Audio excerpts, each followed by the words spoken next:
There is a meme on this channel about traumatizing events. Mm-hmm. And usually it always circles back to one word. Borrasca. My friends, we here today are finally venturing down the final road of Borrasca Part 5. Now, here's the thing. We've done all 4 before, but what people don't know is that Part 5 itself has 20 chapters. 20 this is story. A behemoth and of it a story. was written sometime later.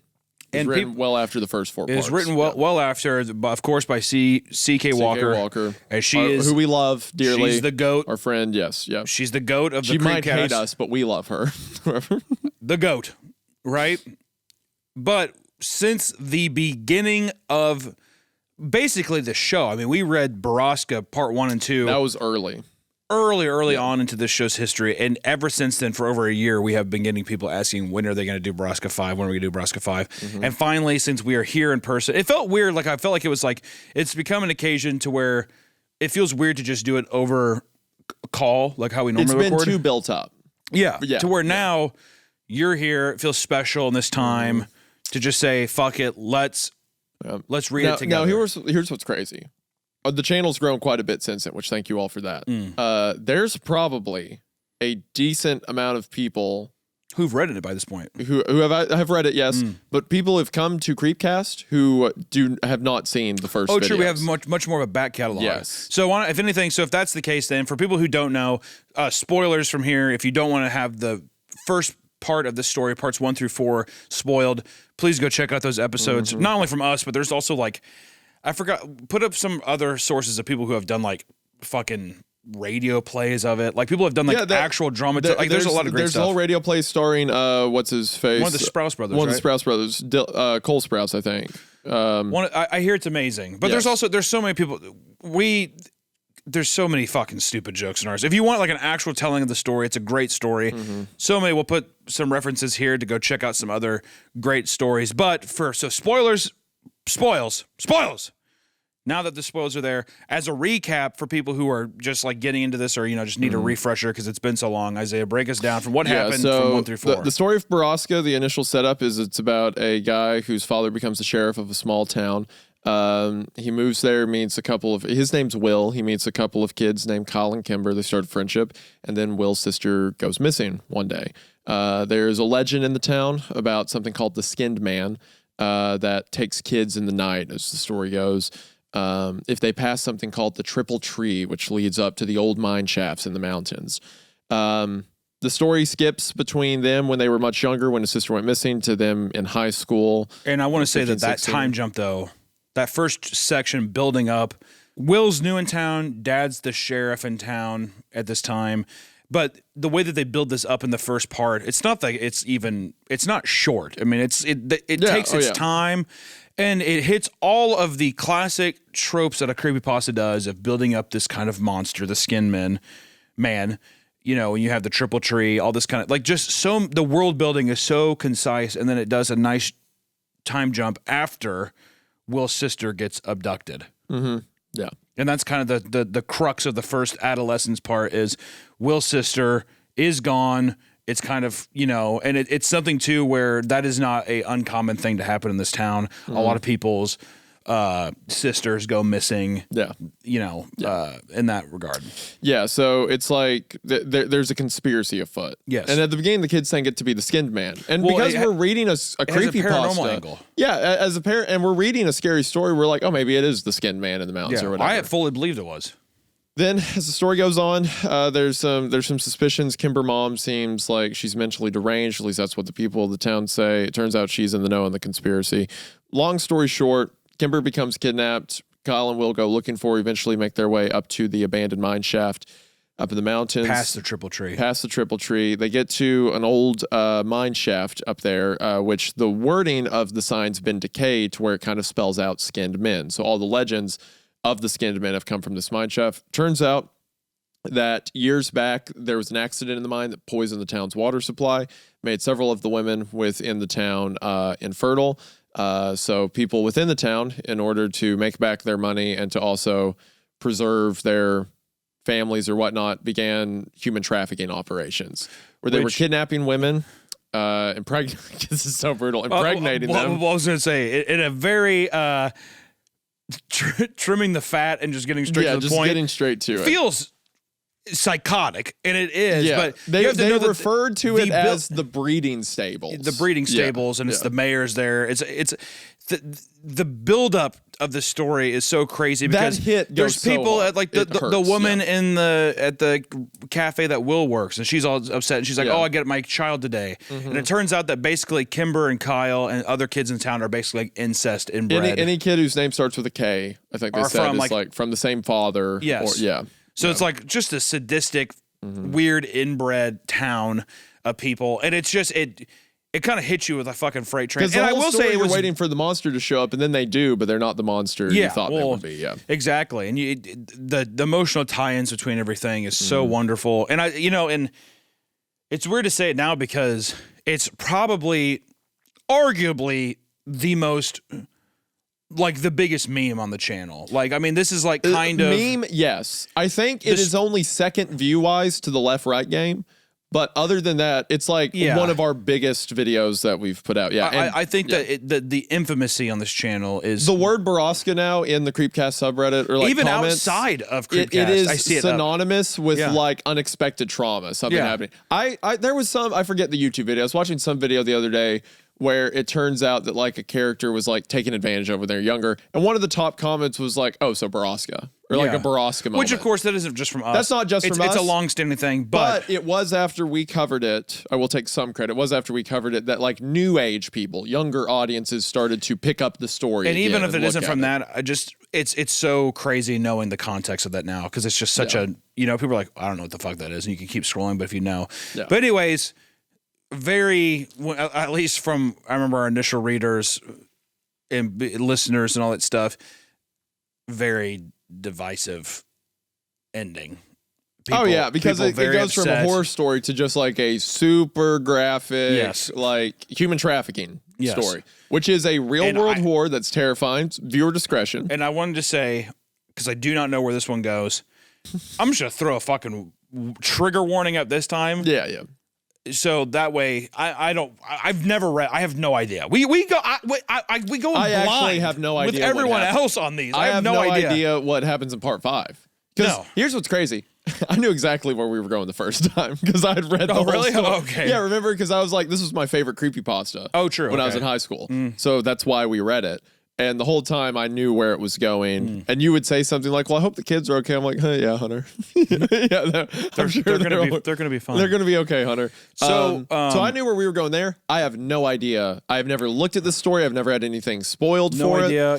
And there was a long period of time where we were, because part 5 was written much later. The original one, all 4 were written in 2015, the first 4. This came a year later in 2016. Okay, so this was like removed from it, sequel written later. It was something that there was some distance between it to where we were like, it's also just one of those things where it's so good that, do you read the sequel? Like, do you read the add-on? Does it really It doesn't need one. The story's complete. You don't need to read this, but it's been enough time now to where just out of curiosity, it comes up so much to where we're just like, fuck it. Like, really? You know how I see it? The guy, the first dude who ever climbed Everest, the guy who died up there, I forget his name. Not Edmund, or maybe the guy that was before Edmund. One of the guys who climbed Everest who died up there was asked right before he went up. They said, why do you need to climb this mountain? And he said, because it's there.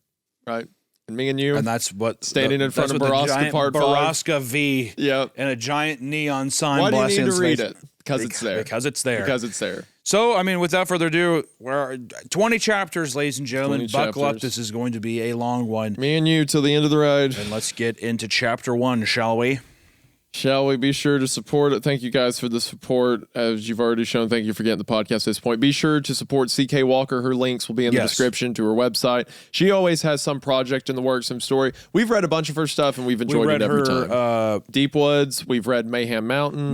During the live tour, and that was a lot of fun. Just extremely imaginative. Just anything you pick up from her, it's just going to be gold. So she's stellar. So be sure to check her out. And for better or worse, thank you for making this story. If it traumatizes us, hey, well, we saw what the effect the first one had, so we'll see this. Let's get it. Chapter 1.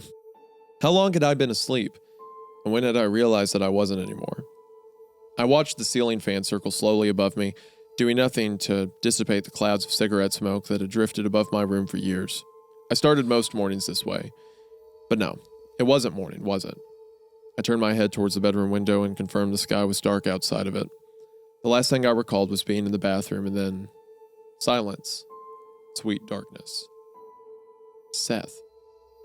I sat up and chugged an old bottle of water sitting on the floor next to the bed and then threw the empty bottle at my closet door. I lit a cigarette and took a long drag, releasing a cloud of smoke up into the apathetic fan. It floated idly above me. Pulling on an old hoodie, I walked out into the living room of the apartment I shared with my roommate. Evening, princess. Seth was reclining on the end of the couch, fingers flying across the keyboard of a notebook sitting on his lap. A confusing yet edgy indie movie played on the TV in front of him. This was pretty much Seth's life on any given day, and it perfectly summed up all of my interactions with him since I'd moved in. Well, all of my sober interactions with him, anyway. I pulled down on my sleeves to subconsciously hide my arms like it made any sort of difference. But of course it didn't. Seth already knew. He noticed what I was doing, and a smile fell into a sobering look. Found you passed out in the bathroom again. Sorry. I rasped. I reached for a half can of Mountain Dew that had been sitting on the counter for God only knows how long. You do realize how difficult it is for me to drag a 6'3" dude out of the bathtub and down the hall to his room. Next time, just leave me there, man. Hardly. You would have choked on your own vomit. I shrugged. I knew this was the death lurking in my future anyway, but heroin afforded me one convenience that I refused to part with. A dreamless sleep. I'd die before I surrendered that. Besides, if the nightmares came back, I'd probably just kill myself anyway. You had some visitors today while you were passed out. Dreddy stopped by. Oh, yeah? Yeah. He left you more drugs. Said you could pay him when you had the money. You know, he must be the sweetest, most generous drug dealer in all of Chicago. Where is it? You were sleeping like a baby in the tub, so I just left it next to you. Cool. In the toilet. Dude. Look, man, if you die, I don't get half of the rent. And if I don't get your half of the rent, I have to get a real job. It's just business, not personal. Of course, that wasn't true. Seth and I had met at a darker time in both of our lives and shared the sort of bond that is only forged in such circumstances. Who was the other? The other what? The other visitor. A girl, actually. I told you we were out. Figured you'd prefer I tell her over the truth. Did she say what she wanted? No. I swore. That was never good. It was probably just some girl coming over to beg for free drugs, which I didn't currently have because Seth had flushed them down the toilet, and I would never let her touch my private stash. That had to be it. What else could she want? Great, so some chick either wants a hookup or is coming over to tell me she's pregnant. You wish. This chick was way beyond anything you could ever get. It's going to be Kimber, isn't it? It's 100%. It's got to be Kimber. Yeah. I'm going to get sad. Because now I'm remembering all the characters. Well, Kimber, also she's going to see him, Will, now, who's a heroin junkie.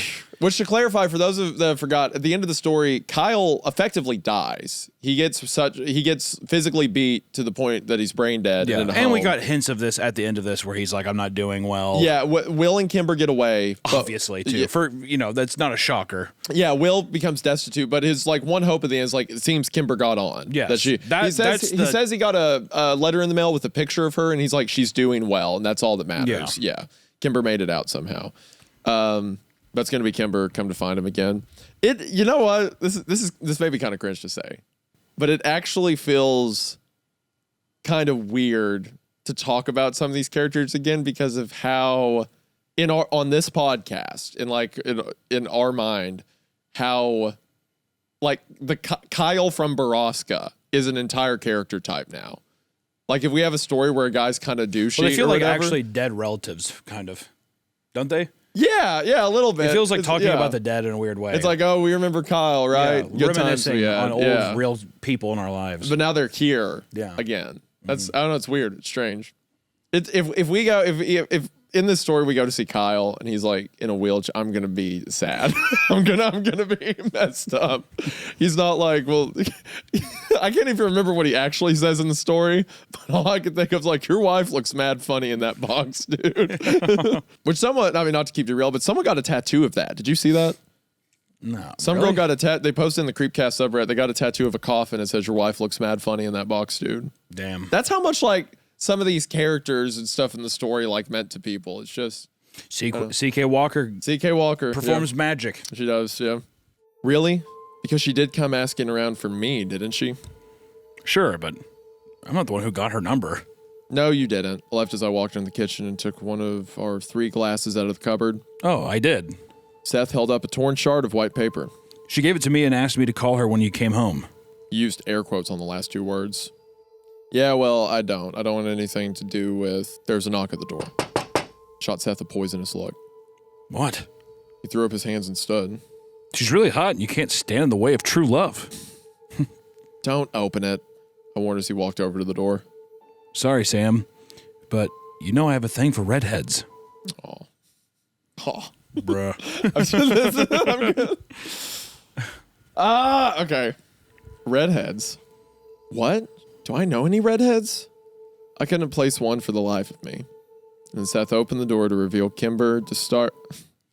This is so. I feel like you said, talking about a dead relative. And then Seth opened the door to reveal Kimber DeStero standing on the other side. I suddenly felt like a bucket of ice water had been dumped on my soul. I had a few seconds to study her before her eyes found me leaning against the counter in the kitchen. She was still very short, but her hair was longer, halfway down her back it looked like. And she was, of course, almost 10 years older than the last time I'd seen her. Looking at her after all these years was physically crippling. I had to make a concentrated effort to stay on my feet while my knees tried to buckle underneath me. Just seeing her face brought back painful memories I thought long buried. She was like a mirage long dead, returning to torture me. Kimber's eyes finally found me as she nervously clutched her cell phone in her hands, turning it over and over against her chest. Hi, Sam. Oh, sorry, not...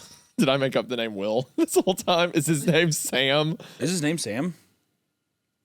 I thought it was Will. Unless we're just thinking of the guy Did I make up this whole thing?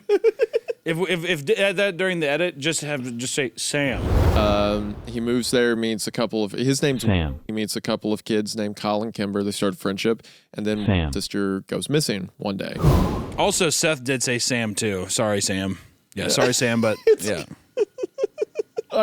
Where did I get Will from? Yeah, his name's Sam Walker in the story.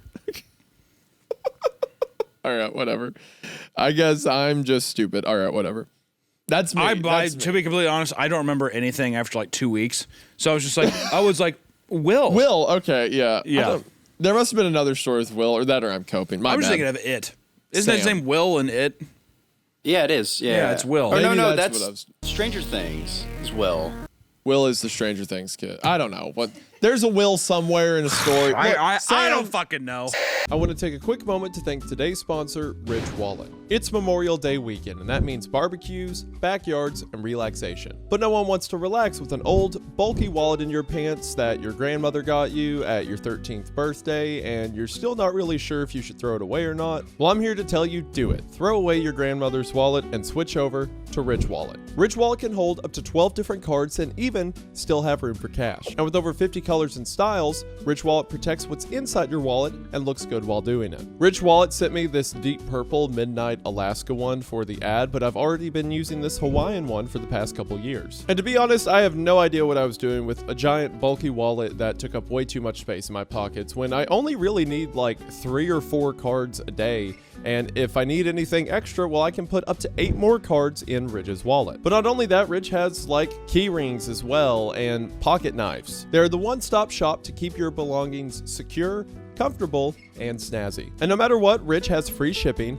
a 99-day risk-free trial, and a lifetime warranty on all their products. And right now, Ridge is having a huge Memorial Day sale. So if you head to ridge.com/creepcast, you can get up to 40% off. That is right, 40% off. Just head to ridge.com/creepcast to get in on the biggest sale of the year. After you purchase, they'll ask where you heard about them, so please show your support and say it came from us because it really helps out, and we're sure you'll be happy with what you get. Again, ridge.com/creepcast to get in on this incredible offer today. Thank you so much to Ridge Wallet for sponsoring the show. We are now back to the episode.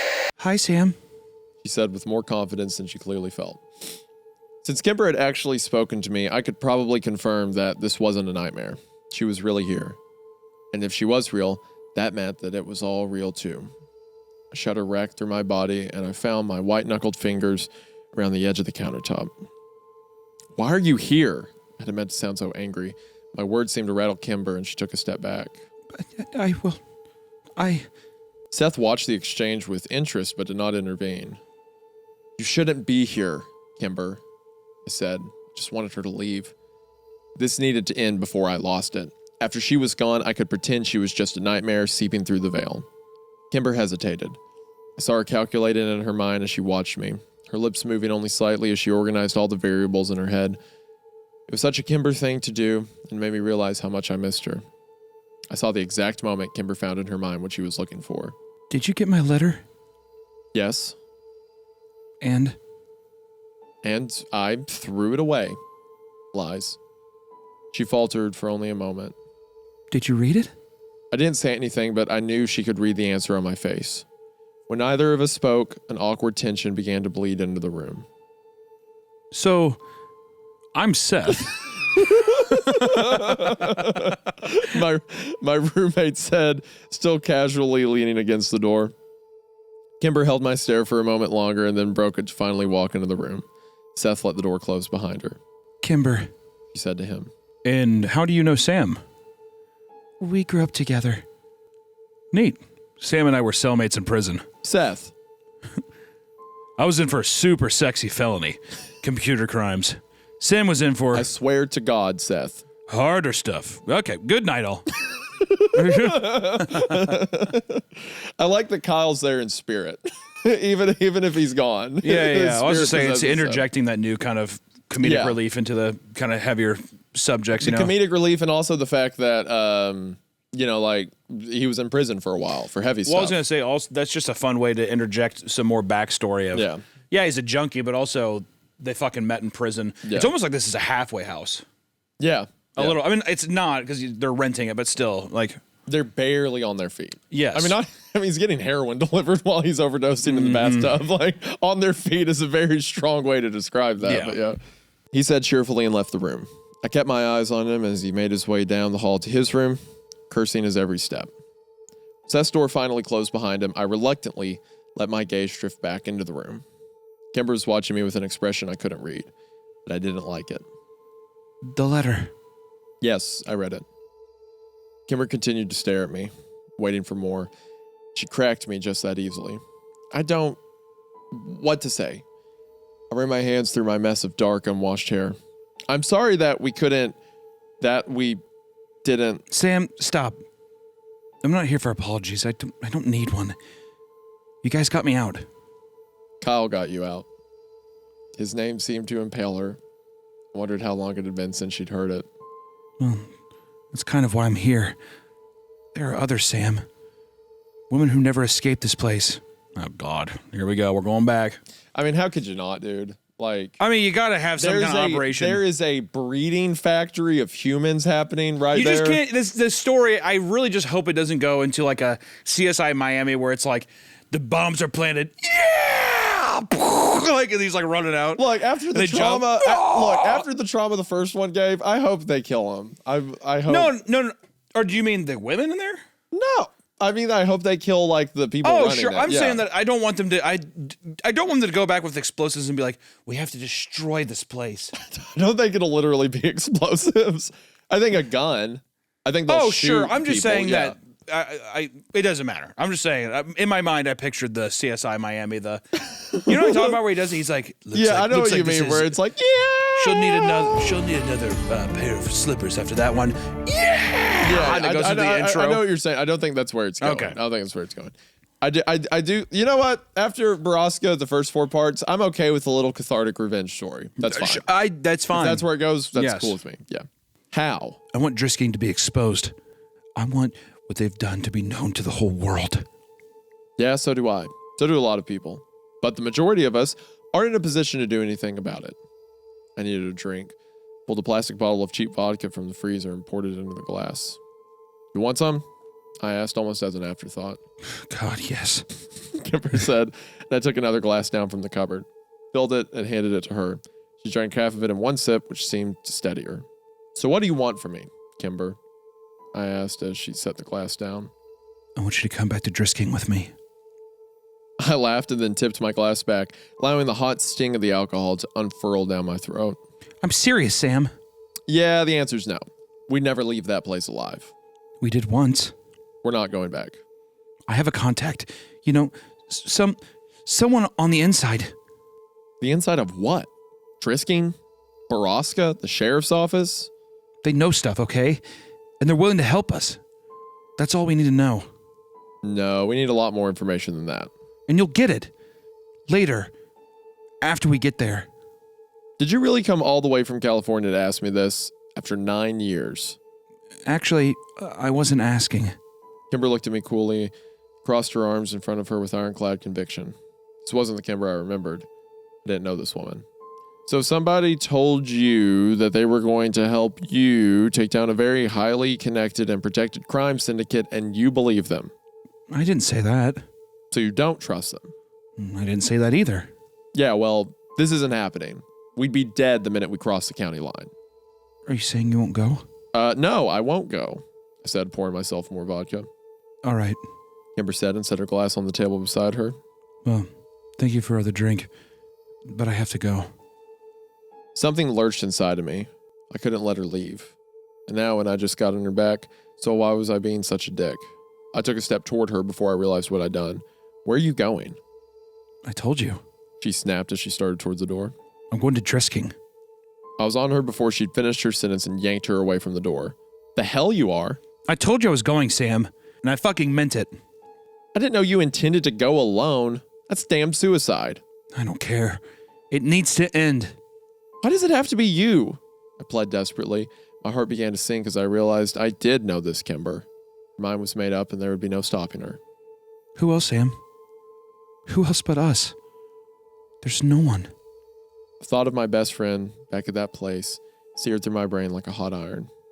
I had to make Kimber see reason, even if I had to hurt her. There was no other way.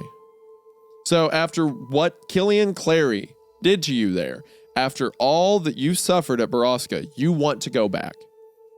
She snatched her arm back from my grasp. Yes. Because there are other people still suffering as we stand here arguing about this. We shouldn't have even waited this long to try to help them. No, wait. Okay. We can think this through. I'll try again with the FBI, the cops, Interpol. I don't know. Whoever will listen. Did that work before? It hadn't. Sam, if I try to report what happened to me, I'll show up on the radar immediately and be dead by morning. No more pretensions, no more manipulations. I had to bare my soul to this girl if I wanted to stop her. Please, I said desperately. Please, Kimber. I'm begging you not to make me do this. I'm sorry, but I'm going. I was panicking, unable to control my breathing or the pounding of my heart, which was racing to a finish line that lay somewhere in the immediate future. Shit! I screamed and swept Kimber's vodka glass off the table to where it shattered against the wall. This didn't seem to surprise her, and Kimber kept her composure while I raged. Damn it! It was over. I was going back to Drisking. That's the end of chapter 1. Back to I'm Drisking. hooked. I'm in! Because I like how it's like, she's like, I'll go by myself, and he's like, don't make me do this. As in, like, because he's not going to let her go alone. Well, yeah, he's like, please, I don't. Really, the frustration there is that She's I'm afraid. I'm afraid for you, yeah. And I bet partly himself. Yeah, yeah. You're risking sure. your own life with that too. Obviously, he cares about Kimber here, and he's like, please don't put me in a situation where I know you're going to go back because I can't do that, and I don't want to have to experience that too. I mean, yeah, it's awesome. In another story, I may like argue and be like, okay, well, you could contact this agency or do this and stuff like that. But the story, especially the first 4 parts, did such a job of setting up that like the police are in the know about it, the law enforcement's in the know about it, stuff like that. The local law enforcement, yeah. Local law enforcement. And now we're like, oh, well, the federal agencies didn't listen. I was thinking about that too. I think that you call the FBI? Hey, there's a giant rape stable in a mine. Me and my town. friends think all the police in this town are. And what would they do? They would call the police and they're like, "That's the dumbest thing we've ever heard. Yeah, that's not true." okay. And that's probably as far as it might go, realistically. Good luck. Yeah. Possible. And with so many people in the town being in on it, that's also that's also I think how this has longevity to not just be something that gets completely. So I'm willing to say like, yeah, they have to do it themselves. Well, for the sake of the story, yes. Yeah, I think so. I'm willing to buy that. And also, I don't want anybody else to do it besides them. Yeah. At this point. Yeah, it wouldn't be satisfying. Because when they do it, it's going to have like an actual sense of authority, like justice. It will actually be done. Kimber was kept there for a while. Well, like don't need to open up that can of worms to know what happened to that. All right. So that's the end of chapter 1. Now into chapter 2. Chapter 2. I watched the vodka drip down the wall where I'd hurled it. If I wasn't so terrified, I would have been embarrassed by my outburst, but I couldn't stop the shaking. Deep breaths, one problem at a time. I need to wipe it off the wall, pick up the glass, and then I could go die in Missouri. Let out a pathetic sob. All right, Missouri's kind of cool. Okay, guys, if there was going to be so actually the middle of the country is actually kind of fucking sick. Yeah, it's a flyover state, but still. If there's going to be a giant human trafficking operation, it wouldn't be in Missouri. It wouldn't be here, so you shouldn't even look for it. Sam, I won't... Sam, I won't... Take your time. It's okay. Sorry, bud. Look, chapter 2, we're 10% of the way in once we finish the chapter, so, easy going from here. Sam, I won't let anything happen to you. Nailed it. I gave her a ludicrous look. How could such a tiny person stop anything from happening to me? Kimber had always been a little fireball, but this was madness. She raised her chin defiantly when she saw me assessing her. When are we leaving? I asked, trying to keep my voice as composed as possible. All I wanted to do was retreat into my room where I could let the fear overtake me. In the morning. That's crazy, Kimber. We need time to plan, and I need the contact number for this source of yours. Can't just go waltzing into town after a decade. I've had a lot of time to prepare for this. Years, in fact. Look, tomorrow, let's just get in the car and go. And I'll have the entire 8-hour drive to convince you that I have a good plan. What is the rush, Kimber? Trying to be dead by Christmas? Just trust me. I'll explain everything in the car tomorrow. You know it's already midnight. Yeah, I know. I've been driving all day. I'm tired as hell. You just got in today? Yes. From LA? Close enough. Damn, woman, do you have a hotel? Not yet. You can stay here then. With you talking so much crazy, I don't trust your lunacy out in the city. Kimber narrowed her eyes at me and then shrugged. Fine by me. Okay, you can take my room. Give me a minute. Shattered whiskey glass forgotten. I left Kimber standing where she was and went back to my room. Flipped the light on and glanced around. My heart plummeted. The room was disgusting. I hadn't really looked at it in years. It was really just a place to watch TV or pass out. I couldn't remember the last time I had changed the sheets or done any laundry. The girls who usually stayed over didn't care much what they were sleeping on, but this was no place for a girl like Kimber. Stripped the bed as fast as I could and herded bottles, discarded needles, and empty cigarette boxes into the closet. I realized too late that I didn't actually have anything to replace the dirty sheets. I was so overwhelmed by the last 40 minutes that I felt tears start to well in my eyes. Get a hold of yourself.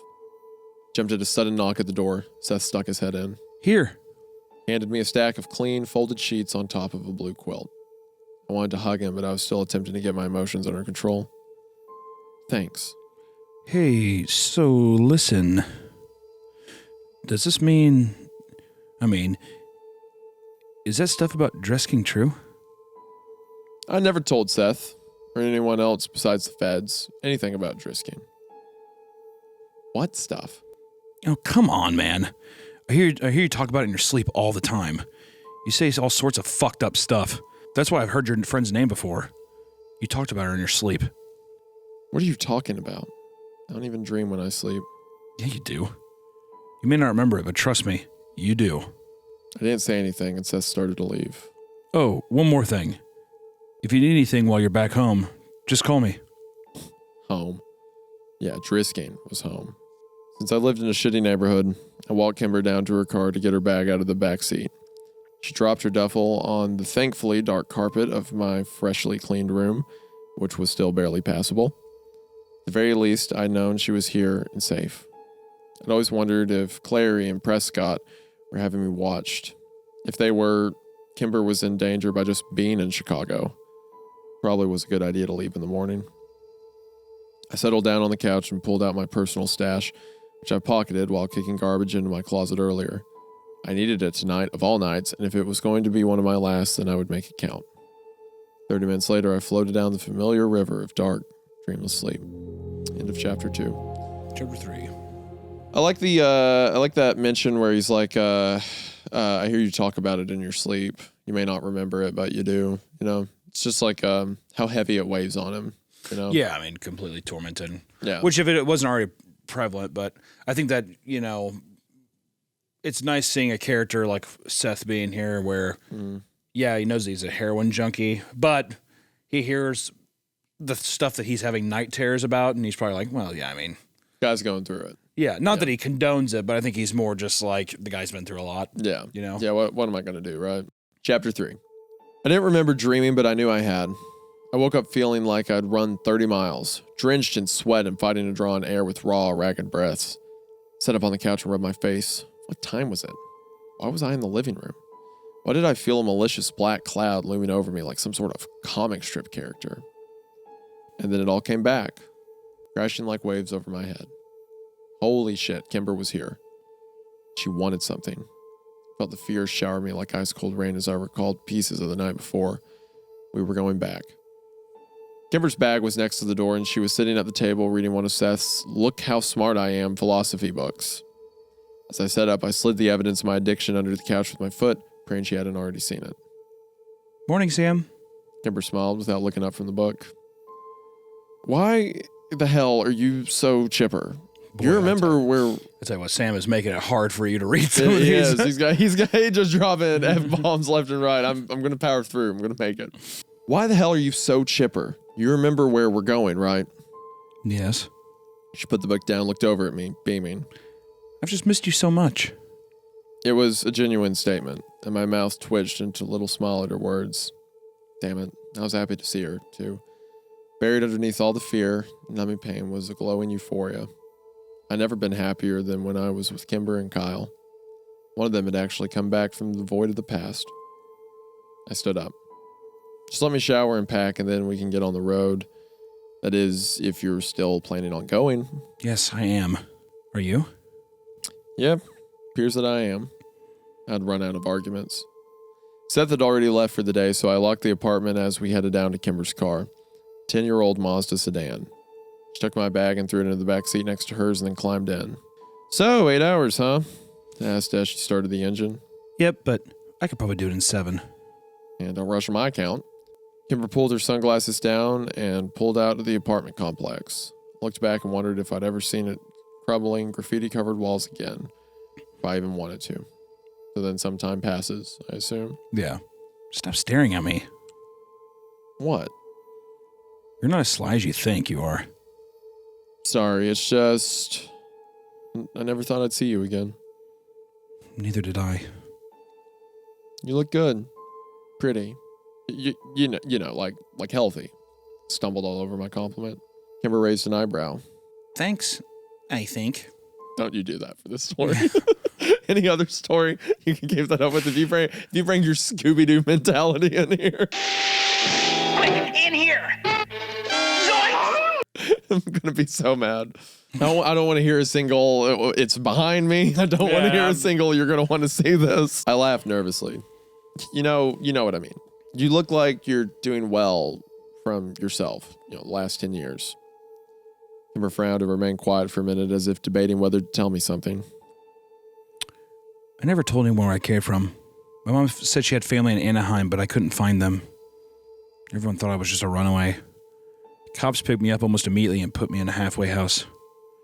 Sorry about your car, by the way. They impounded it.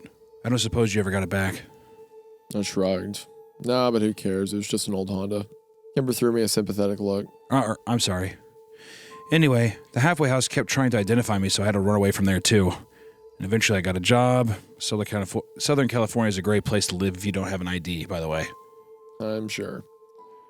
After that, I went to community college, and yeah, I've just been sort of biding my time.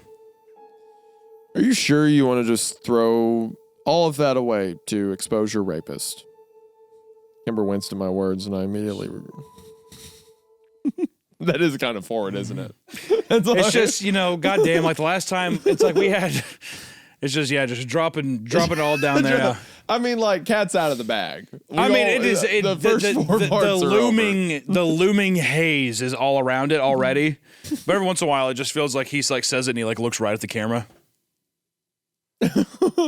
It's like with like you said, Borrasca's become a meme for like heavy, like, you know, adult content and stories, and we are now reading once again Borrasca. So it's like poking out. We'll see it. Yeah. It's kind of demeaning for him to be like, oh, you're going to die to expose your rapist, when it's like, you know, it's more than that. You know, there's hundreds of women like constantly. Also, it's community college and she's been biding her time. You want to throw all that away? Okay. She's probably like, yeah. Yes. Yes. This has been my plan. Yeah. That's the goal. That was the objective. Thank you. Yeah. Thank you very much. All right. Oh, okay. I'm Will. Kimber winced at my words, and I immediately regretted them. No, him I want dead. And throw all of what away? I've been planning this for an entire decade. Yeah, exactly what you said. Yeah. Well, you've still done better than me. My life's a mess. Were you really in prison? Yeah. She didn't say anything. Felony possession. I volunteered. And you're still... I knew what she was asking. Yes. So, what's your plan? Well, first we're going to rent a room just outside of town. Remember that one motel off exit 113? Prince Rindge Inn or something? Outside of town. I like it. And then I'm going to meet my contact sometime tomorrow. Right. And then we just go from there. Go from there? Yep. Kimber nodded, but wouldn't look at me. Please don't tell me this is your plan. Our contact will give us more direction. Your contact? Yeah. Do I know this guy? I didn't say it was a guy, and it doesn't matter. Why wouldn't it matter? Because this person has told me stuff that can only mean that they are on our side. Just give me a second, dude. I'm a fucking on our side. I'm seriously so dumb. It's unbelievable. Because this person has told us because this person has told me stuff that can only mean they are on our side. Okay. Hold on, Hunter. Let's take a second. You're doing really good. We're in chapter 3. That's quick. That's a lot of. I'm so fucking dyslexic. It's unbelievable, man. Are you diagnosed dyslexic? Hell no, self-diagnosed. How else could it be? I mean, I'm like, why can't I say this? Because this person has told me stuff that only. Okay, well now it's a bit. Now we've hyped it up. Because this person has told me stuff that can only mean they're on our side. Thank you. Good job, Hunter. There's only 18 chapters to go. 17. No. We're on 3. Yeah, like what? Like the sheriff's schedule. My dad? Yeah. He's still sheriff in Drisking. I hadn't doubted that. Okay, what else? Okay, well, they also told me that they don't know where all the records are. What records? You know, all the data for Borrasca operation. The incriminating stuff. All right. And, well, they told me things about Kyle. Yeah? I can tell you things about Kyle, too. Sam. Kyle's gone. No, he isn't. No? Actually, yeah, because I saw him with my own eyes before I left town. I talked to him, too. He's empty, Kimber. There's no one there. You're wrong. He's a total vegetable. You're wrong. That's wrong. My source told me he's just sedated. Sedated? Sedated for 9 years, Kimber. Yes. He said with false conviction. So your source is just telling you things that you want to hear. I believe it's true. Kimber, I saw what they did to Kyle. They straight up beat the death into him. The only part of Kyle left on this earth is his mangled body. Stop, Sam. I'm sorry, I can't go through this again. Not with Kyle. I've already mourned him. You should too. We need to know for sure. Hold up, wait. So this little trip isn't actually about getting the records or killing the asshole who hurt you or helping those people. This is some sort of ill-conceived rescue mission, isn't it? Partially. So that's your rush then. you got some bad info that Kyle is alive and you're running off half-cocked to get him. No. Why don't we just go straight to his house and pick him up then, huh? I mean, we can be back on the road by dawn. I don't know where he is. Delandy's moved him. Then what are we doing? If I'm going to die for this, Kimber, I deserve to know why. She jerked the wheel to the side of the highway and slammed on her brakes. Damn, Kimber, I yelled. My head cracked against the window, and I was still seeing stars when I realized that Kimber was out of the car. I rubbed my head until the throbbing stopped and then followed her to the back where she was standing over the open trunk. Inside were dozens of guns. Let's go. What are we doing here? I said I want them to bring... surely she wasn't going to go here unarmed, right? Well, yes. 30... At least 30 guns. Is that an absurd number of guns? Yeah. There's 2 people. Yeah, so I think they should do it. Right? unless she's doing it because she thinks that the contact she has will get more people involved. There's more people involved. Yeah, to do stuff. Yeah. I'm gonna give it the bit. I'm just saying, like when I was on the way to the Stalker film, right? They were like, bring whatever you got, and we're gonna use it in the movie. I was driving with, I kid you not, like 70 guns, like rifles in the back of a truck. And I did have the thought, I'm like, if I get pulled over, this is gonna become a problem. I'm gonna have a lot of explaining to do. It would be a problem. Yeah. I would even say for my film, I'd be like, that's excessive, is what I would say. Yeah. Well, Did you use all 70? Because all the extras had them and stuff like that, running around and stuff like that, yeah. Or at least set dressing and armory scenes and stuff like that, yeah. Inside were dozens of guns, at least 30 of them. There were rifles, handguns, a shotgun, and boxes upon boxes of ammo. Are you planning to storm the Alamo? Does this look like Kyla's all I'm after? I'm actually a little scared of you right now. I want all of this to end. I want Kyle back, yes. And it's true that why I showed up so suddenly. But I want more than that, Sam. I want him dead. I understood her hatred for Clary, but if we were going to murder people, I wanted Jimmy Prescott dead as well. And when the time came, if I was certain he was culpable, my father too. Yes, kill your dad, dude. Your dad was the one who sold your daughter to them. His sister. Yeah.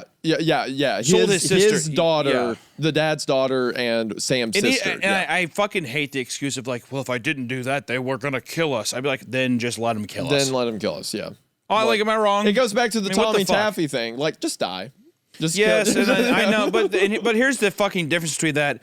And I know people say that because they're like, what was the dad supposed to do? Because I know Tommy Taffy's basically fucking Superman and you can't kill him or whatever.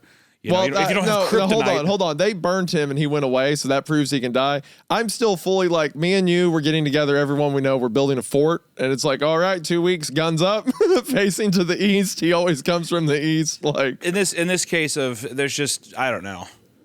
I something that horrible. There's no way. Is that Tommy Taffy? Is that why he's here? That's Carly Beth from Haunted Mask. Goosebumps. Interesting. That kind of looks like Tommy Taffy a little bit. Yeah, the Carly Beth bus does look like Tommy Taffy's face a little bit. But just put a shirt there that just says hi. Hi, yeah. Yeah. Which is getting a movie, by the way, which is wild. But anyway. Oh, yes. Yeah, his dad has to die. This is what I wanted. Kimber being like, I'm bringing guns. We're going to shoot people. I'm not doing any of this. Like, we're going to expose the truth. No, I want people shot in the head. This is cathartic. Yeah. Yes. No, blood will be drawn. There is no more like, well, the cops, the good guys will Can't get rely on them. No, just, we can rely on, let's get it over with. How did you get all these? Kimber shrugged. It's taken me a few years. Lots of traveling around the Southwest to gun shows and stuff. Okay, well, close the trunk before somebody driving by sees your arsenal. This is Illinois, for God's sakes. She slammed it shut. We got back into the car where I sat rubbing my head and lamenting at the bump that was already forming there. When I realized Kimber hadn't started the car, I looked up to find her gripping the steering wheel tightly, staring straight out the windshield. She was fighting back tears. Kimber, I'm sorry. She blinked a few times to clear her eyes. I'm being a total asshole. I don't know what's wrong with me. But I did know.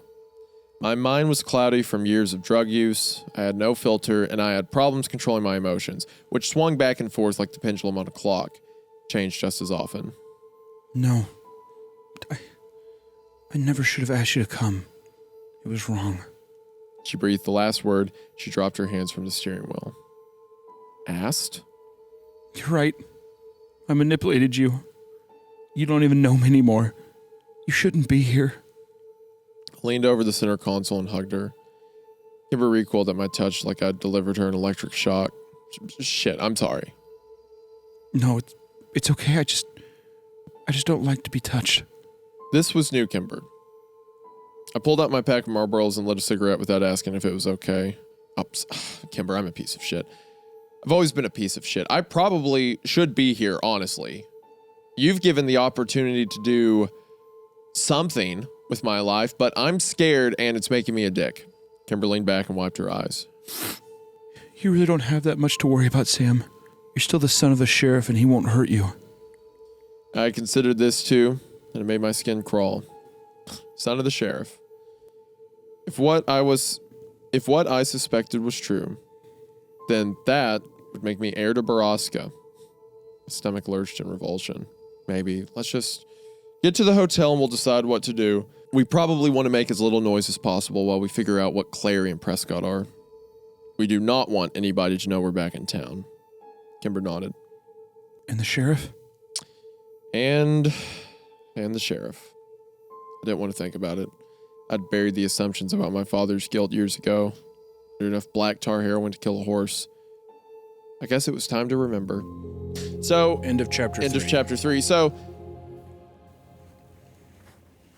at the end of part 4, he goes home to his dad and he's like, Dad. And his dad's like, son. And like, he's like, the dad says something like, I know about your sister or whatever. Dad, son.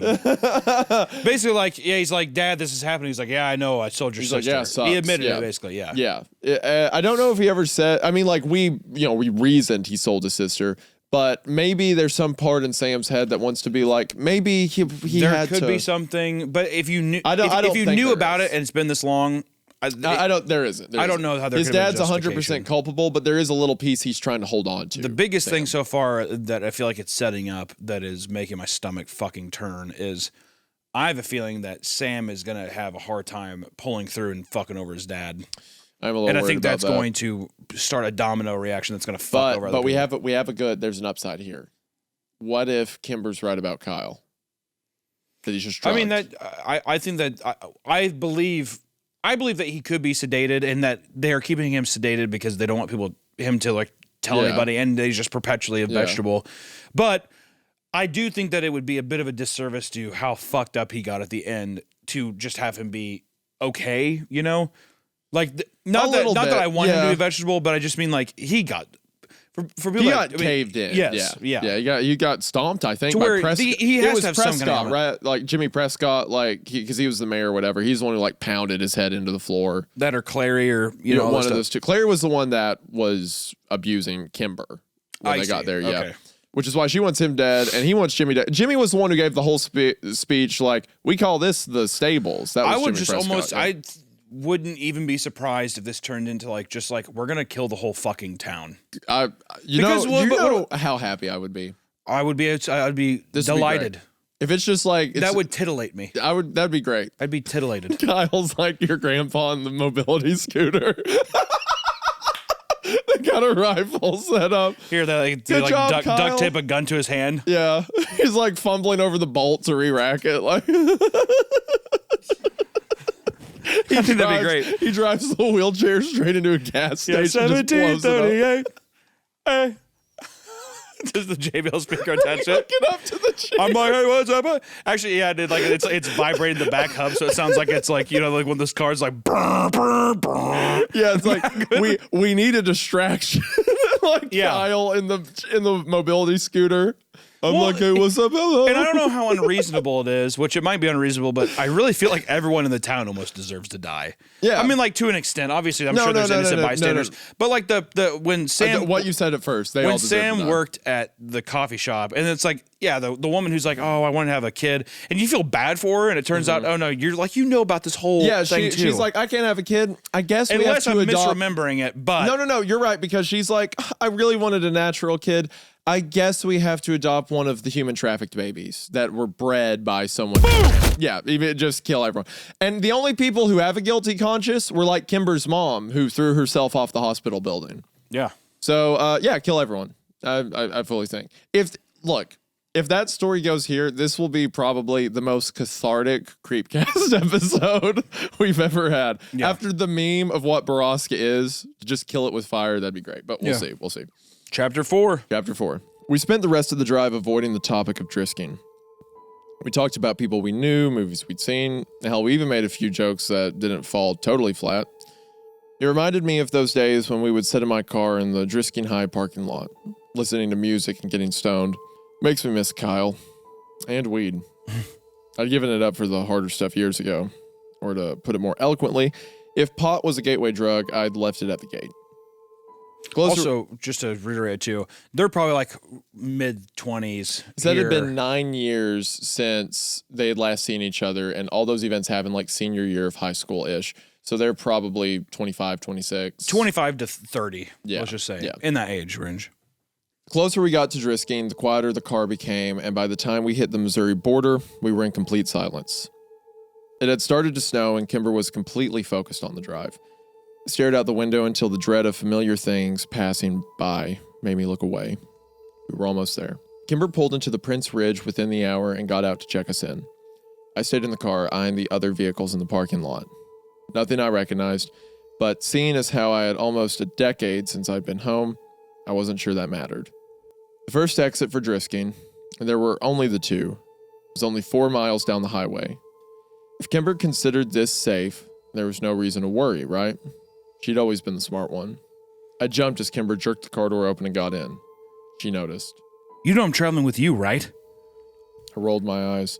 Pardon me for being a little on edge, 209. she said, pointing up at the second floor. I'll drive around. You look for it. The room was at the front of the property facing the highway. I brought our bags upstairs and then stood shivering outside in the cold while I smoked a cigarette. When I was finished, I flicked the cigarette over the railing and watched it fall into the bed of a maroon Dodge Ram. Oops. I followed Kimber inside and was relieved to see that there were 2 beds and 3 locks on the door. So far, not a complete disaster. Since it was around 6, Kimber wanted to grab some dinner. Fartoli's, Christine's. They're both only a few miles away. No. Prescott Artisan sandwiches then? She winked at me. Remember when you worked there with that fucking monster? I would be like, don't. What? Also, I forgot, what are you it doing? was not a coffee shop. I keep thinking it was a coffee shop. It was the sandwich place. Yeah, it was the sandwich place because that was our bed. And Jimmy Prescott, fucking his wife, worked there. No, it was. Or he owned it. He owned it. She yeah. was working there. Yeah. And then her husband was the guy who came in and like had that. You remember when she was like, he was info dumping to He was Sam? like fucking traumatized, it seems like. Well, he was standing there and he was like, my wife, she blames me for not being able to get pregnant. And we had that whole bit where it's like, yeah, I'm in high school. I smoked weed. I'm 16. That's when I had my famous line, as I always do with these episodes, where I said, mayonnaise is the sauce of the aristocrat. It's during that bit. Yeah. Do you not remember any of these like bits or moments we had together? I remember all of it. Okay. What? Trying to think of one about Borrasca or No, something. I said again, ignoring her joke. Okay, whatever, sure. Yeah. No, I said again, ignoring her joke. I mean, we shouldn't leave. We should order delivery or something. Kimber's casual smile fell off her face. You're worried for no reason. And you're homesick. Kimber's eyes slid to the floor and she sat down at the end of the bed. Probably. I think we need to lay low as much as possible right now. No, you're right. Kimber said and tucked her feet up underneath her. She turned to watch the snow fall through the window. I rubbed my temples as an ache began to ebb into them like a tide around my eyeballs. I needed a fix soon. It doesn't snow in Riverside, where I live. I miss the snow. Moved to Chicago, I said in between deep, measured breaths. It snows 5 months out of the year. Kimber was silent, and I prayed she was studying a menu. The sooner she got on the phone for delivery, the sooner I could excuse myself to the bathroom and take the edge off. I miss Kyle. I looked up to see Kimber still watching the snow, her head leaning against the wall. Me too, said after a minute. Her eyes snapped to mine as if she'd forgotten I was there. You look hungry. Order pizza from Domino's. I remember what you like on it. She said before glancing at a menu next to her on the nightstand. She picked up the phone and began dialing the number. I got up to use the bathroom and took my entire duffel bag with me. Kimber noticed. She didn't say anything. Then some time passes. I do completely agree. They do not need to go to a restaurant. My gosh. Hell look, no. it's Jimmy Prescott. Yeah, yeah, exactly. I remember you. Yeah, great idea. Yeah. I love your red hair. There's nothing good that comes from it. Kyle's in the back, looking like Hector Salamanca. Ding, ding, ding, ding. He's doing the... Look at me, ding, ding, ding, ding, ding, ding, ding, ding, ding.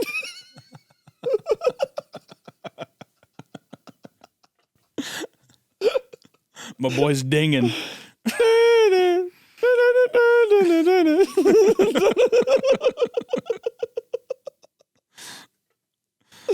Oh, I miss him so much. Okay. I forced a slice of pizza down. For Kimber's sake, though I wasn't hungry in the least. So tomorrow, I said, taking the bed nearest the door. What time are we meeting this person? Well, it's just gonna be me this time. Yeah, Kimber, there's no way I'm letting you meet with some random Driskin by yourself. I have to go alone or they won't talk to me. Who is this guy, Kimber? I can't tell you yet. Is it a woman or a man? I asked. She shook her head at me. And just, what is he giving you tomorrow? Files on Borrasca? No. Then what? I don't actually know. Kimber, this is crazy. I can't let you go into town alone. Sam. Stop being in such a hurry to die, snapped at her. Kimber's face paled and she moved further away from me on her bed. We'll talk about it in the morning. She whispered and then turned off the lamp. Fine. I laid in the dark for a while, and when I was sure she was asleep, I went back into the bathroom for another hit. By the time I woke up the next morning, Kimber was gone. End of chapter 4. Who could possibly be a character that maybe we aren't thinking about that could... What I suspect is it's someone who Kyle would not trust. Do you think it's the fucking sheriff? I don't think it's the sheriff. You don't think so? I don't think it's the sheriff. I think because I'm wondering if she isn't telling him because she's like, I'm going to meet up with him, blah, blah, blah. And then she doesn't want him to get involved. I feel like that's a bit much. I mean, I feel like he was too committed. Like, he gave up his daughter, and then he's going to what? Like, oh, sorry, change of heart, you know? I'm trying to think. I can't think of who it would be at the moment. It's still a bit...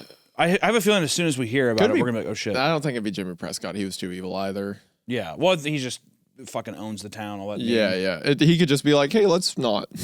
I'm just trying to look at let's quit this. Yeah. The person who was at the Prescott sandwiches was the husband of that.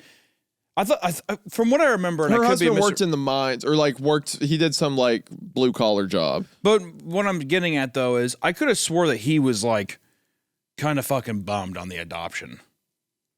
Because he was like, I'm wanting to adopt, but she's opposed. Oh, so okay. And then she comes out crying and says, "Let's do it." And he's like, "Yay!" And they hug. And okay, stuff. so she was the one who was kind of more like, I don't know if I want to get my baby. Yeah. From Well, there. she can't get pregnant, and then the husband's like, "Let's just adopt one of the trafficking There's victims." babies up in the cave. They're printing these things out up there. It's like 3D printers up there. And then, I forgot. Do you remember the Shiny Gentleman? Yeah. That entire thing. How crazy that was. They just run people through a meat grinder when they're done with them. I forgot that they're like, well, and they just fucking throw them in there. And yeah, they would hear that, and they would say that's the skinned man.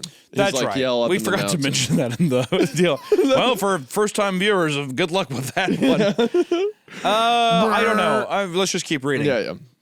Chapter 5. Chapter 5. I called Kimber 34 times in 5 minutes. It was 10 in the morning, and I hadn't heard her leave, hadn't even woken up when she did. I cursed her and my dope in the same breath. If she didn't answer soon, I would be forced to walk the 3.5 miles to downtown Driskin and start asking around for her, a course of action that would get me noticed really quick. I paced the patio for half an hour and smoked cigarette after cigarette. Thankfully, I packed an entire carton. Just as I was pulling on my boots to leave, my phone rang. I was relieved to see Kimber's number pop up. A new addition to my phone book that would have unfurled a comforting warmth in my stomach if I weren't so irate.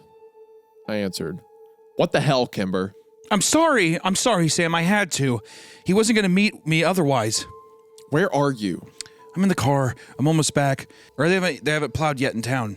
Really? In bucolic, perfect little Drisking. They haven't plowed the roads by 10 on a Friday morning. I thought it was weird too.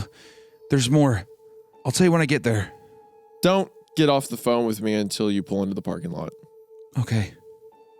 I opened the door and went to wait out in the cold for Kimber's car. My heart didn't slow to a normal rate until I finally saw it driving into the parking lot. She pulled into the space below our door and ran up the stairs. I'm sorry. I had to. Don't be mad. Are you kidding me with this, Kimber? I'm already on edge. I can barely breathe. Okay, just sit down. She pushed me into the room, set me down on the edge of the bed, pulling off her gloves. Then she crouched in front of me, took me by the shoulders, looking me in the eye. The sheriff and most of his deputies are engaged today, which I was told means that they are up at Borrasca. Okay, and that means that A, they don't know we're here, and B, we can go into town and start discreetly looking around. Oh, as opposed to driving up to Borrasca and killing them now? Kimber stood up. I want them dead, Sam, more than anything. But you know what else I want? I want their crimes to be known by the whole world. They don't get to die with their good names. They don't get to be martyrs. You want the records. Yes. What do you plan to do with them if you get them? Upload them onto the internet or something. Send them to the FBI. The FBI doesn't care. We need the records, Sam. I want everyone to know what happened to us. Kimber's voice had risen an octave, and she seemed on the verge of an anxiety attack. Okay. Maybe Seth can help. Your roommate? How? He does some pretty illegal stuff online. Maybe he can break into a mainframe or whatever and download the files. So he's a hacker? He yells at me when I call him that. Is he any good? He's well known in certain circles. Well, we need those files. I just need to find out where they keep them. Are we sure they even really keep records on Borrasca? It seems like a huge liability. That is exactly what I was thinking. Yeah, why would you write that down? What fucking person is just like, okay, and 5 little girls captured we today? put this many people in the shiny gentleman, and we had this many girls. Boop bop beep. It's fine. Boop bop beep. Cross my T's and dot my I's, and that's the way we do it here in Drisking. It'd be funny if there's like a code for it, and it's like, oh, today we had 500 children reconcile.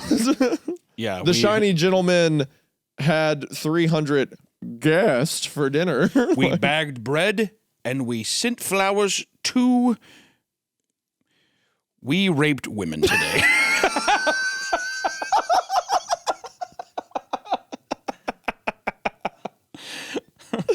This is lots stupid. and lots and lots and lots and lots and lots and lots and lots and lots and lots of women.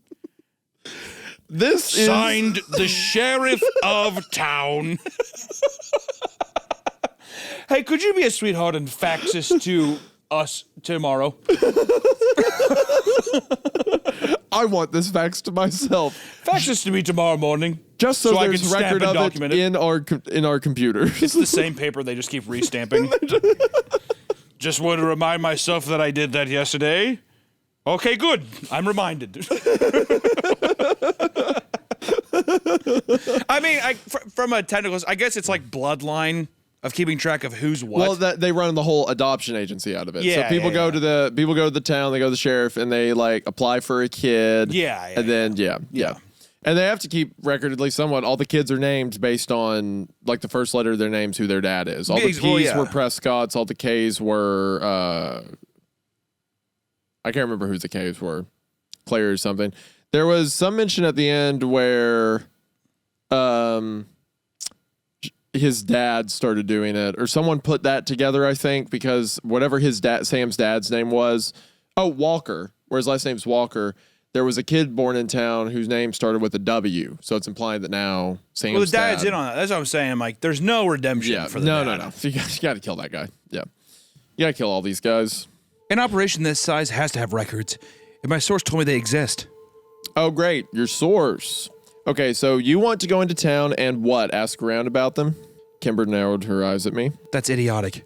I was thinking more maybe we find out where the Clary house is and, like, get the information out of Grace Clary? Raised my eyebrows at her. You want to torture an old lady.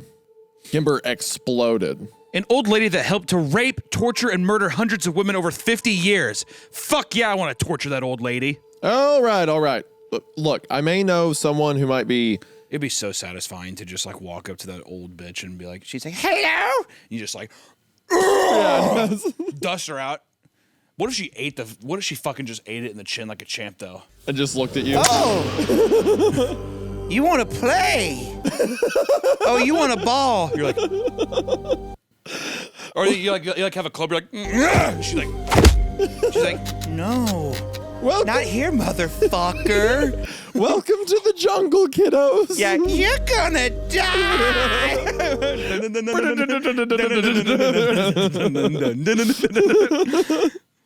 Oh, God. She just picks me up, like rips me in half. God, spilling all over her head.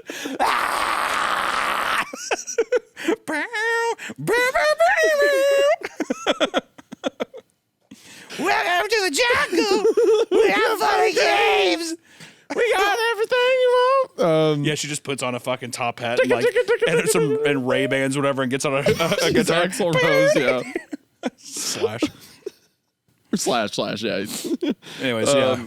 But anyways, no, I would love to beat the shit out of the old one. She was the one who earlier, remember they went to the nursing home and they asked, and she was like, oh, the mines used to be the money for the town and stuff. So she was there since the inception of it.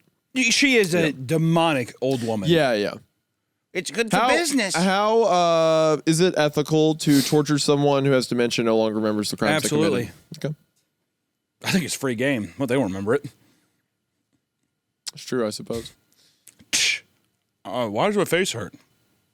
So in that case, would you then say that you are in favor of execution methods or like capital punishment for the mentally unwell?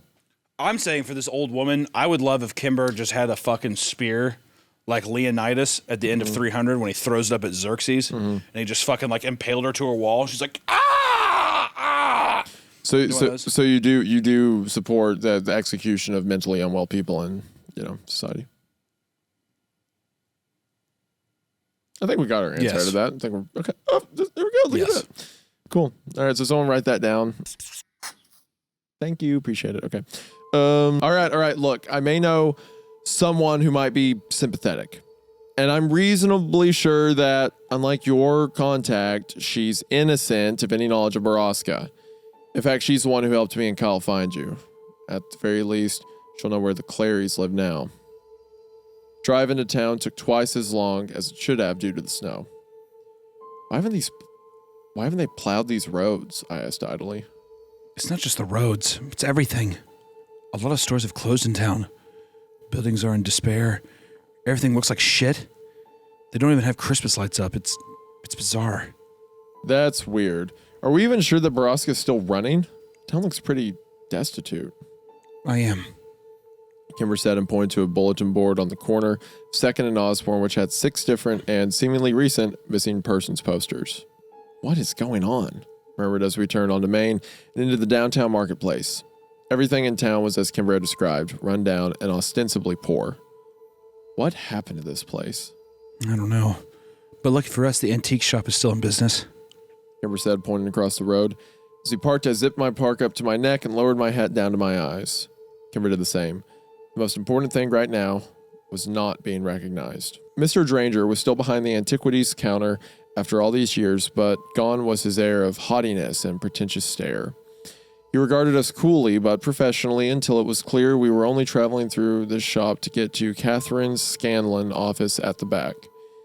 He mumbled something under his breath and thought I didn't catch it. I was reasonably sure there had been no sign of recognition in his face nor his words.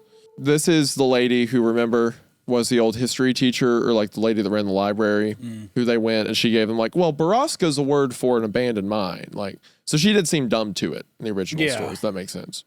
When we arrived at the office door of the Historic Preservations, also, I just gotta say, it is so satisfying to hear this town's poor. Well, here's the thing. Like they can't even afford a road plow. Good.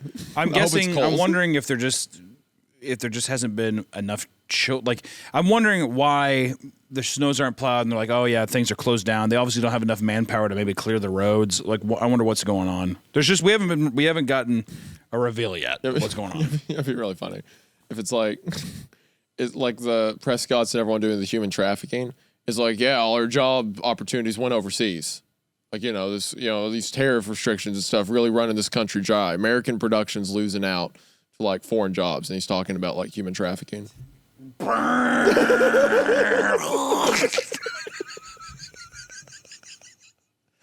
really losing out to foreign investors. Feet. Someone's really got to put this country back on top. We arrived at the office door of the Historic Preservation Society of Driskin. I knocked softly and listened for Catherine's voice.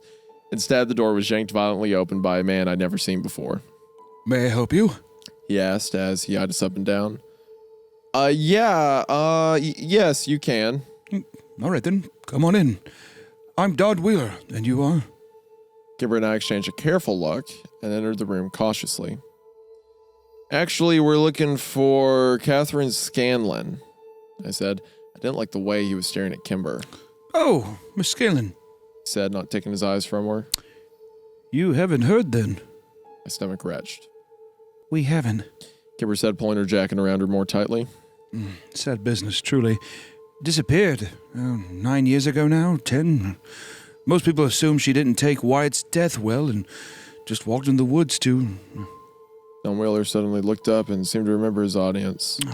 I'm sorry. Were you all friends? Okay, hold on. Pause. She was an old lady, right? Relatively. So she wasn't kidnapped as a part of Borrasca, we assume. No, I think that they found out that she was She one. told them yes, and about she probably Borrasca. got fucking snuffed out. Probably. Yeah, she got snuffed out. Who was Wyatt? I thought that was her husband. No. Maybe. I honestly can't remember who Wyatt We'll put in a was. little thing here. There'll be a little thing explain why we're stupid, yeah.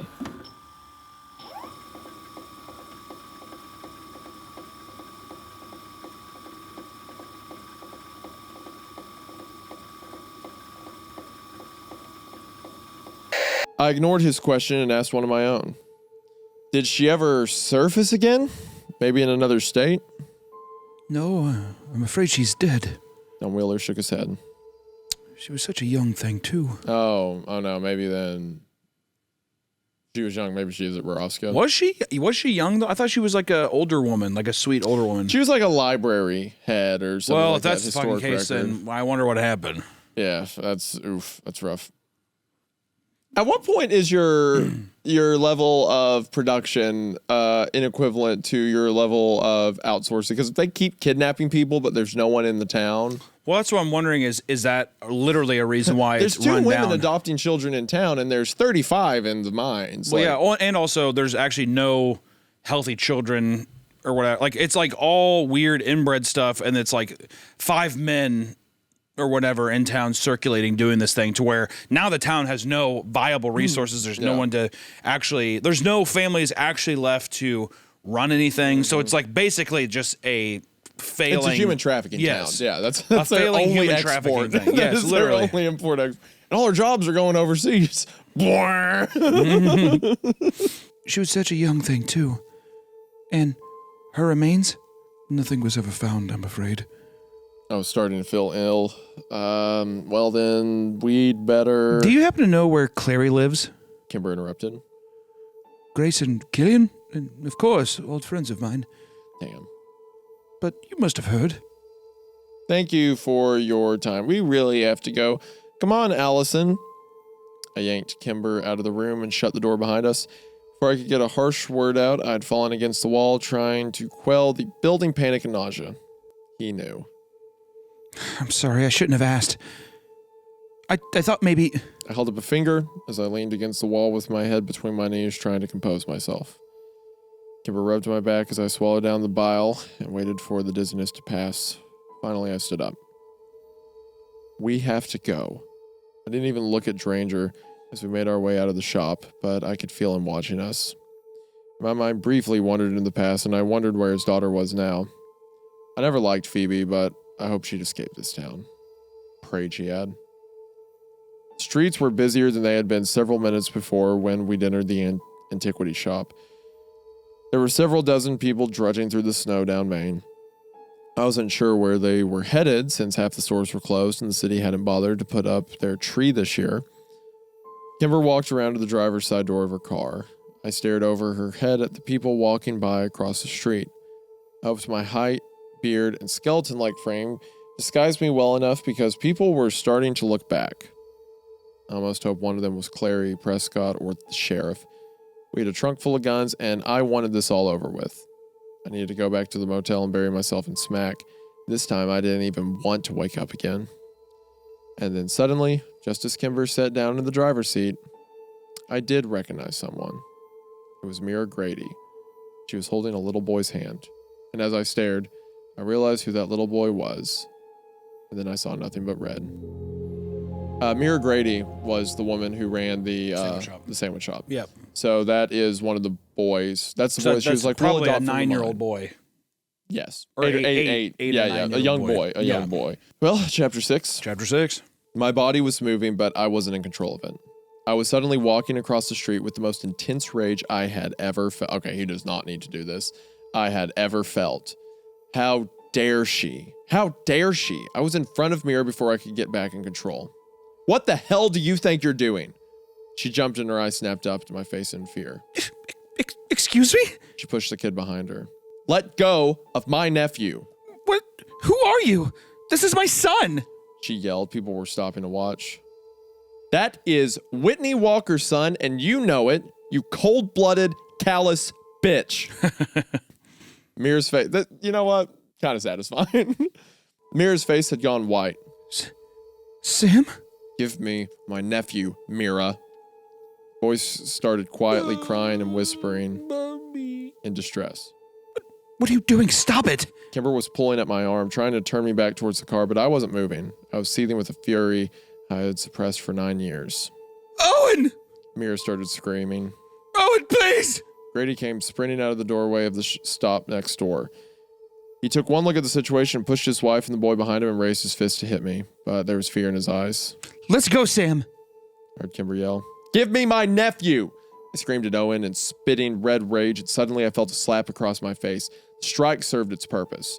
Reality began to bleed back into the world, and I realized exactly where I was and what I was doing. Kimber was standing in front of me, in between Owen and I. Her hood had fallen down in the commotion, and her hair was spilling out of her beanie and down her back in a wild, bright waterfall of crimson. She looked scared. We were exposed. Owen Grady lowered his fist, seemed to realize who I was. He began screaming at the top of his lungs. Get the cops! Get the sheriff! Get him now! I was already moving, climbing into the driver's seat of Kimber's car, leaving her no choice but to get in on the other side. She handed me the keys, and I turned the car on and hit the gas, giving no regard to the slippery roads. Kimber screamed as I fishtailed trying to get off Main, and then at every corner after, desperate to escape the scene I'd caused. The car slid into a snowdrift just outside of town. I rocked the car in and out of drive and reverse until the tires finally found purchase on the road, and then we were speeding out of town again. There were no other options. I'd blown it. I knew exactly where I needed to go now. Way to go, Sam. You like that he did that? It was cathartic. Oh, you're saying way to go sarcastically. Well, yeah, I got you. Because now Kimber's hair fly. I mean, like, they're just... Reddit, yeah, you blew yours. All of the cover is blown. Yeah, and even he's just like, oh, get the sheriff, his son's back. I know exactly who that is. Yeah, there's not many people it could be. Which, once again, I understand where he's coming from, but you should have kept his cool. If you would have kept your cool for like a week, you could have killed that one. Could have got everyone here killed. Yeah, you could have just walked in, beat her to death with a fucking bat, beat him to death with a bat. And we're getting out of here, kid. Would that not be perfectly reasonable, audience? Would that not be totally fine? You see a woman who's like, oh, I wish I could have a kid. Well, I guess I'll partake in a human trafficking operation. Like, yeah, you get to push her through a wood chipper, right? Sledgehammer to the face. Yeah. I agree. We not agreeing a lot, but I like this. I like this. Finally, we're on the same page. We're on the same page of hyper-violence against people. Stop and get out of the car, Sam. You're high. You'll kill us both. Don't do the work for them. That was Whitney's son. That was my nephew. Why would you think that, Sam? Because I know. I put it together years ago. You want me to trust you and your mysterious source? Well, trust me when I say that kid was my nephew. Okay, just slow down, please. Where are you taking us? Where we should have gone in the first place. No. Kimber was shaking her head wildly. Sam, no. We can't go there. Not yet. Yeah, well, I have to go. They know we're here now. The sheriff will be hunting us by nightfall. It's now or never. But the car, we'll never make it up that road. Oh, I'm willing to bet that road's plowed. Going all the way up to... Yes. So they're going to the fucking mine He's right now. He's like, we've got guns. I'm going to go there. I'm going to start shooting until I'm dead. That is his game plan. I was right. Less than 2 miles away, we found that road. It was one I had used only once, and by all logic, I should only barely remember it. But I had seen that dirt road in my nightmares for years. It was the road I had sped down trying to save my best friend. I failed then. I wouldn't now. We drove up the side of the mountain in Kimber's Mazda at an unmanageable speed. I needed to get to Borrasca before the adrenaline wore off. I needed to kill them all. Clary, Prescott, my father, all the deputies, the local cops, everyone involved, and I needed to die doing it. I wanted to. Then where did that leave Kimber? The higher we got up the mountain, the clearer the air and the clearer my mind. The uncontrollable madness that had puppeted my every action for the last 30 minutes was draining away. A chance to glance over at Kimber. Her face was as pale as a moonbeam, but her jaw was set in resolve. She was with me 100%, even though we were on a suicide mission. My heart lurched. My death was inevitable, even acceptable, but Kimber had already suffered so much. Couldn't bring her back to Borrasca, could I? Slowed the car to a stop when I realized that I couldn't remember why we were headed up to Borrasca in the first place. They knew we were here, right? No. Did they? What had I done? I couldn't remember what had happened in town, but I didn't want to admit it. Will you drive us back to the hotel? I asked as my heart slowed and the strength began to drain from my body. No. Kimber said softly, staring into the trees next to us. She turned to look at me. We're already here.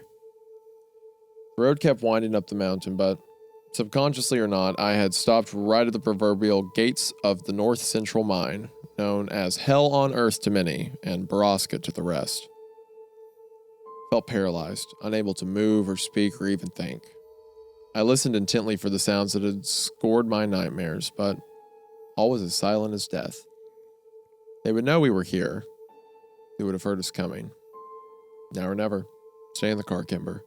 I told her, and she gave me a look I couldn't read as I opened the door.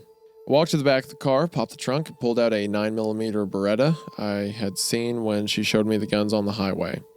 Checking to make sure the clip was loaded, I chambered around, knocked gently on Kimber's window, and she rolled it down, her eyes glued to the gun in my hand. Stay here. And if you hear any gunfire, bolt. I mean, kind of bold to be like, 1 magazine, 30 cops. I'll make it work. I'm an action star. Yeah, I'm an action star. I'll line them up. I'm Bruce Willis in Die Hard. 2 at a time, yeah.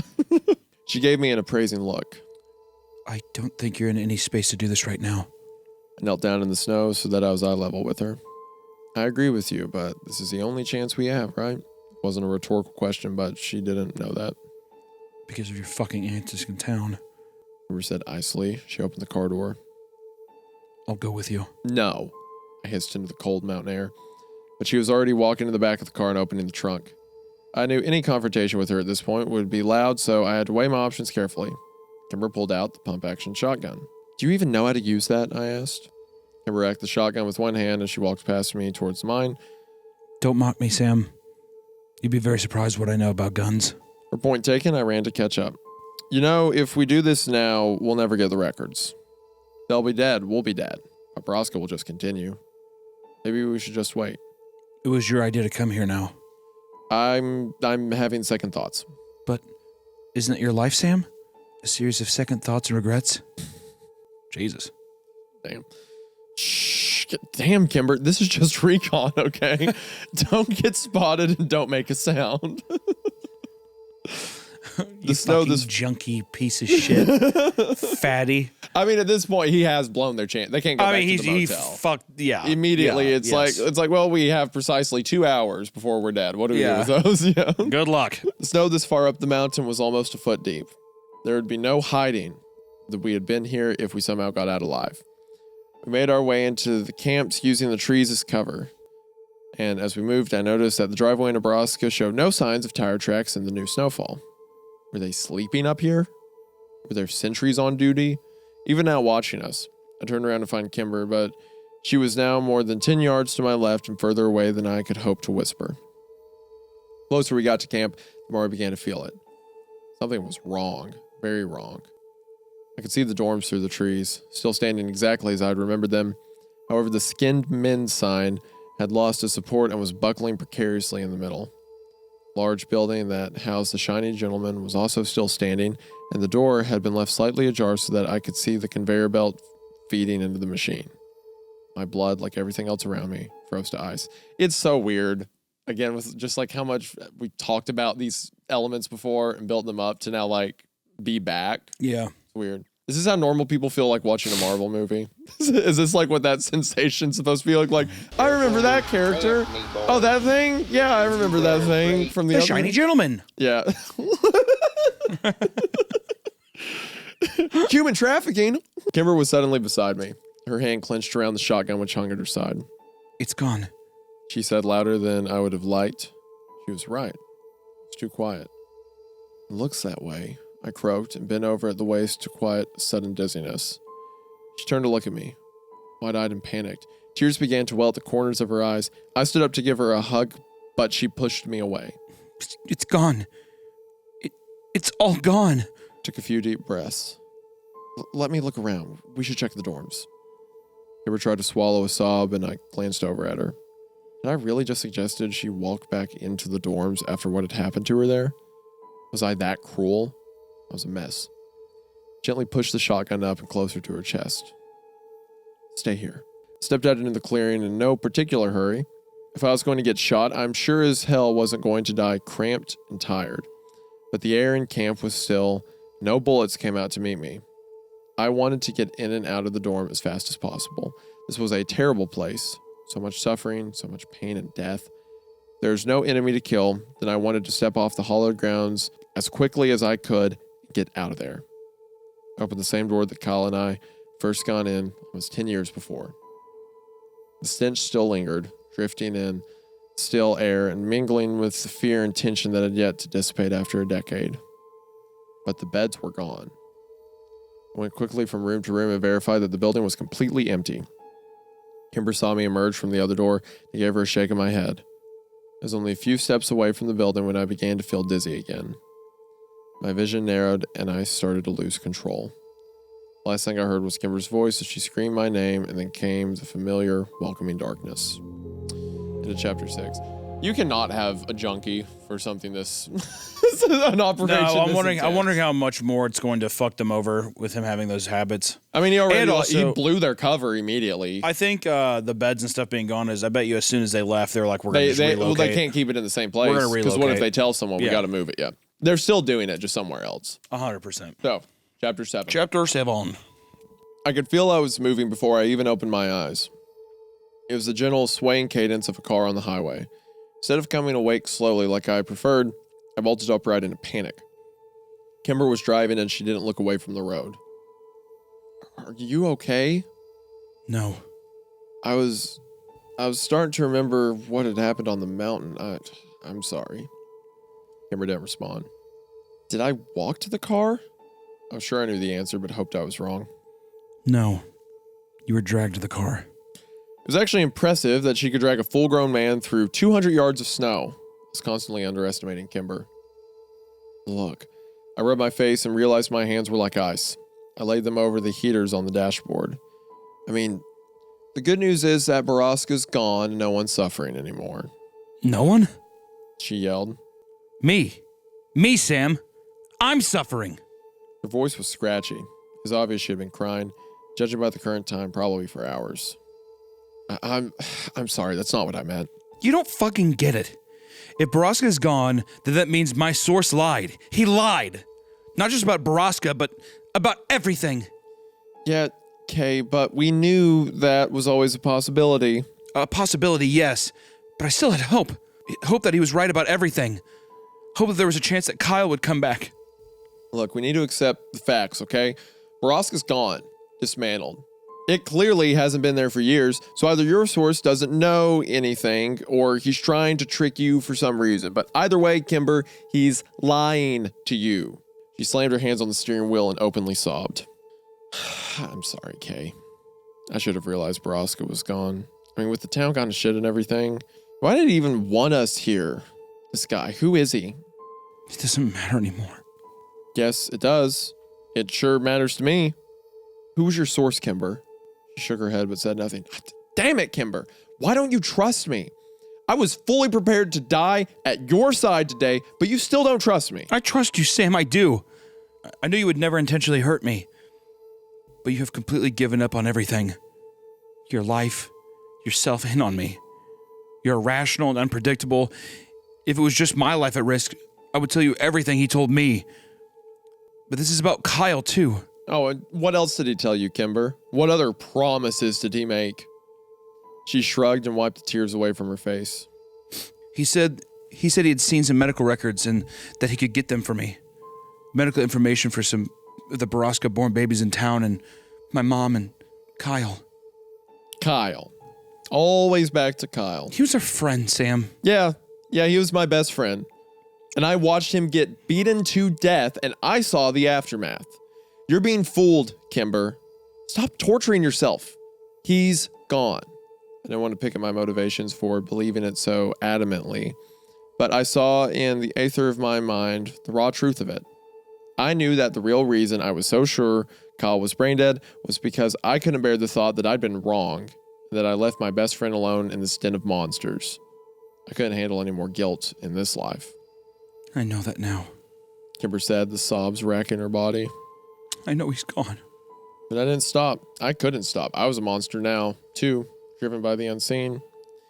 And what would you have done if Kyle was just sedated, Kay? No, I really want to know. What do you mean?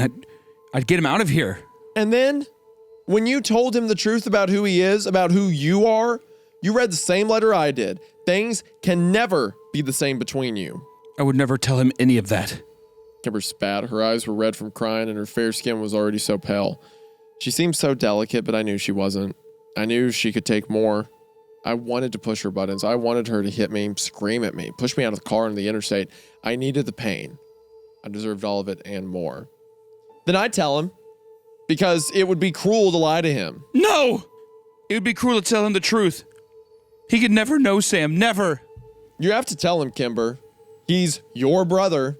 No. Kimber was beginning to shudder. Stop. No, please. If this was really your plan all along, then Kyle's lucky he's dead. No. Kimber, dude, just fucking, man. I mean, he's kind That's of rough. going in a bit. Kimber was now shaking so badly it looked like she was about to have a seizure. She was beginning to lose control of the car. What was I doing? And why? I pushed my fingers into my temples. I wanted to die, but I didn't want her to die. I had to get her to stop the car. Pull over, said quietly. I had to get her to calm down. Fuck you. Pull over, Kimber. I reached over to grab the wheel, but Kimber slammed on the brakes and we were suddenly skidding to the side of the road. This time I didn't hit my head. As it turned out, Kimber had buckled me into her car. The Mazda bumped up against the metal gate that lined the side of the highway, and Kimber threw the car in park. She laid her hands and arms on the steering wheel and bawled like I hadn't seen since her mother died. I sat next to her and watched her pain, stunned by my own callousness and cruelty. I loved this girl like a sister, more than I had even loved my own. Why was I trying to hurt her? So out of control. It wasn't me. It didn't feel like me. The monster inside me begged for a fix, and if I didn't feed it soon, it would continue to control me, and I would get both of us killed. What do you want from me, Sam? I held up my hand to touch her back, but I remembered that Kimber didn't like being touched, least of all by me. They took everything from me. My mom, you, my body, my ability to ever have babies. I can't let them take Kyle too. If there's even a chance. She looked up at me then. Do I not deserve a sliver of happiness? Even just a little before I die? What did I do that was so wrong? Why does God hate me? I shook my head. I had no words. Why do you hate me? I don't. Oh God. I don't. Kimber, I'm so sorry. I'm a piece of shit. I felt like I'd apologized to her every hour or so since she came to Chicago. She deserved better than me. She deserved Kyle. but I knew she'd never get him. Why don't you let me drive back to the hotel? The hotel? Why would we go back there? They know we're here. We're almost to the border. Let's just get out of Missouri.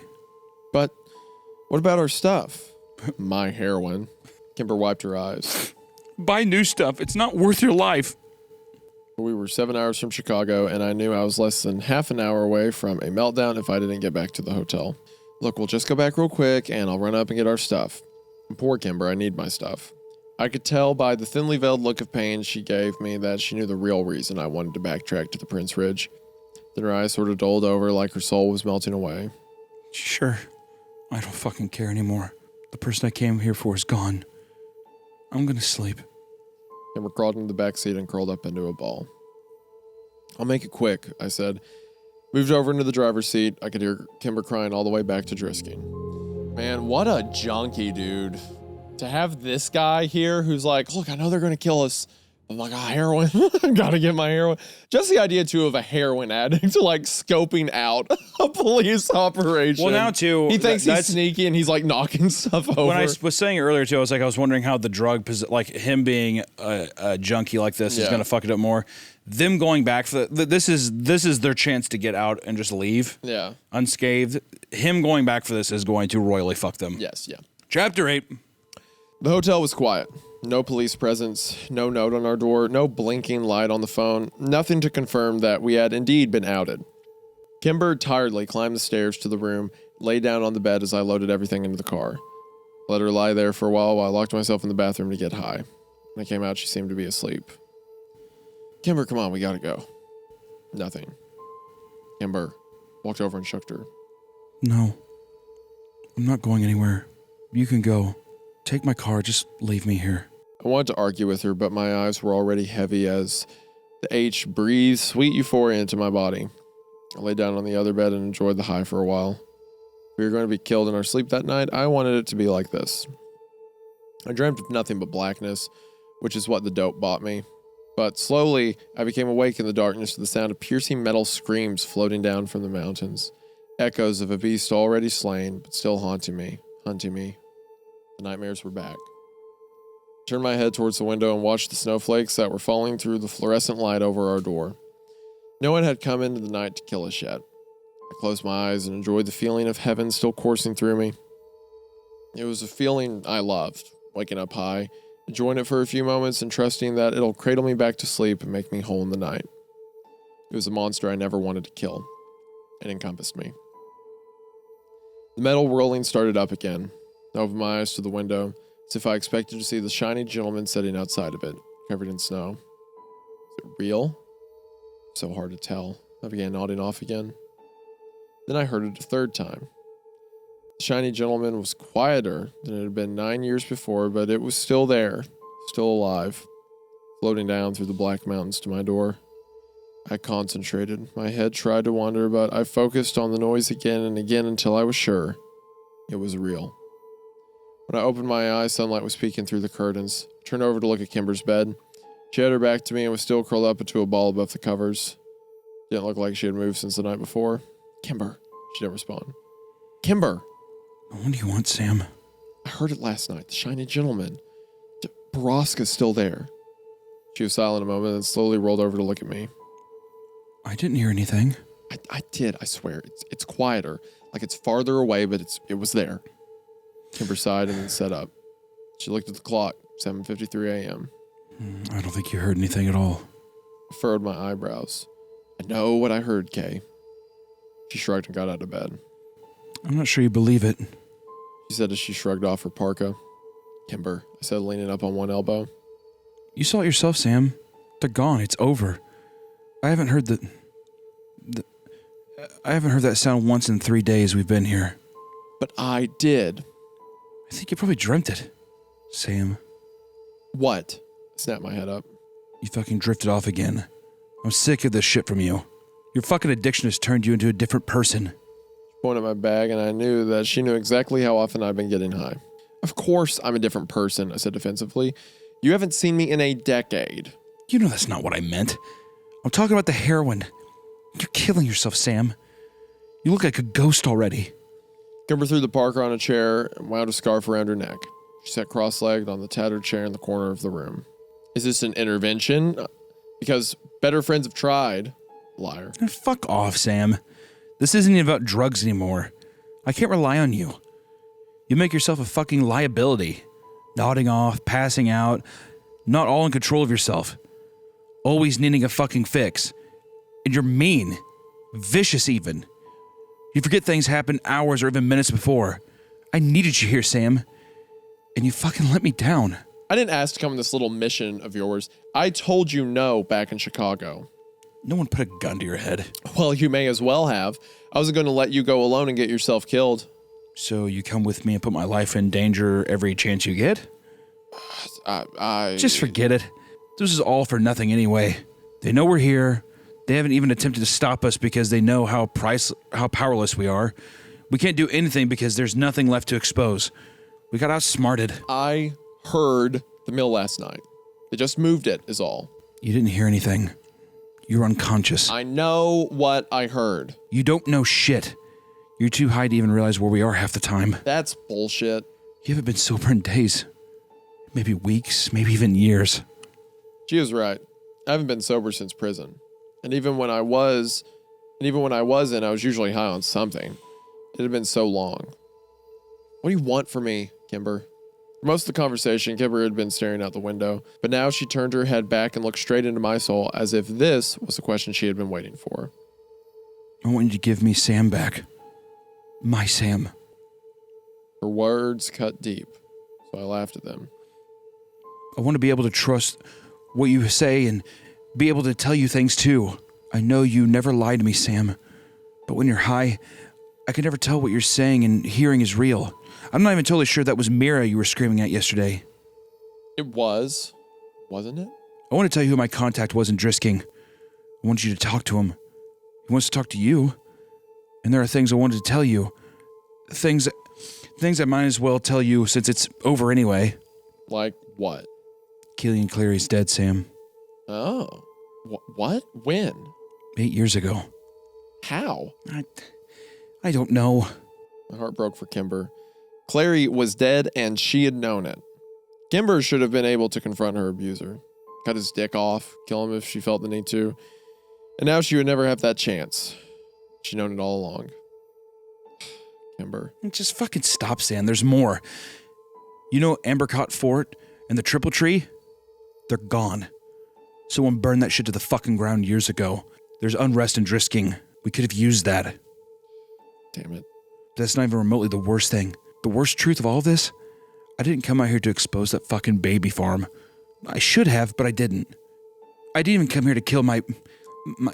She was tripping over her words as she tried to breathe in between them. The man who hurt me. But I really, really wanted to. The reason I came out here was to find out the truth about Kyle or die trying. I couldn't even do either of those things. I don't know where Kyle is, and I'm still alive to live with the pain. So I knew I could never fight all of this. I wanted to hug Kimber so badly, but I knew she wouldn't want it. But you could have. That's the worst thing. You could have. I brought you out here to do what I can. Expose them, kill them, help all those women we left here 9 years ago. I'm too weak to do it. Too broken. The only person I could have helped was Kyle. I thought you could handle everything else. Kimber let out a spiteful laugh. It sounds so fucking stupid now. No, it doesn't. But you're stronger than you think, Kimber. So are you. I didn't know if she was right. I had monsters I couldn't kill, and she was stronger than I would ever be. But she was hurting, and I inflicting so much of that pain. Kimber had been buried under all those burdens alone. She was trying to carry all the weight of Borrasca and Kyle by herself. I just made her burdens heavier. She couldn't afford my weakness on this campaign, but still she bore it. Just like when we were kids. Kimber was the glue that held everything together. She was even holding me together. But the glue was cracking. Kimber was about to shatter. And I was the one making the final swings of the hammer. I had to listen to her now. She was telling me that she needed me. She needed me, not who I had become. It's been so long since anyone had needed me for anything. Those women, all those years ago, what was it that I had promised them? I will come back and help you all. Promise. As soon as I find Kimber. Man, that would. I forgot about that. That scene where like when Kyle's getting He's looking at attacked, all of them. Yeah, he talks about how like they're clean faces, and he's like, "I'll be back." That was 9 years ago. Oh man, Brutal. Also, too, I was like, I am harsh on him for being a junkie, but at the same time, like, listen, he's a junkie. He's unreliable. Yeah. I will say, too, having her just be like, I wanted you to come and take care of all this because I'm not strong enough to, that's like an impossible challenge as well. yeah, To where they both, I think, had a little bit of grand, delusions of what was actually going to happen. To where she's like, no, it's not about this. I want to help people, and trying to like kind of guide him into so you should do it. you should, but Yeah, but I it's got like, guns. I'm getting fucking high, yeah. which, she probably was thinking, oh, well, I'll have Sam and he can help me. But she probably didn't realize, when she was condition daydreaming he'd be about in, this, yeah. that how much of a fucking junkie he was going to become. Also, you've got like, so Clary's dead, right? Yes. The one that used her, and it was 8 years. It was right after they left. Maybe natural causes, but maybe some issue, a fight that happened, maybe or whatever. The town's suffering. What do you think that is about? Like there was a fire and the triple tree burned down and stuff. It's like I think it's just legitimately them burning. They're getting Burning rid of evidence, all you of the think? evidence, because also the kids in the triple tree. If I'm correct, there was stuff in there talking about. There's like, oh yeah, we come up here and you kids write carve your things name and in we the carve triple your. tree, and then the skin man takes you if you don't, or if you go past the tree or something like that. But it's just which his sister did right Yeah. before she was kidnapped. Yeah. to me, it just reads as them completely covering their tracks. Yeah. You Doing think whatever. Sam's sister's still alive? No, You don't think so? It's only been 9 years, and they said that they keep him. I mean for like, 9. Think about that though. 9 years. yeah, but they said they keep him for like 20. They said they keep. This is so brutal. They said they keep him until they can quit having children. Oh, well, I mean, I don't know. I mean, I would assume no. Is that not so messed up, dude? Like, gosh, brutal. Well, Kimber was here. So was I. So were they. Despite it all, I was sure of what I'd heard. I needed to do better. I needed to be better for her, Kyle, and all of those I'd left behind. Borrasca was still there. It meant that maybe, Kimber Source was telling the truth about Kyle. That meant there was hope. But not if I remained the sickly, unpredictable heroin addict that I had let myself become. Kimber, in my bag, the side pocket there, rolled up in a pair of pants. There's tinfoil. Dump everything inside of it in the toilet. And flush it. Kimber's dark expression lightened a fraction. She stood up uncertainly, went to my bag, and found the heroin where I told her it would be. She unwrapped the tinfoil, and I watched the sadness cross her face when she saw the size of the brick. It takes a lot for me. Are you sure about this? Was I? No. I had almost everything about the idea, and my body was already recoiling at the thought. Yes. Kimber came back from the bathroom and sat down at the edge of her bed. What do I do now? I've actually only done this once, and only for a few days. The next 72 hours are going to suck for us both. I can go sleep in the car for a few days. No, Sam. I'm going to be here. Okay. Well, here's what you can expect. I'm going to be a total asshole. Check. I'm going to feel cold all the time. Looked over at the thermostat, which was currently set at 84. Check. I'm going to be in pain, a lot of it, and I'm going to sleep like shit. Give me a sympathetic look. Check. And I'm probably going to ask you to find me dope. I wouldn't even know where. And I'll know that, but I'll ask anyway. This will probably start in a few hours and peak sometime tomorrow, but I'm a heavy user, so it could be a few days. How long are we checked into this hotel? It's open-ended. Well, that's good. Kimber crawled over the bed to where I was sitting, and for the first time since we were kids, she put her arm around me, lay her head on mine. You're going to be okay, Sam. You're stronger than you know. Believed her. The question for me wasn't whether I could do it.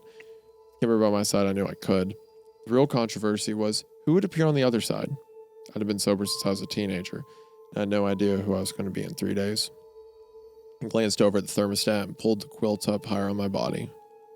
I was already feeling a chill. All right, so Sam's at least That's kicking the white dragon. That's good. I'm happy for him there. Not it bad. is so risky to do this again in the hotel outside of town. I think this is probably the worst time for an intervention. That I think is the maybe worst give the time. boy a little bit of heroin to be functional. What? Heroin would probably help you in a gunfight. Get hit. Like me right now, I bet if you gave me heroin, I would fight better. Are you telling me you wouldn't fight? Imagine like you got a dose of something that like woke you up like super mess. Does like, heroin wake you up? I'm pretty sure you're like, you slump, you're like, ugh. Well, it gives you a euphoria. It gives You're you like thinking of meth? Yeah. I bet you meth could help in a fight. Meth would help with the fight for You're sure. like, ah! Maybe Yeah. I'm just saying. Maybe I'm thinking like it would take the pain Air duster. off. Like if you took some heroin, it would take the pain off. Don't Yeah, do but I think heroin. you're just gonna- Don't do that. I think you're just gonna sit there though, and heroin, you're just gonna be like, You don't think a little bit would be like a super painkiller? no. Like I think you're gonna be just fucked. I think if you're just like a crack pipe, I've never. Oh, I'm invincible. You think a You crack get pipe shot would in the help? chest, and you just like pull the bullet out already. Whoa! That doesn't affect me. I'm You just Superman. die. Chapter 9. I was true to my word, much to Kimber's distress. By that evening, I was clawing at the walls, and I didn't shut my eyes even once that night due to the pain in my back. Kimber tried to soothe me, put on movies she thought I would like, curled up next to me at night. But the real comfort was just her presence, even in spite of her insistence that I drink water every hour that I couldn't keep down. I know that, like, Kimber is bringing Sam to, like, get this and stuff like that, but just, like, something so calming about her being like, oh, I thought you liked this movie, you know, like. It's very refreshing in one of these stories after some of the things we've read recently where it's legitimate friendship, you know? Yeah, she actually cares about it. Yeah. And I think that that's something that we don't see a lot in these stories. Yeah. I refused food through the next day, but she finally got me to swallow something in that evening. That night I slept, and I lived in dreams so real they were almost lucid. More than once, Kimber woke me up because I was crying or shouting. The day after that, I laid in bed all day, didn't move other than to limp to the bathroom. My back was still in burning pain, though the rest of my body was freezing. Kimber, not knowing what else to do, turned the heater all the way up to 95 degrees. She was down to a tank top and underwear, but still I shivered. Following morning, I woke with no memory of the night before. Kimber told me she had only woken me up once from my nightmares. It was the fourth day I had been clean, and though I was still aching and going through heavy withdrawals, my mind felt more clear. Reality was painfully bright and raw, and my actions over the last week were agonizing to remember. I apologized to Kimber about what I had said and done so often that it went from amusing her to downright annoying. I had smoked half a carton in the days I had been detoxing, and my throat felt like the smokestack on a coal train. With my new clarity came some realizations. I started to notice Kimber on her phone throughout the day, her expressions dubious and worried. I wanted to ask, but I couldn't focus on too much intricacy yet. We ate more pizza that day. I kept down an entire 2 slices. Kimber made me drink liters of water, which also stayed down. As we neared the week mark, Kimber started sleeping in her own bed again. I was remembering some of my dreams, and while most of them were nightmares from the years before, I also had some pleasant dreams of Whitney and my mother. I was feeling again, and though it hurt more often than not, I realized that not all feelings are bad. It was something I had forgotten during my many years of numbness. The dreams of my family awakened me in an unrelenting ache that I couldn't ignore. I wanted to see them again, my sister and my mother. One was impossible, the other maybe not entirely. The fact that I was less than 10 miles away from my mother at any given time warmed me during the cold nights. Then finally, I felt my physical strength begin to return. I was allowing myself to take ibuprofen for the pain, which was not unlike hurling a dart at an elephant. I was getting out of bed, sleeping through the night, and my mind was as crystal clear as ice. The more I thought about our situation, the angrier I became, but it wasn't the festival of rage that had been my life up until that moment. It was a simmering, controlled ire that I was able to rein in and compartmentalize, ready to execute at my leisure. With the mental clarity, I became even more convinced that what I had heard that night was real. They, whoever they were now, simply moved their operation. I told Kimber my belief, but as much as she wanted to believe her source was legit, I knew she was afraid of hoping again. 9 days after the incident on the mountain, I came out of the shower to find Kimber pacing and sliding worried glances my way. "What's the matter?" I asked as I towel-dried my hair. "Hey, do you think the front desk here sells razors?" I don't know. I'll ask. I could tell she wanted to say more, but hesitated. "What is it?" My contact. "Yeah, what about him?" He's on his way here. "What? How? You told him where we were?" No, he already knew. It's no secret, I guess. "Well, that's comforting. Why is he coming here?" Because he wants to know what the holdup is. What? Hold up. What does he want from us? From you, actually. I thought this guy was just giving us hospital records and pointing us towards whatever server the Borrasca database is sitting on. He's, Made a wild gesture with my hands, begging her to continue. We're never gonna get those records from him, Sam. What? She glanced out the window and crossed her arms. I'm sorry, we never were. He's offering something different, and he's here. I don't like this, Kimber, said as I stood up from the bed. Heard someone climbing the stairs outside. Heavy footfalls indicated a large man, or possibly someone who just walked like a Neanderthal. Kimber opened the door before he could knock, and Jimmy Prescott walked in. Absolutely not. Bro. Dude. Hold on, I said that. I said Jimmy Prescott. I said Jimmy and you said Prescott. no because he owns the sub shop or whatever. Or you No, said no, he's a no, monster. no. You said the sheriff, and I said, no, it couldn't be him. He's gone too far. And I said, I would think Jimmy Prescott, and then I made the joke, but Jimmy Prescott runs the town. We'll he have to could just rewind say the no. We're gonna go shit. I don't think it'd be Jimmy Prescott. He was too evil either. I don't think it'd be Jimmy Prescott. All I know is Play that back. That was me. That's my. You know what? Me. I played this. Turn that camera. I played this. turn that camera. That is wild though. The how the fuck did she get in contact with him? You know what I bet it might be? They said what's his face died 8 years ago. There may have been a power struggle or something. Jimmy Prescott doesn't care about the morality of it. Well, he just may be like, oh, they have my operation. Jimmy Prescott is the son or grandson of the crazy old son of a bitch who started this whole thing. Yeah, he was the one who gave the whole speech where he's like, we call these the stables. This is where we keep the women. That's him.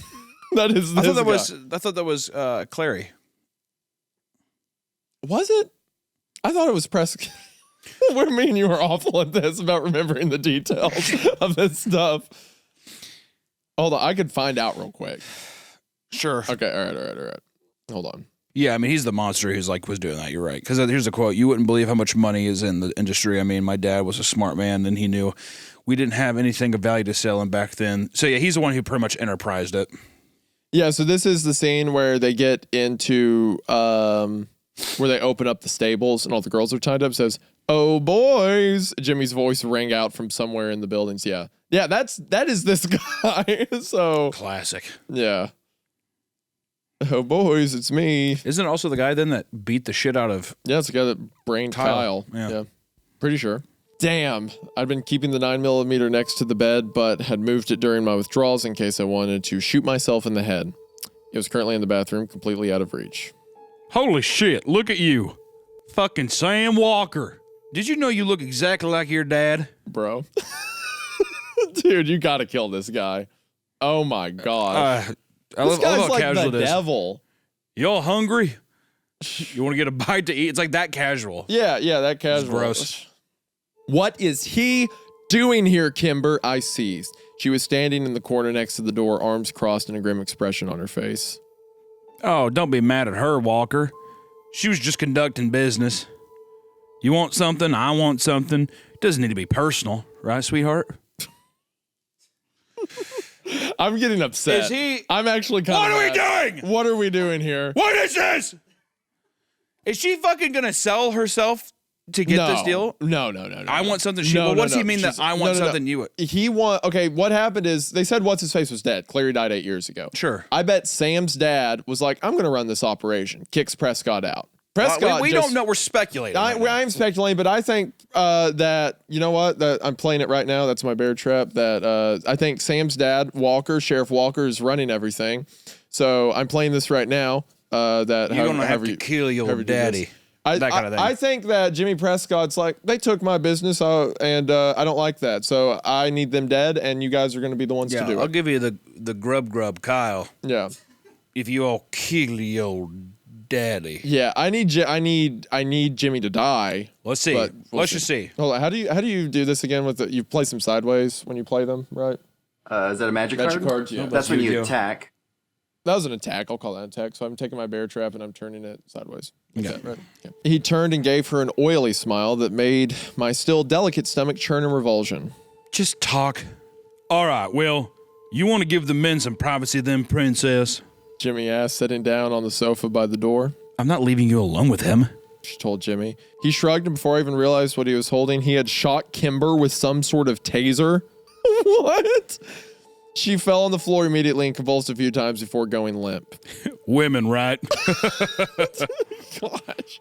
My heart dropped to my feet and I lunged towards Prescott. He casually swung the taser around to point at me. Settle down, Prince Charming. She's fine.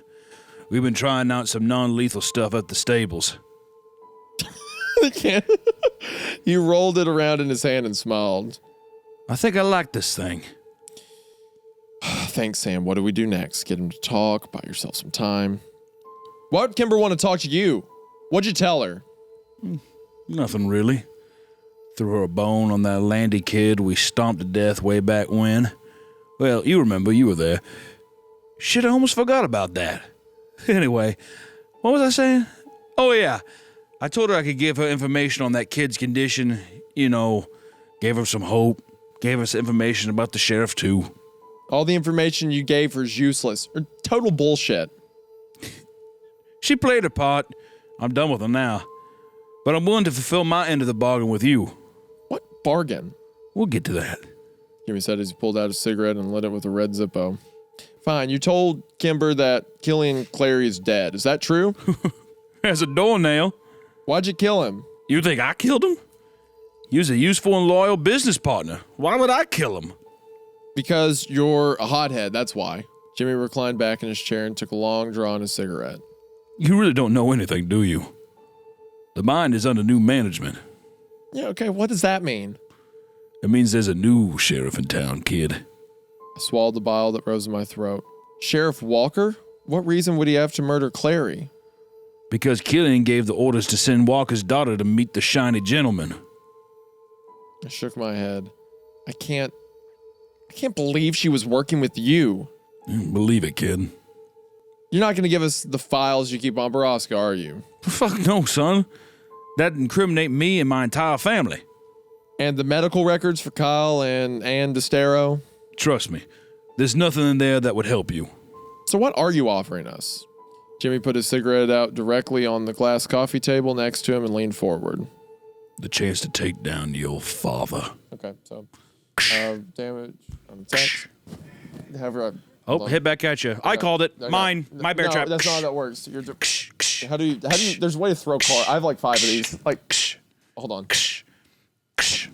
That one's me. No, I said that beginning. I was like, oh no, this is gonna be Jimmy Prescott here to do that. Stop making the noise. It's mine.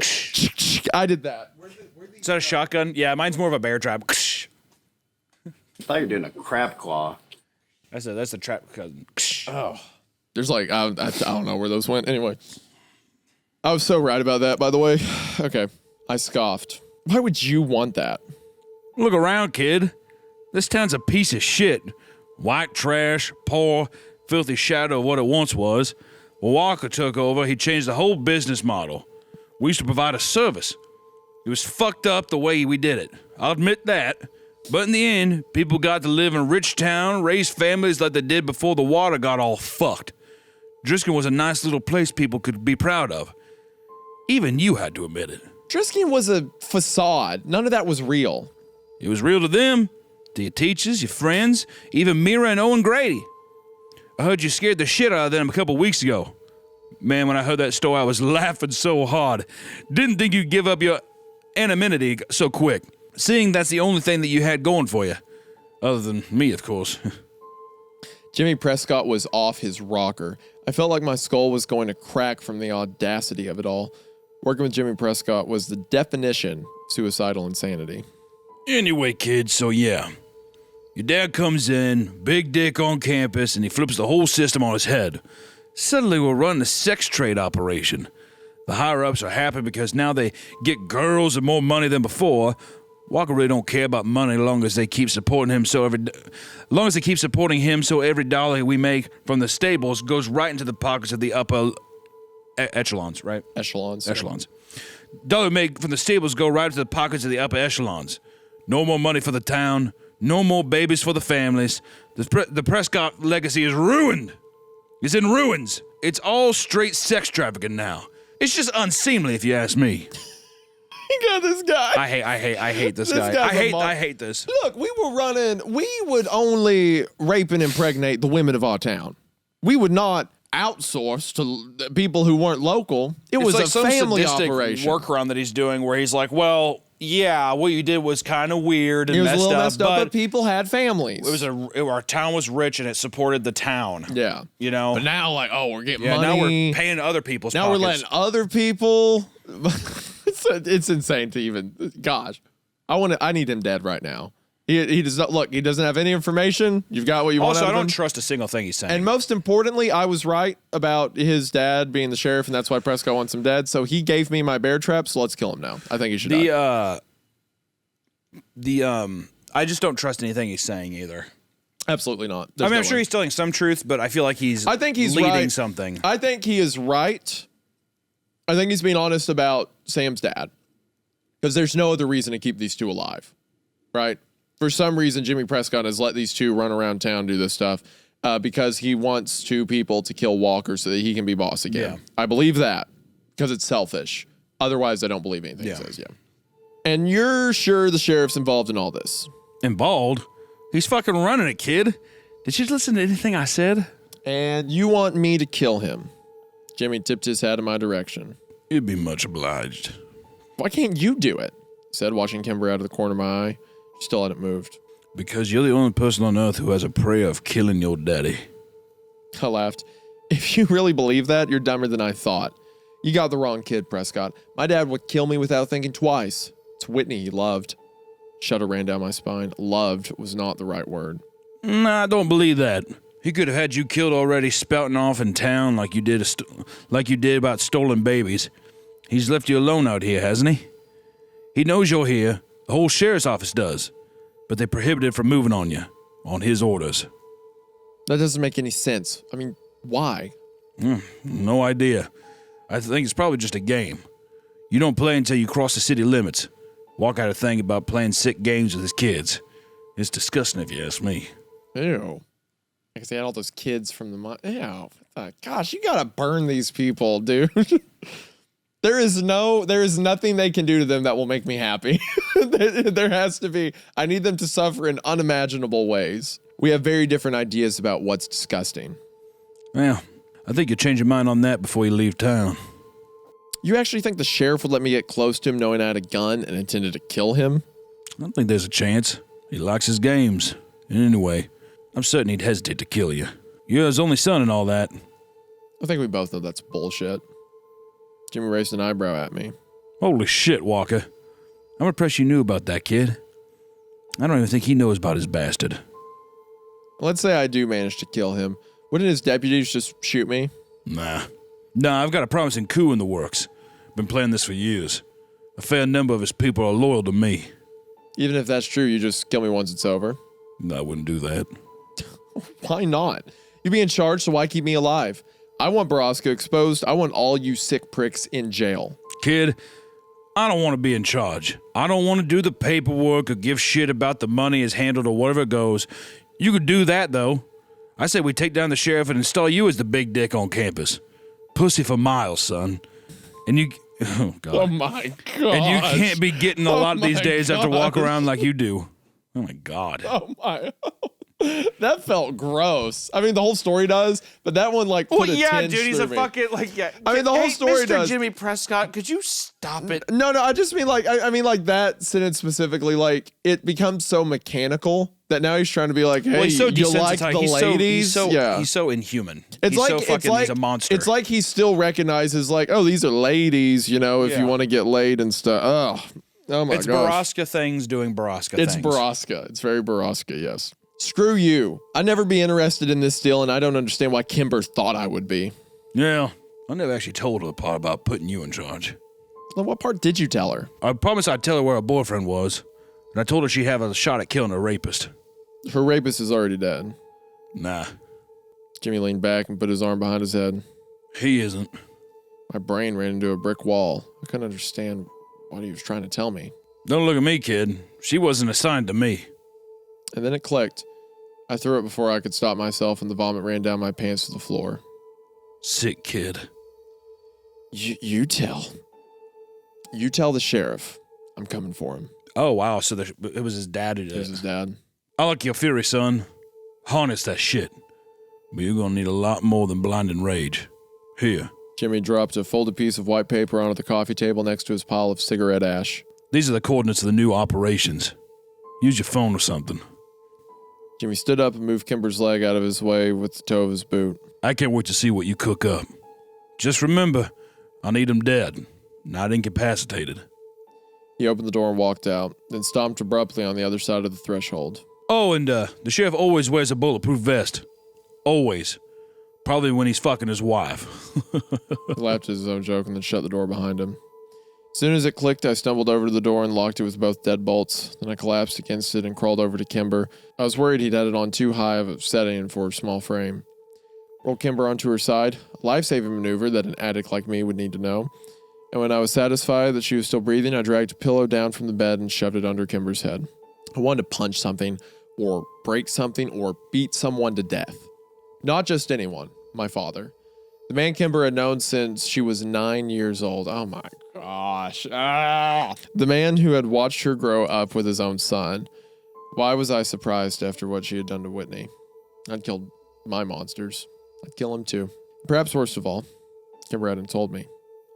She kept it all to herself to protect me from the pain. I was a spitting image of my father. I had known it and Prescott had confirmed it, but she never recoiled from me in disgust or looked at me with fear. I knew the sheriff had to die. Jimmy Prescott, sick and twisted as he was about to get exactly what he wanted. But I knew I couldn't let him live either. Prescott couldn't keep me alive. I was a liability. He knew that. He knew that I knew that. He was simply gifting me a lie that I could use to comfort myself while I prepared to go through with it all. Because I knew if Jimmy Prescott was coming to me for help, that meant that he had completely lost control of the situation. And if Jimmy, with all of his money and influence, couldn't have the sheriff killed, no one could. Except maybe me. On the long shot bet that my father harbored any remaining paternal feelings for me. I only had the beginning tethers of a strategy, but soon I would have a full plan. And I knew for damn sure that it couldn't involve Kimber. I wasn't going to bring her to the mine with me. I put her in too much danger already. I had to figure out how to execute this perfectly, because perfectly was the only way it was going to work. For now, I would just lie on the floor as the throbbing body ache ate at my coherence.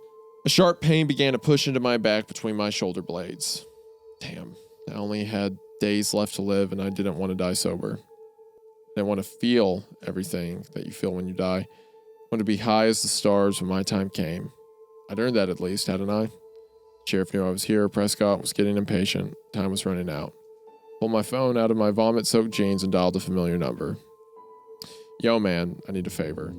Getting Did he Seth get involved. high again after No. all that? I think he's contacting Seth. He was... I hope so. I think he's Hope so. contacting Seth to be like, I need you to get some info. Sounds to from me you. like he's calling a plug. Oh, I hope not. I hope not too. Oh, all right, chapter 10. Kimber stirred next to me. Before I could stop her, she rolled onto her back and started to sit up. Whoa, slow down, easy, easy. What happened? She looked down at her sweater in a panic. Did I get shot? Yes, with a taser. You can thank Jimmy Prescott for that one. Oh my God, Sam, are you okay? Did he? What happened? I'm fine. Kimber stood up and looked around the room. He's gone? Yes. Okay, listen, Sam, I waved my hand dismissively. I know why you did what you did, Kimber. Prescott's a key player and it's smart to listen to someone that high. Wants to flip informer. Yeah, but was it worth it? Did he give you any good information? He gave us the location of the new camp they're using. So it's true. Do you trust him? No, but I trust these coordinates are correct, and I trust that he really does want the sheriff out. Did he tell you anything else? I couldn't admit to her that after everything she had gone to protect me from it, I'd found out the truth anyway. No, just a lot of bullshit and random tangents, you know, Jimmy? So what's the plan? We go in there, guns blazing? Yes. Liar. She wouldn't be coming on this particular suicide mission. When? As soon as I get my package from Chicago. As soon as I get you somewhere safe. As soon as we have a plan. Okay, and did he say anything about Kyle? I didn't have the heart to say it out loud. I simply shook my head. Kimber nodded and was quiet for a few minutes. I watched her inner struggle. I remembered Kimber well enough to recognize that she was searching for something inside, something to fight for. Such a Kimber thing to do. Okay. Okay, what do we do now? We need to inventory what's in the trunk so I know what I'm working with. We? Yeah, we. Okay, what else? Well, I don't think Prescott is the only one who knows what room we're in at this motel. Let's go down to the front desk and see if they'll swap us to a room at the back of the building. On the first floor, if possible, in case a quick escape's needed. We'll keep parking in the front, though. Yes, right. Very clever, Sam. I'm almost impressed. Yeah, I guess I'm smarter than I look. That's not what I meant. You're different when you know, without the drugs, you're cunning, strategic. It's going to make all the differences in the end. I shrugged. I really didn't know who I was yet. I was cold a lot and very stiff. My movements felt unnatural. The sunlight that covered the walls of the room from dawn until dusk every day was garish and off-putting to me. Everything felt very raw and sharp and unfamiliar, but for the first time in so long, I was able to remember every minute of my day. My motivations were also much clearer, more coherent. Keep the monsters dead, kill my father, and above all, maintain Kimber's safety at all costs. We pulled the car around the back of the building and inventoried Kimber's arsenal that afternoon. There were 2 bulletproof vests and 27 guns in total. 7 rifles, 2 shotguns, and 18 handguns, including the Beretta I always kept on me. Kimber had 460 rounds of assorted cartridges. I spent most of the following 2 days pretending to plan with her and waiting for my package to arrive from Chicago. I was beginning to feel so guilty for planning to leave her behind that I wondered if maybe it was even cruel. She wanted vengeance. She deserved it. But Kimber had already suffered so much. She didn't have to die for revenge. Not when I could do it for her. The death I would receive at Borrasca was a death I didn't deserve. An honorable one. I could live with that. Then one day, Kimber got a call from the front desk while I was in the shower. The package had arrived, and I wasn't there to intercept the front desk from letting her know.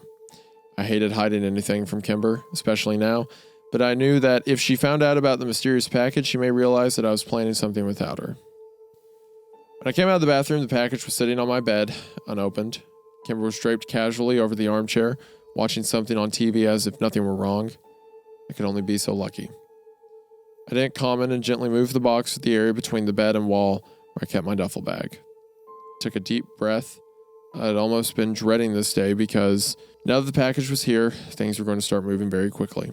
2 days. 2 days? Kimber asked without taking her eyes from the screen. We do this shit on Wednesday. I couldn't believe I actually knew it was Monday.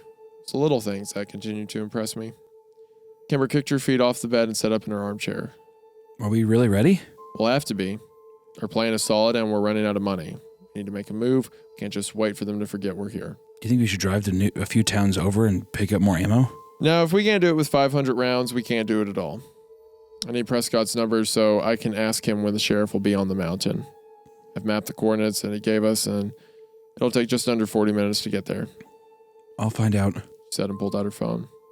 No, I don't want him having access to you anymore. Once was bad enough. Sam, I can handle this. I got this far, didn't I? Kimber, you know what that man's done. Yes, better than you do, Sam. Give me the number. We stared at each other for a few minutes, both refusing to back off. Why are you trying to take me out of the equation? I'm not. Kimber glared at me angrily and then threw her phone at my head. Get it yourself. She sat back down in her chair and watched me as I picked up her phone from the floor and imported the number into my own. I know you wouldn't leave me at this fucking hotel, Sam. Of course not. I wouldn't go without you. Liar. Fine. Then I need to tell you that before we killed Jimmy, I want him to tell us where they're keeping Kyle. What? Sent the text to Prescott and then pulled the 9mm out from under my pillow where I kept it and checked the clip for the 100th time, counting the bullets. What do you mean where they're keeping Kyle? I told you about this, but I'm not surprised you don't remember. Kyle isn't at Landy's. He hasn't been for years. Otherwise, I would have just gone and got him when we first came into town. Jimmy told you this?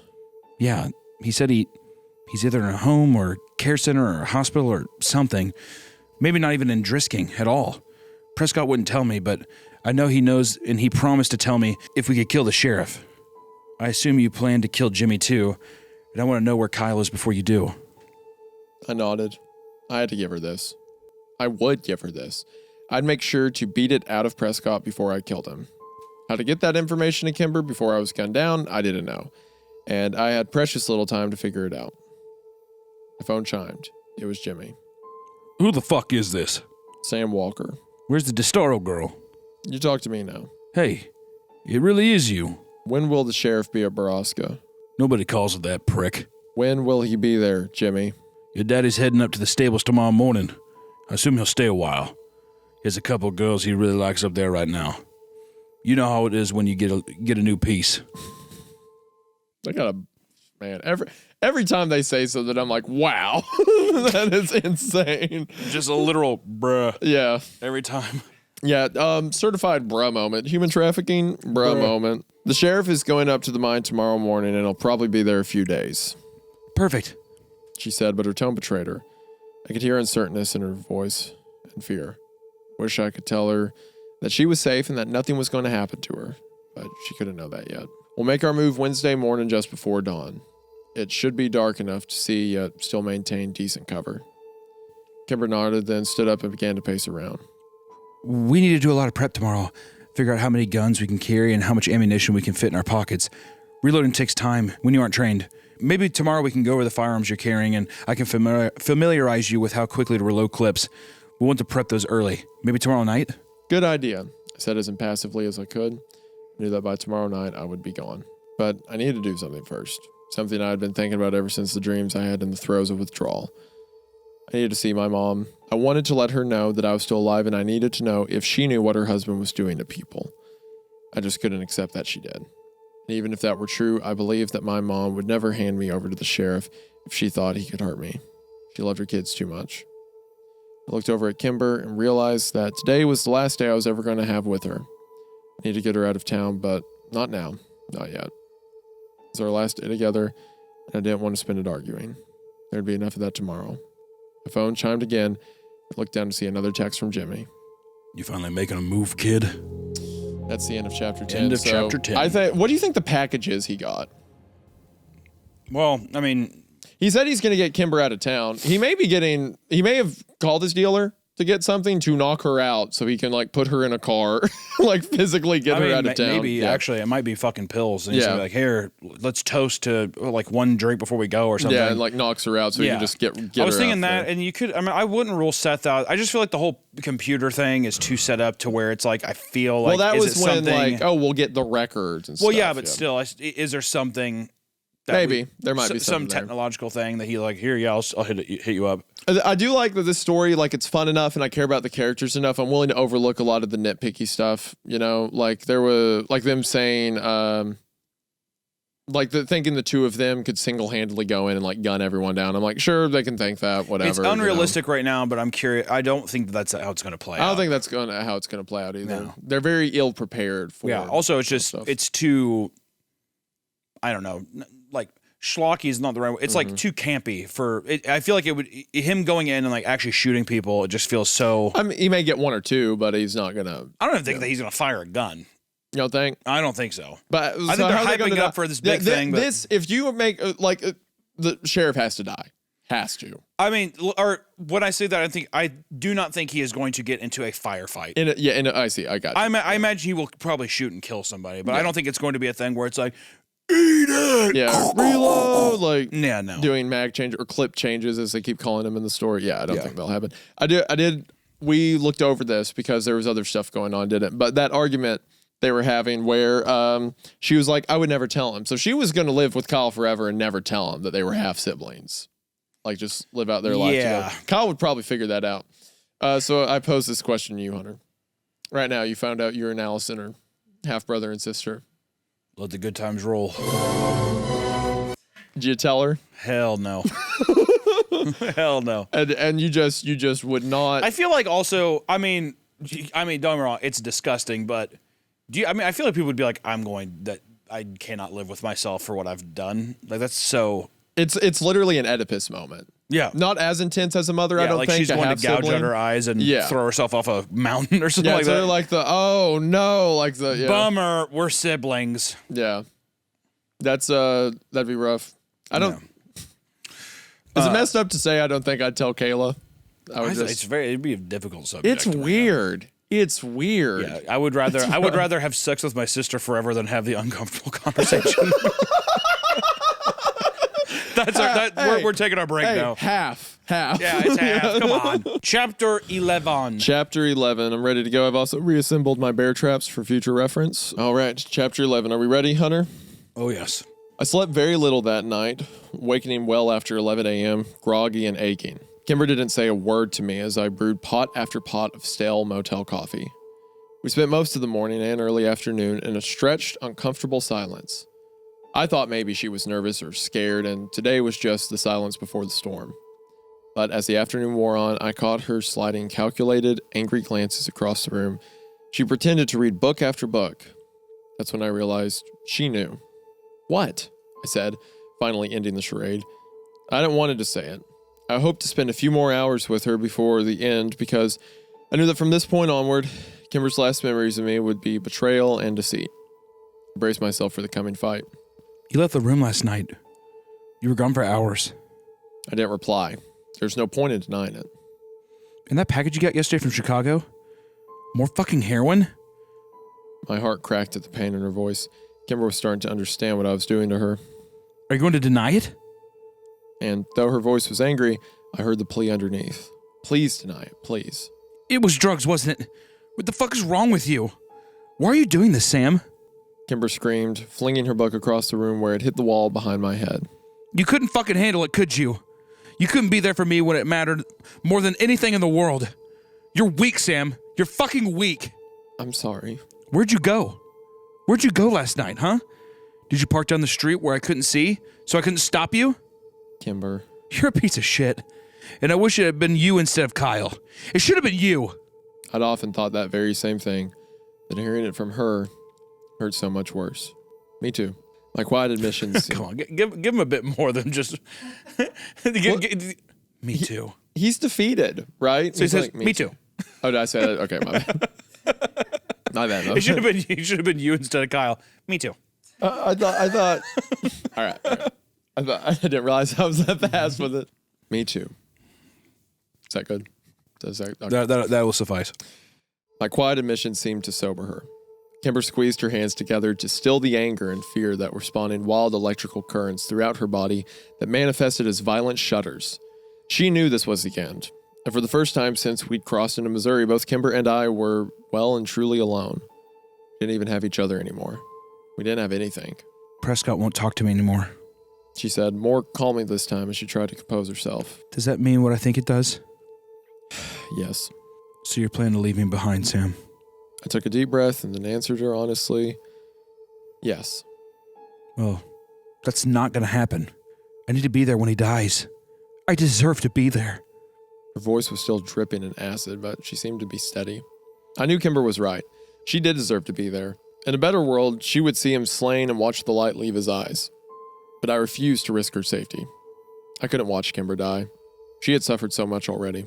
I need to be there to choke the truth about Kyle out of Jimmy Prescott. And I fucking will be. She stood up and whipped her long hair out of her face. When are we leaving for the mine? You'll die if you go. I don't give a fuck, Sam. We stared at each other. There's no point in challenging Kimber. She never backed down. Never. 3 a.m., I said, finally. Fine. Perfect. I'm going to shower and you're going to sleep since you were gone all fucking night. Later you can shoot up the rest of your heroin so that you're useless up there. But hey, at least you'll die high. Kimber gathered her clothes and threw a contemptuous look back at me. She stomped down the little hallway to the bathroom. I studied her, hoping to remember all the details. This was the last time I would ever see my best friend because even if I somehow lived, Kimber would never forgive me for this. But I would slay her demons for her, just as I had slain mine in this very room days before. I prayed she would turn around just once before shutting the door. Just wanted to see her face one last time. But she never did. I had hurt her again, this time mercilessly. Everything that was left of what would have been called my soul was scorched to cinders. Thank God I didn't have much longer to live because I'd be limping across the finish line as it was my heart and soul burned out. I stood up and placed the Beretta onto the bedside table. Using the cheap motel stationery, I wrote Kimber a last letter, just like her mother had 10 years before. I took the car. There's a red pickup that's been parked next to us for a week. I swiped the keys. They're in the drawer. I programmed Seth's number into your phone. Call him when you hit the border, and he'll tell you where to go. He knows the plan, and he'll take care of you. I placed the note under the gun, prayed Kimber would heed it. I could taste salt and ash, and I let the motel door click shut behind me, and I realized that I knew the feeling well. Regret. I walked around the building and climbed into Kimber's old Mazda. I'd wanted to leave her own car, but it would have been too risky to transfer the guns from the Mazda to the red pickup, especially when the Dodge's methed-out owner could sober up any time. I pulled out of the parking lot and merged onto the highway going west. There was just one more errand to run before I made my final trip up the mountain. My heart sunk lower every passing mile. There were precious few between the Prince Ridge and my old house. And before I'd even decided if going home was a good idea, after all, I was pulling into the driveway of my old home. The house was very different than I remembered. My parents had built an addition onto the dining room and had widened the windows into bays on the bottom floor. Why they felt the needed extra room when their children were dead, or as good as, was beyond me. It was odd to climb the familiar patio stairs and ring the bell as if I were a stranger. The chime was different too, more lilting and melodic. I waited a few minutes, rocking foot to foot, wondering what I would say to the woman who had raised me when she opened the door. If she opened the door. I was beginning to doubt that anyone was home. Since I had nothing left to lose anyway, I decided to try the front door.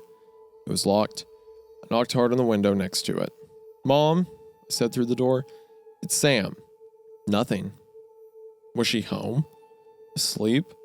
Still locked in Whitney's room, wailing away her grief after all these years? I jumped over the patio railing and walked into the backyard.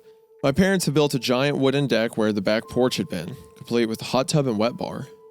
They're certainly living it up without us, eh? Felt ire and indignation seething just below the surface, but I held it in check. Superpower I'd only just recently acquired. Okay, for one, he is assuming that his parents even live here, which is a stretch. And on top of that, he's also assuming his dad doesn't have like 14 children from the mine. Yeah, well, I think he's looking at through the lens of big man in charge spends big money. Yeah, you know, probably. that kind of thing. Yeah. Like, oh, wow, so you need bay windows, Dad. Yeah, wow. That kind of meme. Yeah, I'm glad the children's blood paid for it. Yeah. Walking up the deck, I tried the sliding glass door to the kitchen. Caught on something, but with a hard yank, I was able to free it. The door slid open, allowing me access to the house. There were more upgrades inside, including mahogany floors and top-of-the-line kitchen appliances. And why not? What else was he going to do with the kids' college fund? I thought bitterly. "Mom?" Called again and stepped over the threshold. As I waited for a response, my eyes began to wander around the room. Most of the walls hosted art of some kind, but now and again, I found beautifully framed photos hung reverently among them. I went room to room studying the framed pictures, all of which were hung on the most propitious part of the wall as if in worship. And of course, all of the pictures were of Whitney. You will never leave her be. Never. I wanted to hit something. As I wandered through the house, I began to realize that some of the pictures were duplicates, as if my father hadn't had enough photos of Whitney to cover the entire house. There were no photos of my parents. Or me. I walked upstairs, and it was more the same. My old room housed only a flat-screen TV and a tanning bed, while Whitney's was exactly the way she'd left it. Couldn't bear to go into my parents' room. Everywhere I looked, I saw Whitney. No, I will not let this happen. I collected the photos from every room, foyer, and hallway, and then dumped the pictures, including glass and frame, into the deep marble sink in the kitchen. I then pulled a bottle of whiskey from the outside bar, poured it liberally over the sheriff's shrine. Took out a cigarette, lit it, brought the lighter down to the alcohol-soaked pyre where it erupted into a pyramid of hungry flame. I would burn it all. Burn him too. While I smoked the Marlboro and waited for the smoke alarm to trigger, I heard a familiar sound from down the hallway across the room. Someone was opening the garage. I didn't know what I would say to her, but she needed an answer for all of this. And I had to know what she knew about her daughter's death and her husband's crimes. Heard the door open, and she was walking down the hallway toward the kitchen. I flicked my cigarette into the dying blaze and started toward her, but it wasn't my mother who emerged from the darkness. Bum, bum, bum. That's kind of fucking creepy, though, huh? What? No pictures of the family, only pictures of Whitney all over the house. Yeah, that's his shrine. Yeah. That's who his obsession was with. Super creepy. Yeah, how culpable do you think the mom is? It's hard to say. I mean, my gut reaction is you let this kind of stuff happen, or you're just kind of like anyone who's idly sitting by for these things. It always feels iffy, but at the same time, I don't know. Who knows? My gut, I want to say I don't care for. No. The only way that she's not evil in my eye is if she was like being physically like abused during this. Physically abused, or she's like in a catatonic state where he's been drugging her for however, that kind of stuff. Some other scenario where she's a victim too. Yeah. Chapter 12. Emmeline, it had taken only seconds to recognize her. Emma hadn't aged very much since we were teenagers, and she looked absolutely gorgeous, but I couldn't figure out what she was doing in my house. Emmeline immediately dropped the bag she was carrying in shock and slung back against the wall. Who are you? What are you doing in my house? She said quickly, her eyes drawn to the fire quietly burning behind me. I was going to ask you the same thing. Why are you here? Why are you burning? Her voice had risen high-pitched hysteria. What's in the sink? What are you doing in my house, Emma? Her eyes finally slid up to my face at the familiar use of her name. I watched hesitant recognition dawn there. Sam? Yeah, now answer my question. Why are you in my house? Where's Mom? Your mom? Yes, she lives here. You know, tall, brunette, always trying to feed everyone, married to the sheriff. Emmeline finally seemed to regain her composure. She straightened up against the wall but refused to move away from it. Actually, I'm married to the sheriff. He didn't mention you were in town, come to think of it. Ugh. Emma was one of the 3 girls that he said were hot when he was younger, right? I think so. There's those 3 girls that he'd be like, oh, they were so cute in their bikinis or whatever. And you know what? At this point, yeah, like that's a perfectly expected reaction from this guy. Yeah, this dude. You're married to my dad? My stomach heaved. Yes, for about 7 years now. She crossed her arms in front of her and smirked. What had he done to her? Emmeline was never like this when I'd known her. She'd been sweet and friendly and shy. It's the reason I'd crushed on her so hard. With a sinking feeling, I remembered that my dad had known all that because we'd spoken about my feelings for Emmeline at length. Oh. You tell your dad about the girl you like? You're like, I feel like I like this girl. She's beautiful. And then your dad ends up getting with her. It's like it and keeps finding new ways for him to be gross. And only 2 years after they left. She's been with him for 7 years. So probably even longer. The moment she turned 18. Yeah. I mean, yes, but still, like he's in his 40s, 50s, whatever. Yeah. No, I'm saying that like he was clearly like waiting for a public. Yeah. Or like, yeah. Or maybe in this town, they probably don't give a shit. Yeah, but to like, she said she's been married 7 years. Yeah, I'm saying that he could have married her when he was 14. Yeah, I'm sure they were hooking up and stuff as soon as his son was gone. But I'm saying like to get legally married, like the moment she turned 18. I mean, I guess, yeah. Maybe in this town too, they're just like, whatever, you're married. Yeah. I'm the sheriff. Jimmy's words came back to me unbidden from days before. Walker has a thing about playing a sick game with his kids. I turned and threw up in the sink. Dowsing went little. He throws up a lot. It's like the 3rd time. He is a heroin junkie. That's true, yeah. I turned up and threw up in the sink. Dousing what little fire now remained in the pile of ash and twisted glass. That's revolting. What were you burning in my sink? Where is my mother? I asked, spitting out the last of the Bible. She died years ago. Less than a year after you were run out of town. Emma said. She was beginning to sound annoyed and bored. My mother is dead? Yes, dead. It's almost a relief. If my mom had been gone for so long, it meant that she hadn't been a part of any of this. But the pain was lurking there too. I could only hope that her death had been natural, because if it hadn't been, all I had was the prayer that the sheriff had shown mercy to his wife of 22 years. I'm his wife now. Emma's shrill voice cut through the fog of grief that had surrounded me. How did she die? I don't remember. It was so long ago, but it's not like you were here, so why do you care? You need to get out of here, Emma. He's dangerous. My husband would never hurt me. I'm the mother of his child. He loves me. You have a kid with my dad? Yes. She's at daycare right now, and she's this whole world. No one else compares, not even you. He better fucking roundhouse kick this bitch in the face as soon as he can. He's like, oh, cool. He's like, that's awesome. And just like caves in her chest. Kicks her. She like flies across the room. Well, you know it's saying that, right? Because like his last daughter, that was his whole world. Well, yes. Yeah. Yeah. Gosh. Every time I think it's like, well, it can't get grosser. The story just... Do you think he renamed his new daughter Whitney? He probably did, that animal. Or what if he named like Kimber or something real like... This guy, I mean, what? He named it Adolf Hitler at this point. I can't stand this guy. I'm just, yeah. Oh, really? No one else compares? What's her name, Emma? I asked. Emmeline faltered and the smile on her face turned snide. I'm not telling you that. What's her name? What did you burn in my sink? I burned every picture of Whitney Walker that was in this house. Emmeline's eyes widened and her face paled almost immediately. You can't. You didn't. Yes, every picture of Whitney is gone. He doesn't have backups of those photos. He'll come after you. He'll kill you. Not if I kill him first. Emmeline pulled the phone out of her back pocket and began scrolling through the numbers. She laughed, but it was disingenuous, high-pitched and nervous. He'll kill you. He'll kill you when I tell him what you've done. You tell the sheriff I'm coming for him. I nodded at her as she dialed. Emmeline put the phone up to her ear. I didn't try to stop her. It was too late now anyway. My eyes flicked back to the sink. Couldn't hide this. The sheriff knew I was in town. He probably even knew what I was here for.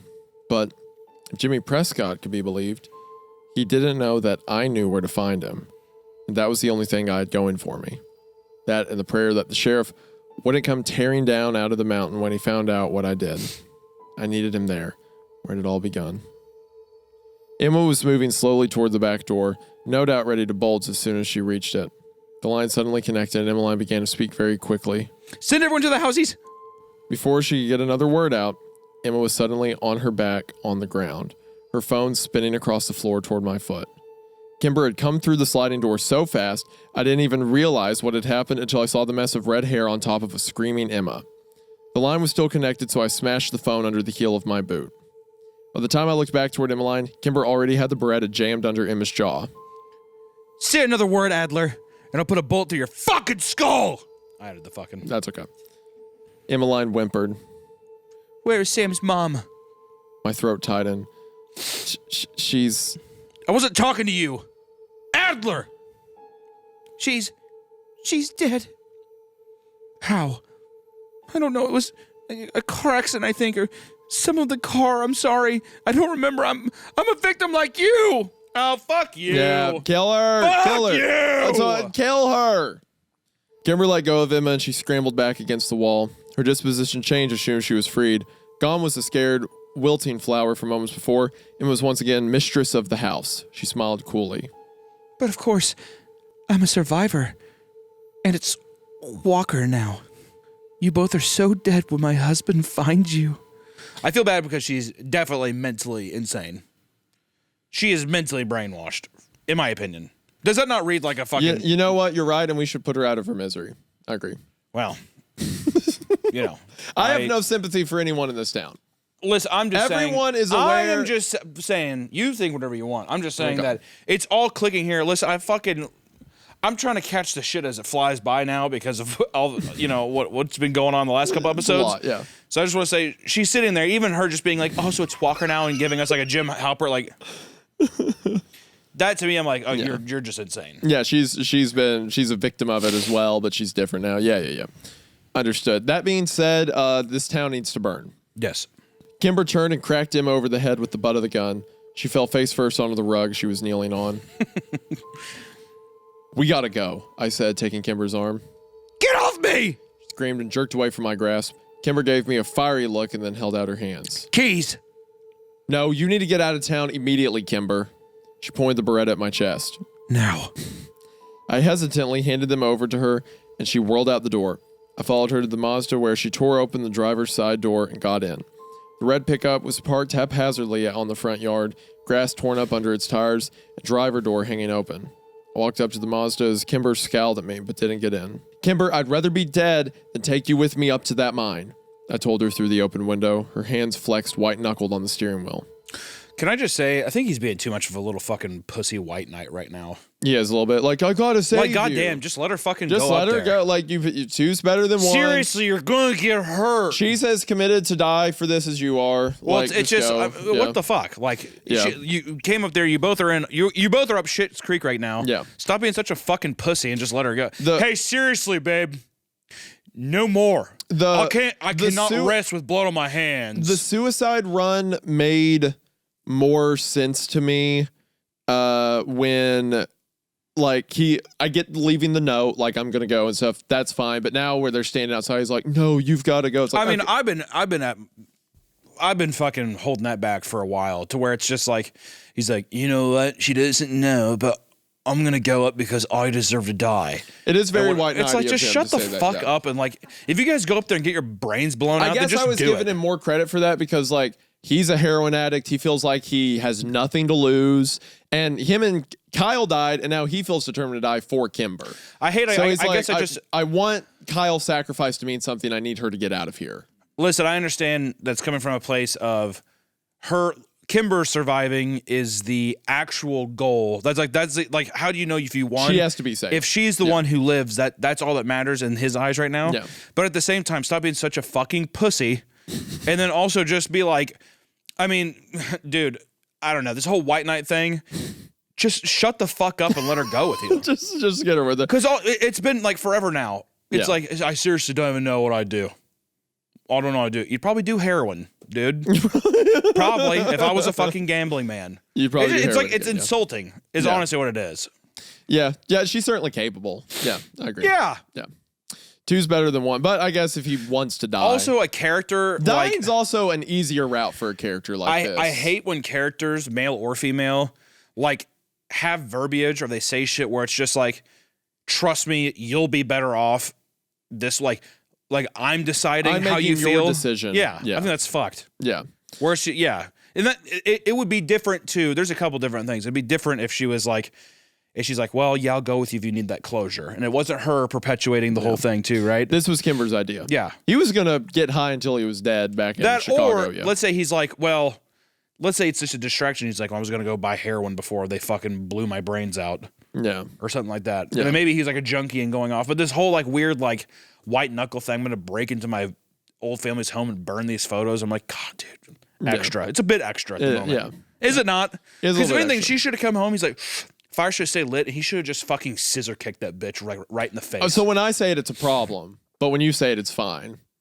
Listen, I said Isaiah, hit her. listen, dude, I'm the monster of this show. You got to stay pure of heart. See, now I'm doing the Sam to you. I said, you know, it's good because See, I got exactly- offended by that. exactly. When You're you like, what said the it, fuck I'm are you like, talking shut about? up. See? Yeah.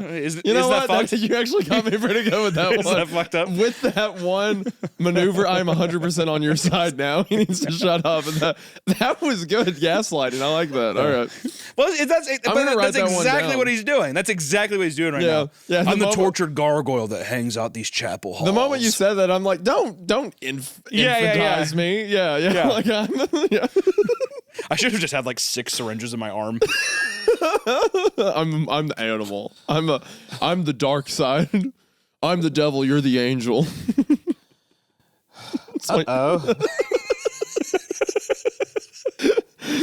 Okay. All right. Point made. Don't make me leave you here. She said as the far-off sirens of police cruisers began to creep into the neighborhood. Damn it, I yelled. Did Kimber always get her way? Before my door was even shut, Kimber was screeching out of the driveway. She made her record time back to the highway, but the sirens continued to grow louder behind us. They're chasing us, Kimber. Where were you going? You know where Borrasca is, and I don't. You're not going to tell me, are you? No, said in a low voice. Then there's only one place to go. She said, and before I realized where she was going, we were already there. She pulled into the back lot of the Prince Ridge, parked, walked straight into our hotel room, which she hadn't even bothered to lock on her way out. Ran after her, locking the hotel door behind me. They know we're here. We have to go now. Kimber fell into the armchair and began spinning the car keys on her finger. The spin is kind of rough. I didn't think a about little the cringe. visual of that. That's kind of cringe. Yeah. It's a bit cringe. Now, see, now I'm picturing her in the white knight armor kind of thing. It's like I'm picturing two completely They're like both knight wearing in knight's armor. Yeah. There's like Kimber, you have to get out of here. Now she's like, I knew you'd go to your mother's. No, don't do that to Kimber. I'm not. She's too I sacred. knew you would go to your mother's. Even when you're high, you're not stupid enough to make a run at Borrasca in the daylight. I'm not high. You hide it well. Hold on. Pause. What pause. does it say? Kimber shrugged. Yeah. But I can't. I can't. Not Borrasca. Not this one. I'm not doing that much of a voice. I am doing the actions of what she's doing. ahead. All right, and I reeled back the voice, so she shrugs. You hide it well. And anyways, how can I believe anything you say? You've lied to me at every turn. I lied. You kept everything from me. Only what I didn't trust you with. And I agree that you were right. I was a liability, and I'm so sorry for that. Kills me to even think about the danger I put you in. But you need to admit, I can see you spinning faster out of my... I see it going quicker. Like it's making a loud noise. But you need to admit the reason you're really here. Let me take it. Let me take care of the rest. I can do that now, and I want to. I know what my life is buying. I want to help, Sam. I'm not going to do it. I want to help Sam. I want Borrasca gone and those men dead. I know you do, but that's not why you're here. You're here because of Kyle. I'm not saying that's wrong, Kimber, but... I'm here for Kyle, okay? I never pretend I wasn't, but I want to see Borrasca exposed too. Sirens were getting nearer, and we were no closer to getting out of this room. Kimber sighed. It's clear that that's never going to happen. I thought we might be able to get records, but I don't know how to find them. These fuckers are going to die with their good names. But at least they'll die, right? Yes, they will die. We finally agreed on something. And you're not going up there alone for some suicidal showdown. Got it? Clenched my teeth. Time for lives was over, but I couldn't agree to this. Sirens suddenly cut off. They were here. Kimber. Come on out, son. We know your girlfriend are hiding up in that hotel room. The megaphone was coming from the other side of the building. They think that we're still in 209. Kimber whispered as if they could hear her. It was the break we needed. Get your shit and get in the car. Kimber gave me a weary look. We can argue later. Let's just get out of here, Kimber. If they catch us now, no one makes a run at Borrasca. She nodded, still looking distressful, but slung her bag over her shoulder and quietly opened the door. I prayed they had yet to surround the whole building. I grabbed my duffel bag and followed Kimber out, quietly closing the door behind me. Come on now, Samuel. Don't make us come into this crack den after you. Come out real nice and obedient so we can bring you to your daddy. He's really looking forward to seeing you. Wants to spend some quality father and son time. I like how even the deputies are comically evil. Well, yeah, it's just like, he wants to spend some real quality time with his son. I mean, to be fair, they are helping run a child sex trafficking ring, so I guess there's no level. I mean, I imagine them all with extremely long, pencil-thin mustaches that curl. They all have the Don't circle make glasses. us come in that crack den, Samuel. Yeah, it's excellent. Yes, you're going to fall right into our trap. And don't worry about the comically large mouse trap outside your door. There's a big boxing stick. Yeah, I bet you're hungry from being in that crack den so long. Why don't you grab that nice big piece of cheese? We're going to put him in. We're going to make him get the cheese, and then he'll be in Schrodinger's box with the cat and the cheese. Well, everything is going according to plan. Isn't that right, sir? And everyone's doing it too? Yes. yeah, it's excellent. We threw our bags in the back seat and climbed into the car. I waited to hear the megaphone again before I risked turning the engine over. This time a different voice spoke. Samuel Walker, you're a wanted suspect of the felony assault of Kyle Landy. If you resist arrest, we may have to hurt you. The sheriff really wouldn't like that, so don't make our jobs more difficult. Where are we going? Just away from here, we have to lose them. Knowing that they would spot the Mazda immediately, I decided our only hope was to gun it and light up the highway. The tires screeched as we shot out of the parking lot, heading straight for the freeway on-ramp. There are few places to hide, and I realized our best shot was one of the forest roads we knew so well. I risked a glance in the rearview mirror as we hit on the on-ramp. The deputies had been caught off guard by our sudden appearance from the back of the building and were only just taking their cruiser out of the park as we emerged onto the highway. The pedal was on the floor, and I was taking all of my concentration to keep the car stable in the gently falling snow. I knew there was a strong possibility that they would catch us since their cars were a lot faster than ours. Kimber, hand me the gun, No, she said without looking away from the side mirror. I'm a better shot than you. She was probably right. I hadn't shot a gun since before I went to prison. The highway began to curve, and I knew this would be my only blind spot for miles, the one chance to make a move they couldn't see. Instead of pulling off to the right, heading up a gently inclining forest inlet, I cut the wheel and careened over the snow-covered highway divider, across oncoming traffic, and up the steeper, more challenging access road to my left. I prayed our tire tracks wouldn't be visible to them with the moderate holiday traffic kicking up slush over them. The snow was falling softly through the trees as we climbed the mountain road, and I knew that if we were going to make it somewhere less vulnerable, we couldn't stop. Snowfall would only get heavier. End of chapter 13. It is interesting, they yelled, "You're wanted for the assault of Kyle Landy." Yeah, they're just gonna. They just blame pinned him it for on that. him. Yeah. Chapter 14. Kimber remained focused on the road behind us throughout our ascent. It was slow going at times, and we got stuck every mile or two. I wondered if Kimber could even get the car back down in the morning. There seemed to be no fear in her, no anxiety in her voice, no agitation in her movements. Kimber knew as well as I did this was the end. She didn't hesitate to meet it. Finally, I saw what I was looking for. A turnoff to a more level road that would move us laterally around the mountain. I took the corner and drove 1.5 miles down the road before finally putting the car in park. Kimber turned around in her seat and stared out the back window. They're not following us. How do you know? Because I've been followed before. Kimber turned back around in her seat and chewed on her thumbnail. But because we're not being followed doesn't mean we can go back. They're not going to let us off this mountain. I choked on a deep breath of thin mountain air, hoping to calm my racing heart. Kimber patted my back. Breathe, Sam. She leaned forward and popped her glove compartment open, took out a large folded paper target. Why do you keep that in your car? Kimber shrugged. Practice? She opened the door and stepped out in the snow. I followed her. You think they're following us and you want to shoot a gun out here? You said we weren't being followed. I trust you. Why on God's earth would you shoot? Okay, whatever. Whatever. Okay. Just like, yeah, this is Borrasca. It's Kyle and Kimber. Kyle mom's funeral. Okay, I'm good. She gave me a small smile as if she hadn't said anything significant. Kimber trusted me. It was a bittersweet victory that wouldn't last long. Come on. You need to learn how to shoot. Use the Beretta since you favor it so much. Honestly, I just thought it looked cool. It does, and sounds cool too. Have you ever shot a firearm before? Once, but I didn't hit anything. Well, that's not going to be acceptable up here. We have a lot of ammunition, but it's going to help us but it's not going to help us if you can't hit anything.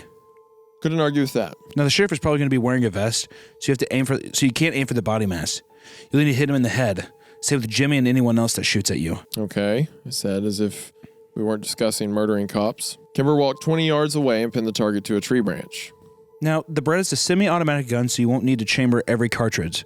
Just point and shoot in succession. Right. You don't need to rack the slide because there's already a bullet in the firing chamber. Your left foot should be in front of your right, about shoulder length apart. Hold the gun with both hands. Okay, good. Now line the sights and fix it on the target. Squeeze the trigger when you're ready. The shot was louder than I'd expected and echoed through the mountains for almost 3 seconds. Well, if they didn't know we were here already, they do now. Not bad. Kimber said as she walked up to the target. You hit the very outer circle. Let me correct your stance a little. We worked through the afternoon in similar form, taking a lot of time between each shot. I would fire the gun, Kimber would adjust me or give me advice, and then I would try again. With each progressive squeeze of the trigger, I got a little closer to the center of the target. She worked with me until the sun had sunk far into the horizon and the shadows were too long to decipher from each other. I began to shiver in the sunless cold. I know you're freezing, but this is the perfect amount of light to practice in. You're still leaving at 3 a.m., right? Yes, but Kimber, can't have you out there. Oh my gosh, I can't have you out there. You know that, right? Why do you think I'm teaching you to shoot? You're going to let me go alone? Do I have a choice? No. Kimber shrugged. Maybe, like, as they talked about the Kyle thing, like, she'll get Kyle and he'll go to Borrasca, maybe. I don't know. I don't know. Yeah, in his wheelchair. Come on, Kyle! I get home with my baby. Yeah, he does. Sheesh! Gets shot like 9 times immediately. Just loaded up and shot.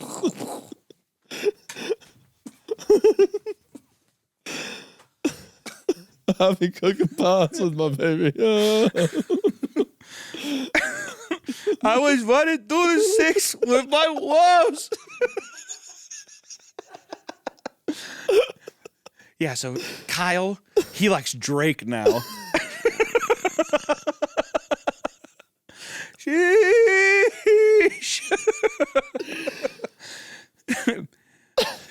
Yes, all my S's live in Texas like I'm George Strait.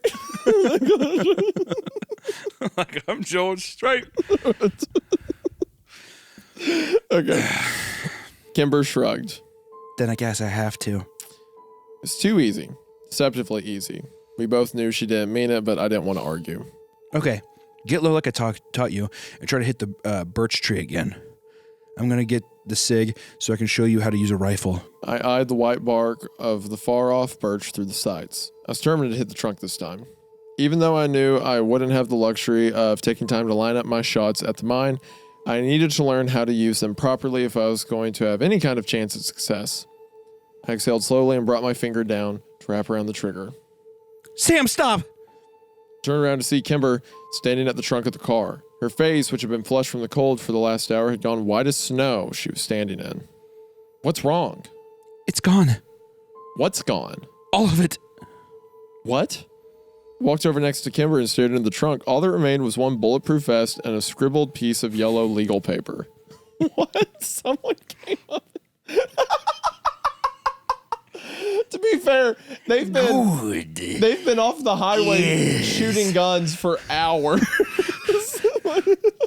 They didn't see my comically large net above the tree, did they? They didn't see my gun magnet that I flew They didn't see down the and large waved it up. cartoonish cartoon magnet that sucked all the guns up into the magnet. Yes, it's all a part of my plan. On the yellow paper it said, "We know all you have on you is one semi-automatic handgun. We're leaving you this ballistic vest to show that we play fair. Your daddy wants to see you. Come to us before we come to you. Coordinates below, the good guys. P.S. Your vehicle has been low-jacked, courtesy of the Butler County Sheriff's Department." They just won. So the police see them and they Scooby-Doo sneak up to the car. And still 23 rifles. Was it? They're like, or no, 7 rifles, 2 shotguns, and like 20 handguns. There's 4 cops. All right, everybody grab 5 guns apiece. And we're going to sneak back into the woods like this. I was going to play Pink Panther music while I do it. Unless it's supposed to be that they took it while they're in the parking lot, which is what I actually assume happened. I like to think that they did out in the forest, but they've been shooting all day and they didn't go to get ammo. they've from really the been trunk shooting. Well, I once. guess they have, but yes, because I think that she only has had them because he's been holding the Beretta. Yeah. So I imagine that when they were out she there, had a box of ammo in the front seat or something. Yeah. I'm sure. Okay. All right. They just won. Well, didn't it say your vehicle's been low jacked? Well, I don't even know what the fuck that means. I assumed it meant like putting a Probably like a tracker on it or something. cap on it, or maybe whatever. Okay. Kimber said in defeated sort of bewilderment, and she was right. We were absolutely screwed. No, maybe we can still. Kimber slapped my face. She seemed to immediately regret it, as if she had surprised herself, but she carried on anyway. Don't be an idiot, Sam. Kimber jerked the 9mm out of my hand and ejected the clip. It was empty. You don't have anything on you. Nothing? I asked in cold fear. I could work with very little, but I couldn't work with nothing at all, Nothing. said Kimber as she racked the slide. Except this. Bullet sprang out of the chamber and fell into the thin layer of snow below where it sunk. Fell to my knees to retrieve it. One bullet? One bullet. It'd probably have failed with 1,000 bullets, but with only one, I might as well just put it into my head. Sam, you're going to have to curve the bullet. That'd be great if it's a wanted thing. Kills all the cops. It's like that scene, the Guardians of the Galaxy, with that little arrow guy, Yondu. Yeah. Yeah. I will say this is getting very cheesy. If he's like, all I need is one, and we go, and he's like, Dad, fuck you. He does like a Gran Torino thing. Get off my lawn, and he pulls it out, and then they all start shooting him. You know what I mean? Yeah. Doesn't that happen in Gran Torino? Why are you looking at me like that? He doesn't have a gun. Oh, what's fake? Yeah. Oh, he's like. He lets them gun him down so that he can make a case to get them out of the neighborhood. Yeah. Finally, they're all arrested. Yeah. My grand scheme all along. Yeah, that's what the moral of that movie was about. Yeah. He was right from the beginning. Yeah. I had a pretty good hunch. I wanted this to happen, and it happened. The end. When could they have done this? I was beginning to panic. I don't know. After we did our inventory days ago? Damn it. How did they know what we were carrying on us? They've probably been watching us, or Jimmy told them. Shook my head wildly, unable or unwilling to comprehend our current situation. I couldn't get control of my fear. We needed to sit. We needed to thin. Get in the car. We need to get in the car. We shut the door, and I turned on the engine, blasting the hot air into the cab. We ran it for 20 minutes, but nothing seemed to dissipate the cold. Maybe we should just leave. Kimber's voice wobbled when she finally spoke. Her shock was melting into hopelessness. Come back in another 10 years. Didn't want to tell her that we couldn't leave. They were tracking the car. They knew exactly where we were. They always had. All the roads down the mountain were already blocked. All the roads now led to Borrasca. End of chapter 14. Okay, so why don't you go to a Walmart, a Dick's, somewhere that sells a box of ammunition? Well, I'm wondering. Just put it That's into the why. bag. That's why I was like, earlier when I was like, oh well, he had to wait till she was 18 to marry her. I was like, I feel like in this town, everybody's just in on it. So I Yeah. feel like even if they went into like a place that's local, they're just Maybe gonna all be like, the roads outside a local town are blocked. Sure. I will look. If this wasn't Borrasca, I'd be a lot more upset about it. Even where you're pointing out, like this is getting kind of cheesy. The one. well, bullet I'm and just stuff. saying, I'm not saying I'm not enjoying it. Yeah, I'm just yeah. saying. I'm willing to I'm willing to Same. put up with Same. a lot Same. only because it's Borrasca. Yeah. If this was any other story, my hopes would be in the gutter right now. There but has that's not okay. been a cartoonish firefight, so No explosions yet. Nothing to that degree. I'm willing to put with a lot because this is Sam and Kimber. So, and I'm also holding out hope Kyle's out there. That's fine at this point. I'm okay. Chapter 15. Pulled off my jacket and shoved it behind my lower back, which was beginning to throb in pain. Kimber was in and out of sleep, and I occasionally turned off the car to conserve gas, making sure to cover her with all the clothes I could find in our duffel bags. It was midnight. The woods were quiet, and there was no moonlight to reveal what surrounded the car. We were enveloped by empty, black, ice-cold air. I was cold and tired and in pain. I needed to wait until a few hours before dawn to start my trek to the mine. The walk to Borrasca would be around 2.5 hours from where we were. I had to make sure I left Kimber enough gas to get down the mountain and out of town. Because as soon as the sheriff was dead, or I was, they'd be looking for her. I watched her sleep and wondered at the madness of the world. We should all have lived normal lives. Graduated together, went to college, been roommates, backpacked Europe. But none of that could ever happen now. What cruel irony it was that Kimber was more of a sister to me than she had ever been to Kyle. The universe was just a big asshole. I rubbed my eyes and debated braving cold outside for a cigarette. I had 14 left, and I planned to smoke them all before I reached the mine. I didn't mean what I said. Jumped a little, and Kimber laughed softly. I didn't know you were awake. Who can sleep? Good point. Kimber sat up and pushed 20 pounds of clothes off her. I noted the time and started the car. I didn't mean it. What I said about wishing it had been you instead of Kyle. Don't worry about it, I said, shifting uncomfortably in my seat. I wish the same thing. No, Sam. Kimber grabbed me by the sides of my head and pulled me to her where she rested her forehead against mine. There's no one I would rather have by my side tomorrow. And I know you don't want me there, but I will be, to the very end. With Kimber holding me the way she was, there was no way for me to hide my wet eyes. Pulled my head back and wiped my face with a ratty flannel sleeve. Emotions were so much more overwhelming when you felt all of them. Without responding to her, I opened the door and stepped out into the piercing mountain air. Closed the door, leaned against it, dug into my pockets with a shaking hand.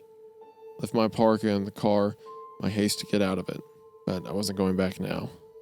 A new mantra echoed through my mind again. One bullet. Heard the passenger door open, turned in time to catch the parka Kimber had thrown at me. You idiot. Get back in the car, it's freezing. You think? I took a long drag off my cigarette and felt the nicotine begin to work its magic. I needed to stay calm. One bullet, Kimber. Pulled my parka around my shoulders. And a bulletproof vest. Yeah. More bullet resilient depending on what you get shot with. Nothing is really bulletproof, am I right? I gave her an icy glare. Well, I didn't know that, but thanks. Sorry. It's fine. It doesn't matter. They'll probably just shoot me in the head anyway. We're almost done. Because it's fucking freezing out here. Don't you want to get some sleep? I'll sleep plenty soon enough, I thought morbidly. Not really.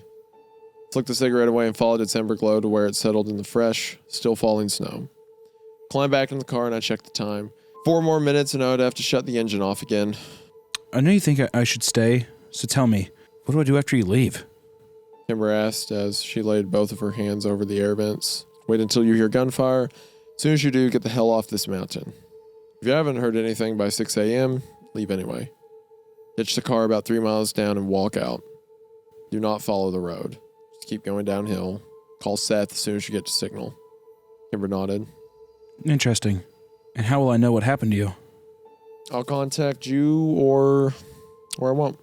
Both knew it would likely be the latter. Chances that I could get a shot off, especially one that my father wasn't expecting, were less than 1%. But I knew they wouldn't let us off the mountain until one of us was dead. I just hoped it would be the sheriff. Checked the time and turned off the car. How far is Borrasca from here? Couple hours. Ah. Kimber buried herself under half the errant clothing and threw the other half over me. You know I could just follow you, right? I know. I could already see my breath, and the car had been turned off for 10 seconds. Unless you tell me an acceptable plan, unless I truly believe you can live through this without me, I'm going to follow you. You can't. Kimber, I need to stop being a selfish little shit and sacrifice something for once in my life. And you've lost too much already. But I need to do this, Sam. I won't watch you die. I won't let that happen. Don't you think you're being a selfish freak right now? My death isn't yours to decide. I've gotten us this far and I've been preparing for this for so long. You can't go without me. Let me do this for you, Kimber. Oh my God. That one was rough. That one was rough. Jesus fucking Christ, man. Oh, that one hurt. Oh. Shing! Let me do this for you, Kimber. My armor lady. is true, and my heart is pure. May my arrow fly true for you, my queen. Or Austin Butler and Dune. May thy knife chip and shatter. May your knife chip and shatter. That's just so fucking stupid. We have knives because we have shields on our bodies. You like Dune? I love Dune.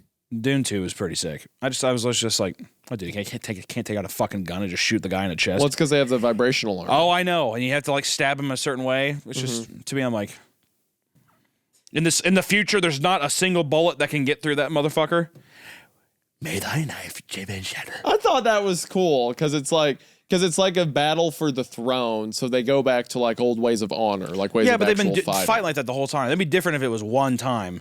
It's like everybody, when they're fighting out in the fucking wars, all just have like little pocket knives. They're slashing at each other. I like the movie. I'm just saying, really? Word? That's fair. They're taking cinnamon off the ground. They're being like, yeah, I could see God. And then they're like, there's not one guy who's like, yeah, I made a laser that can just shoot through your fucking armor.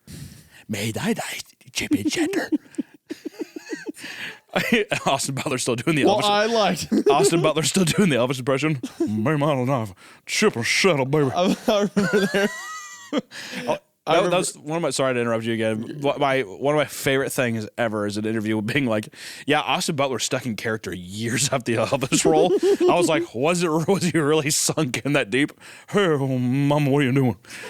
There was I can't stop. What does my voice really sound like? There was a screenshot of him, like the first photos came out of him on Dune, like with the bald head and stuff. And I remember there was a comment one time under a picture that said, "They took my hair, mama." Yeah, mama, they took my hair. So the whole time I'm watching the movie, You don't come on my Took blue my hair, suede mama. shoes. I look just like the fat bald dude in Dune, though. The guy that floats around. One of the Harkonnen? You do not look like Baron Harkonnen. I like whenever he goes up. And see, even then, instead of doing somewhere, it's just like, also, hey, bye, bitch. Boom! Blows off his bald head. Spots everywhere. He just like walks up into his neck and he's like, just barely sticks it in. He's like, ah! I did like the symbol of the ants eating him. That was pretty cool. I like the symbol of the ants eating him after they throw him out of the desert. I'm not talking about fucking Dune right now. All right, let's go. All right. Even though I'm the one who brought it up. Yeah. Yeah, I start to engage in the conversation. He's like, okay. Yeah, I'm bored. Ran its course. Yeah, no, actually, I'm bored now. May thy knife chip and shatter. I like a hoot when Timothy Chalamet does show up, though. He's just like, all right, Austin Butler. It's time for us to duel. And Florence Pugh, if I win, you're going to be my wife forever. Isn't that right, Christopher Walken? He's like, I guess so. Is that what happened? Why does he bail on? You haven't seen Dune 2? What? The reason he has that scene is because he is establishing himself as the king of like the united forces, the different planets or whatever. And he was like, I will marry, because your daughter's royal blood. So I'll marry her to be a part of, like, to keep the royal bloodline. So I'm a legitimate, like, king to the throne. So by defeating, he's supposed to fight Christopher Walken in combat. He says, unless you put forward an opponent. And that opponent is the Von Baron Harkonnen, Austin Butler's character. So he kills him. So now he is the, like, emperor over the different tribes of space, and now he's effectively going on a holy war against everyone who attacked his home, because the entire story is a metaphor for like Muhammad, and that's like Middle East. Yeah. You know what's kind of crazy though, is that not only are you right, but also the sandworms are kind of like camels. They ride them in the desert. Let me do this for you, Kimber. My monsters are dead. I killed them. I'm clean. I can do this. I'll find out the truth about Kyle and where he is, and then I'll call you.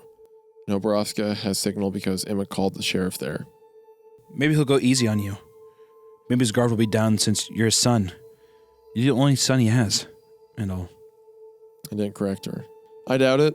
We did burn all of his daughter's photos and pistol whip his wife. Worth it. But what do you mean about Whitney's photos? Trust me, you're better off not knowing. One gun, one bullet, one vest. We need a motherfucker of a plan. Yeah, we do. And I need to be a part of it. No, Kimber. No, Kimber. I'm not backing down from this. Neither am I. Look, if I can come up with I'm losing my mind at him right now. I'm fighting demons right now. Look, if I can come up with something that gives me a reasonable chance of not dying, will you agree to assist from afar? I'm listening. But you should expect me to argue. Trust me, I do. Argue is what we did, deep into the crisp morning hours. Before I was ready, the clock showed 3 a.m. I turned off the car and threw everything I could spare for the walk to Borrasca over Kimber's sleeping form. Cold would wake her soon enough. I equipped myself with everything I needed, closed the door quietly behind me, started off alone toward Borrasca. You know what? I will give the story credit for this. They are not, because back in like the original parts, he kind of had a crush on Kimber, and then like her and Kyle started dating. He's like, that's fine. They are not making this romantic. That takes a lot of restraint. I agree, and I will give it points there too, because as soon as the forehead thing happened, I was like, here it goes. Here it goes. I was thinking that too. When they were talking about like being in the car in the late hours, I'm like, they're going to do it. It's kind of warm, and this is our last night on this earth. I was like, they're going to do it. They're going to do it. And they didn't. And they didn't do it, which is nice too. And I was going to say, if they would have gone there, I would have been like, that's very confusing, because the entire time he's like, yeah, it's like a sister to me. You're like my sister. I guess I am kind of like my pops. You're like and then there'd be a scene where he's there and he's like, you and I aren't so different. It'd be like that scene in Heat where the bank robber and the cop, it's like, you're not so different, you and I, you have your jobs, your people. You like incest, I like incest. Put her there, kid. Chapter 16. There's a lot to think about when you're walking towards your end. But instead of the existential bullshit I expected, my mind wandered in and out of the past. I revealed in memories I'd been unable to conjure for a decade. My family as we were and my childhood friends. It's not something I wanted to forget again. Finding the mine wasn't hard. I simply followed the road we had turned onto the day before. I had to go off trail a few times, but I knew the map well. Recalling details came so easily to me now. Still, as much as I hated to admit it, I didn't want to die sober. I wondered how much it would hurt if he shot me in the head. Not a lot, I thought. At least that was something to hope for. I was wearing 6 layers of clothing, but frozen to the core by the time the sun turned the sky a murky gray. Cigarettes were gone, and I had been jonesing for another for the past hour and a half. I needed more time, but I knew I was almost there. I left the trail I'd been on to make one more shortcut along the river, and within 20 minutes, I could see the edge of the mining camp. The sheriff must have been tracking me, because he was already standing in the large clearing facing my direction, surrounded by 9 of his men, and a smirking Jimmy Prescott. Jimmy was standing a few feet behind my father, smoking a cigarette and watching me as I approached. He winked. Before I knew, they were behind me. 2 deputies still in uniform grabbed my arms, pinned them to my sides, dragged me the last few yards into camp. They dumped me at the sheriff's feet, and he looked down at me in disgust. 13. 13 men and 1 bullet.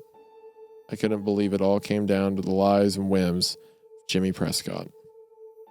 I stood up, noting all the guns suddenly drawn on me in response. Looked at the sheriff eye to eye. I was sickened to realize that we were almost identical in every way. His hair was the same dark brown color as mine, untouched by age. The skin on his face boasted only a few light creases, and my terrible lifestyle and weathered features somehow matched his older rage. I wondered how had Kimber stomached my face every day without turning away in disgust. "Hello, Graham," I said and spat into the snow between us. "You're a damn disgrace." Shut the fuck up. Greg, teach my son some respect. I didn't bother to defend myself, and I wouldn't have had the time anyway. Greg knocked me back into the snow before I could even blink.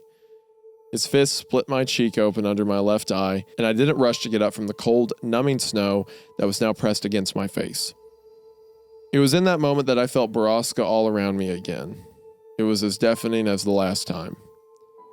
I could sense it in the air. The fear, the suffering, and the pain.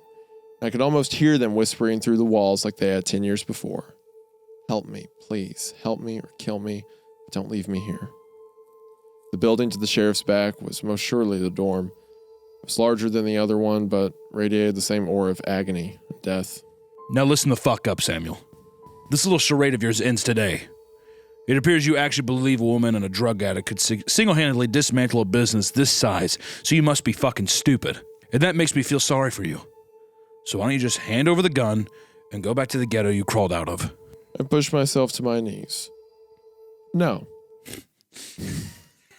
Kind of Told him. You did? Well, I like how you read it too. No. And you know what? That pissed me off. If I was the dad too, I'd be like, what? No. And you know what? Given some of the story's decisions lately, I'm not changing it. That's the reading we're going with. No? Are you dog shit insane, son?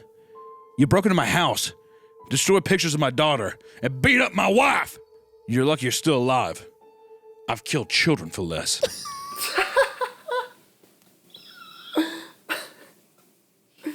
We're so close. It's like a, Gotta keep it together. Just gotta keep it together. I feel like I just opened a baby diaper. Like the grossness. There's been a faint smell brewing, and you just all of a sudden you're like. And looking at him now, I didn't doubt it. You need to die. Well, then by all means, take your shot. The sheriff swept out his arms mockingly.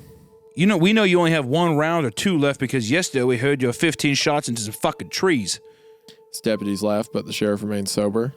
Just remember, boy, your aim better be true, because when you come at the king, you better not miss. Oh, God.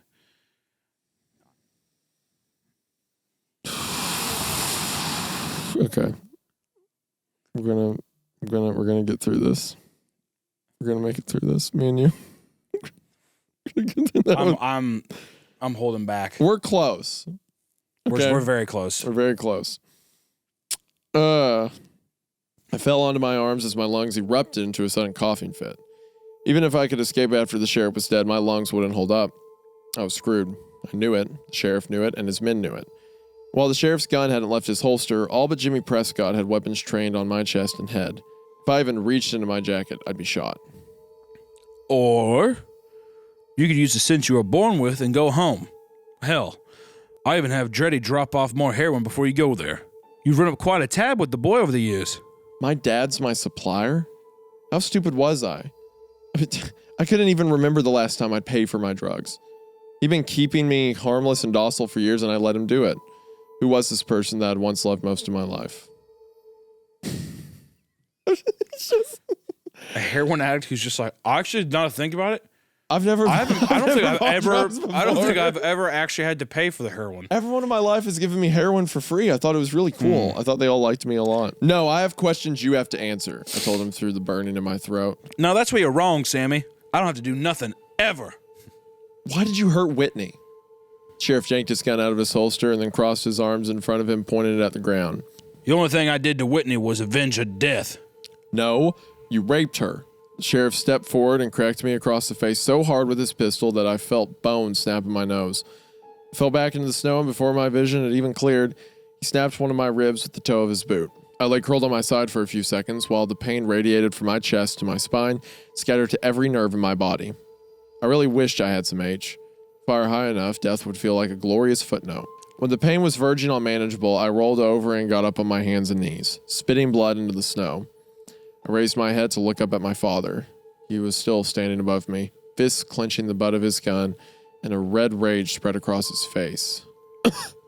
Bit of a sore spot? Don't you ever say anything so filthy about your sister ever again, or I'll shove my gun under your ballistic vest and shoot you in the fucking gut. I needed him angry, but not angry enough to kill me. Not yet. What happened to my mother? I grimaced, speaking hurt. Sheriff stepped back and smiled, his composure regained. What a woman she was. But I'm afraid she died in a freak accident some years ago. I don't believe you, I said and sat back on my knees, struggling to breathe. Slow breaths, getting the air in, don't pass out. I don't give a shit if you believe me. The conversation's getting boring. This isn't a fucking Q&A. You had your chance to leave and instead you decided to say disgusting things about your sister. Was I wrong? You were talking about things you know nothing about. I love Whitney. You're a monster. Is there any way to talk to your father? You know, I think Greg needs to teach you some more fucking respect. Screw you. I know what you did to Kimber. Oh, yeah? Would you rather have someone else you didn't know? Someone that disgusted her like that geriatric fuck Clary or Prescott over here? Jabbed a thumb back at Jimmy. I'd rather have it be no one, screamed at him. Bloody spit flying across the space between and landing on his jacket.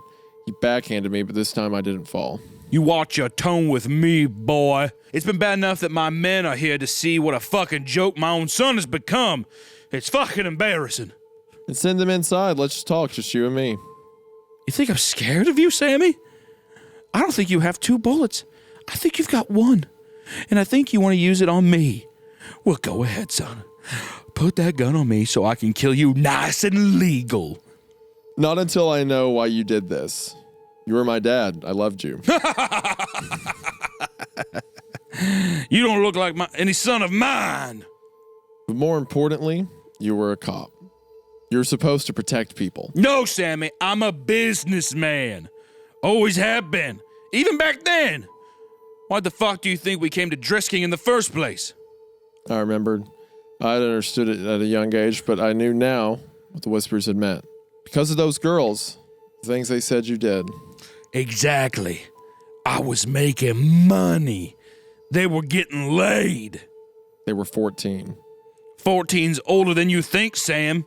And it's not like I touched them. So this is... What? I wore a suit. Just listen here. Just listen. I mean, is this not comical? No, I mean, listen to this line. So this is what you wanted all along? A great big rape.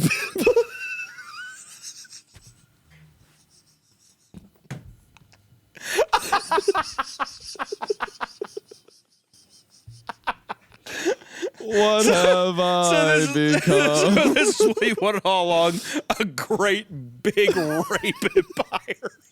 My sweetest friend. Yeah. And you could have it all. Literally, I feel like I want to look up at my like empire of rape. The book of Borrasca sitting there, and it's like just burning. Yeah, exactly. My empire of rape. I will let you down. I will make you rape. What the hell is this? Oh. This organization. So this is what you wanted all along, a great big rape empire? Hold on. I can't be expected to read that correctly.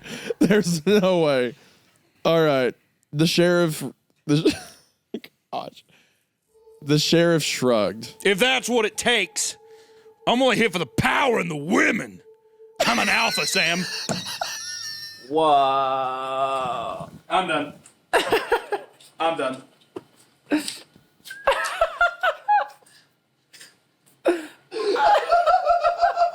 What the fuck? I'm an alpha? What? At what point was that what this was about? Boo! What are we doing? I'm an alpha? I rate myself. today to see if I could rain. To see if I'd still come. Good God. This. Oh, I can't. I gotta sit down. It still work. There we go. That's why I can't figure out what the fuck happened to you. You got the blood of kings running through your veins, and you fill them with tar. That shit is for fucking women. But I have to send it out to be handled. But I have to send it out to your handler every month. My only son is white trash drug addict. How do you think that makes me feel? This should be a birthright, and you're too weak to take it. I'm an alpha. I'm an alpha boy. It is. I love and podcasts. I'll say this right now. Men. This might be one of the most disappointing things to come. This turn of events. Well, we said in the beginning it doesn't need to exist. Right? No, listen. And it doesn't. Well, we're almost done. Let's just power through. Give me more credit. I'm stronger than you think. Strong enough to take a bolt to the head and live through it. Should we just like ham it up from here on in? I don't know how I could possibly take this seriously anymore. I say ham. Go full ham. Go ahead, I literally think after the alpha line, I just don't see how you could. All right, ever... so we're cartoon mode. All right, got it. All right. Give me more credit. I'm stronger than you think. Dude, you sound like Shinji. Yeah, That's pretty impressive. good. That's fucked up. That was a really great Shinji impression. Who's Shinji? The main kid from Evangelion. Oh. It sounds like that. Strong enough to take a bolt to the head and live through it. Are you? Sheriff expression darkened. Sam, you. Oi, boss! Look what I caught looking around. I mean, it says "Oi, boss." I mean, it is written like. Hey, boss! I caught something lurking around the forest over here. Are we getting punked? Is this like? Did we click like a joke link or something? I just want to put the preface up again. Can I preface really quick? Yeah.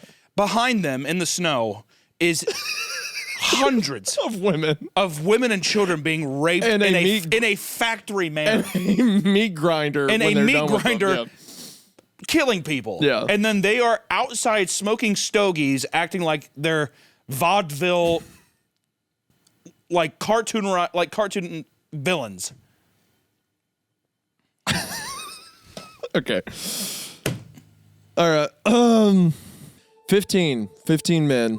2 men I hadn't seen previously came around the side of the dorm pushing a woman in front of them. Kimber, I breathed, but the sheriff knew who she was. I'm sorry, Sam. They well, The sheriff drew out the word. I heard you turned into a looker, but I'd yet to confirm it for myself. Hello again, sweetheart. The sheriff walked over to Kimber, ran his fingers along the side of her face. She recoiled at his touch. Don't you touch her! I screamed and screamed. That's fucked. That actually made me so uncomfortable. Don't you touch her. You would fucking kill working for Crunchyroll, dude. If you worked for Funimation or Crunchyroll, you would fucking kill. If there's somebody out there making an anime, you gotta get this motherfucker in. I screamed and scrambled to my feet. Greg shoved the barrel of his gun into the back of my head. Sit the fuck down. Watch your temper, Sammy. You fucking this wild filly? That's my boy. I can't. Every other sentence, it gets worse. You fucking this wild filly? That's my boy. At least I don't know you didn't turn into a homo in prison.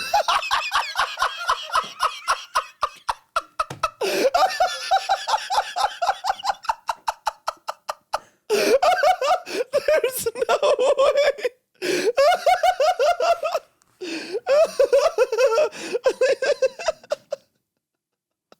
Stay away from her, you pervert. Blood was rushing in my ears, and the rage in me was deafening. Sam, stop! Just stop or he'll kill you! The sheriff looked back to nod at Greg, who cracked stars into the back of my head with his fist. Manna, Sam! That's not how you talk in front of a lady. I've had enough goddamn respect for you. This is your last fucking warning. Sheriff turned to Kimber and yanked her hair towards him so that their faces were almost touching. She writhed against the man behind her, holding her arms. Soon, princess. We'll catch up soon. Sheriff let go of Kimber's hair and walked back to stand in front of me. Where were we? Let Kimber go. Let her go and I'll do anything you want. Oh, really? Anything? Yes, just let her go. Would you leave here and never come back? Yes. Would you stay and help me run my business? I wheezed through a deep breath. Yes. Well, no, he's saying that so that he doesn't kill him. He's like, yeah, but still, how do I know he's not just like, and you know what? I did. I don't know, man. I mean, I don't know. I guess. Sure. Oh my God. Would you go inside right now and fuck one of our girls? This is so gross. It is so gross. It is like such an insanely, in the original, it was such an intense and seriously handled topic. And now it is like a punchline. I don't know when I'm supposed to break down that, like, I was so drawn in by the characters and I was like, I don't really know where we're going here. But this, like, we're almost done with the story, or like there's 4 chapters left. What do you get out of this? Like, out of Borrasca 5, what do you actually get? It is like making a joke out of it. Out of like the twist from the first one. You know? I mean, like, legitimately, yes. Yeah. Because by this point, when this stuff was happening in the last story, it was so wretched and like, and you had Jimmy Prescott, who was also being kind of a sleazeball, but it was never. I don't know. You know the trope with comic books, the woman in the fridge, that whole thing. There's an old, I forget which comic book it was, but there's some old comic book where a superhero's love interest was found dismembered and shoved into a fridge. And like, there was never a second in the comic about her suffering. It was just used to like, oh, look at our poor hero whose wife has to die. Never given a moment to the woman who was dismembered and shoved in a fridge. So a trope became woman in a fridge when a woman character is used just to give a male character like story development or plot development. Yeah. So now the Borrasca dorms have become a giant fridge with hundreds of women shoved in there. Yeah. Just a really big refrigerator. Yes. Please don't call that bluff. No, Sam. Richards, would you shut her the fuck up? I heard a sickening thud, but couldn't see through the blood running into my eyes from the split on my forehead. Kimber gasped. Now then, how about Phoebe Dranger? If I recall, she was raging to you in high school. Yeah, that word is 100% YouTube banned. Why don't you go in there and take some vengeance for yourself? I'm sure she'd love it. She's not really my type.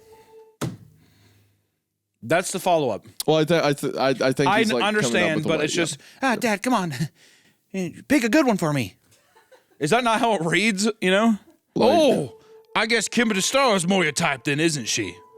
No, somebody else. Anybody else. What a fucking pussy. Jimmy Prescott laughed. Look, this family reunion has been real sweet and all, but we've got investors coming into town today and a lot of fucking shit to do before they get here. Plus, it's early as balls, and I need more fucking coffee. Can we just kill this little prick and get on with all day? The sheriff shot Jimmy an annoyed look. Do I look like I need to be fucking entertained right now? Did I tell my monkey to dance? No! I fucking didn't, so shut the fuck up, monkey. Jimmy shrugged and took a sip of coffee. Actually, Jimmy, on second thought, take the girl inside and find her a new home. Make yourself fucking useful. No. You can't take her in there. Please, I'll do anything. Dad, please, just don't make her go in there. Sheriff turned around to give me a disgusted look and shook his head in disappointment. Then, without even turning to look at her, the sheriff shot Kimber in the chest where she stood, and she fell over in the snow without making a sound. Enter chapter 16. Kimber's dead. There's no way, right? She has to I live. absolutely believe that she's dead. You think they just shot her right there? 100%. I think that's legitimately, and period. And she's dead. All right, chapter 17. Oh, quit your yelling. I tried to warn you, Sammy. The sheriff said through the echoes of the shot still resonating through the camp.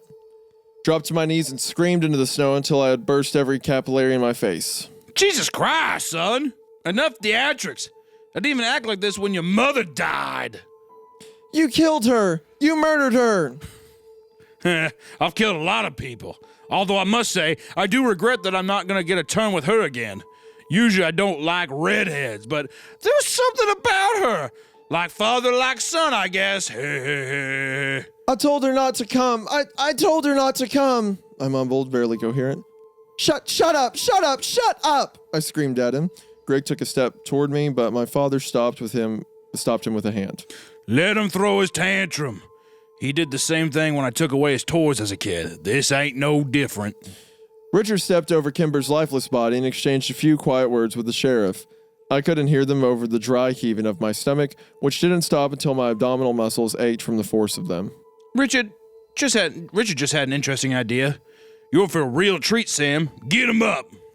The sheriff said to the men behind me. They hauled me to my feet and shoved me in the direction of my father. I stumbled but didn't fall. We don't use it too much anymore on account of the noise, but how about we throw your girlfriend's body into the shiny gentleman and scatter her bone fragments all over the mountain?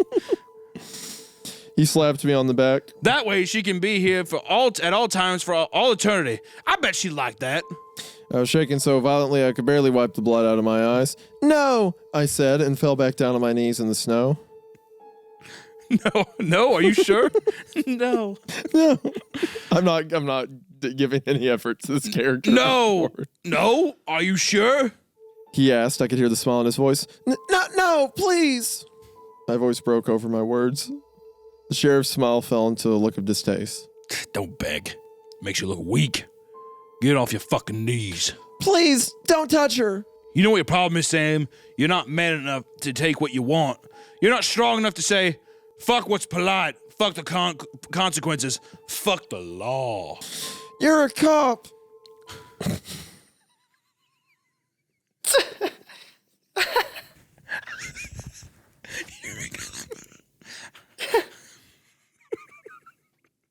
See? Now there's a bit of spirit. That's his rebuttal to that. You're a cop. See? Now there's some spirit. Sometimes in life you just have to claim what's yours. That's what society is built on. Now our operation may not work within the laws of the land, but we sure as hell work within the government. But Whitney, look what it did to her, this place. I ain't gonna warn you again. Keep my daughter's name out your mouth. Which daughter? What can I say? Whitney's a beautiful name. It's sick. You're sick. You need help. I have help. Look around you, Sammy. He gestured to the 14 men standing in a half circle around me. I'm a sultan. These are my governors, and this is my harem. Kill yourself. I'm starting to think you're not gonna come around, Sam. Oh my God. This is also going on so long. Oh my gosh. This is going on so It's got, long. dude, there's 3 whole chapters after we get done with this Yeah. one. That's insane. I'll never be a part of this. I will never stop trying to kill you. Well, I'm really sorry to hear that. That's a pity. Looks like you're gonna have to be broke in like a horse. Kind of wish you'd left the Starro girl alive now. Kill yourself. You say that. You can't say fuck you. So you just say, kill yourself. Kill yourself. You say another fucking word like that to me, and I'm gonna execute you right here on your fucking knees. The sheriff's men seemed to lean in, smelling blood in the water. I knew this was it. If you want to be dead, you would have already shot me. Are you sure about that? The sheriff asked and leveled his gun at my forehead. Why don't you pull that gun on me and find out? Oh, I'm sure about that. You need me. Through the sea of your bullshit, I see the truth. It's a pride thing. You want your son taking over your business. You want another Walker in charge. He's on Connor from Low on the Spectrum. That's it. Yeah, that's it. I've got to make this a little bit enjoyable somehow. I've got to figure it out. Oh. The sheriff's mouth spread into a wide smile, but he didn't lower his gun. I can make another son. You could, but you want me. You want to break me. You want to mold me into you because that way you win. Oh, I've already won, Sam. No, I have. You're a slave to your... This is insane. You're a slave to your own hubris.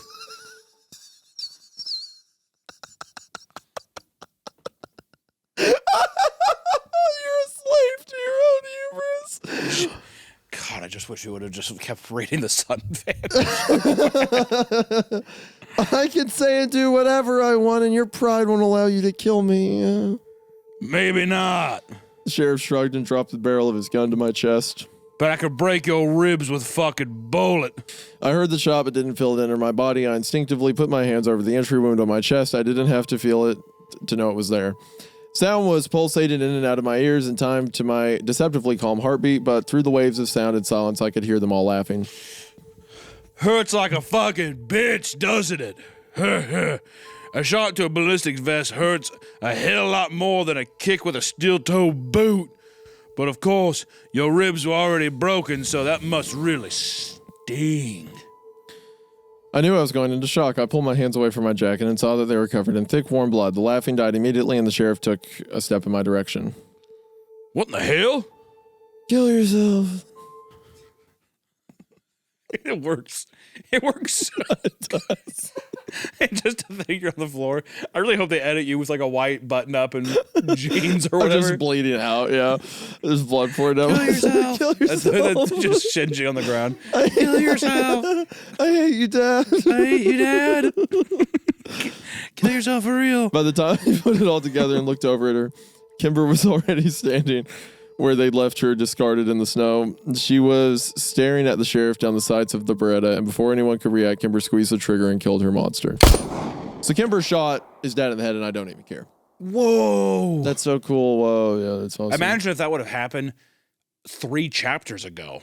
Yeah, and not during this whole escapade. Mm-hmm. Imagine if I didn't have to read that stupid diatribe for that long. It's your hubris, Dad. You're a victim of your hubris. I'm a human being talking to my dad. You're a victim of your hubris, Dad. I live in 1574. Kill yourself.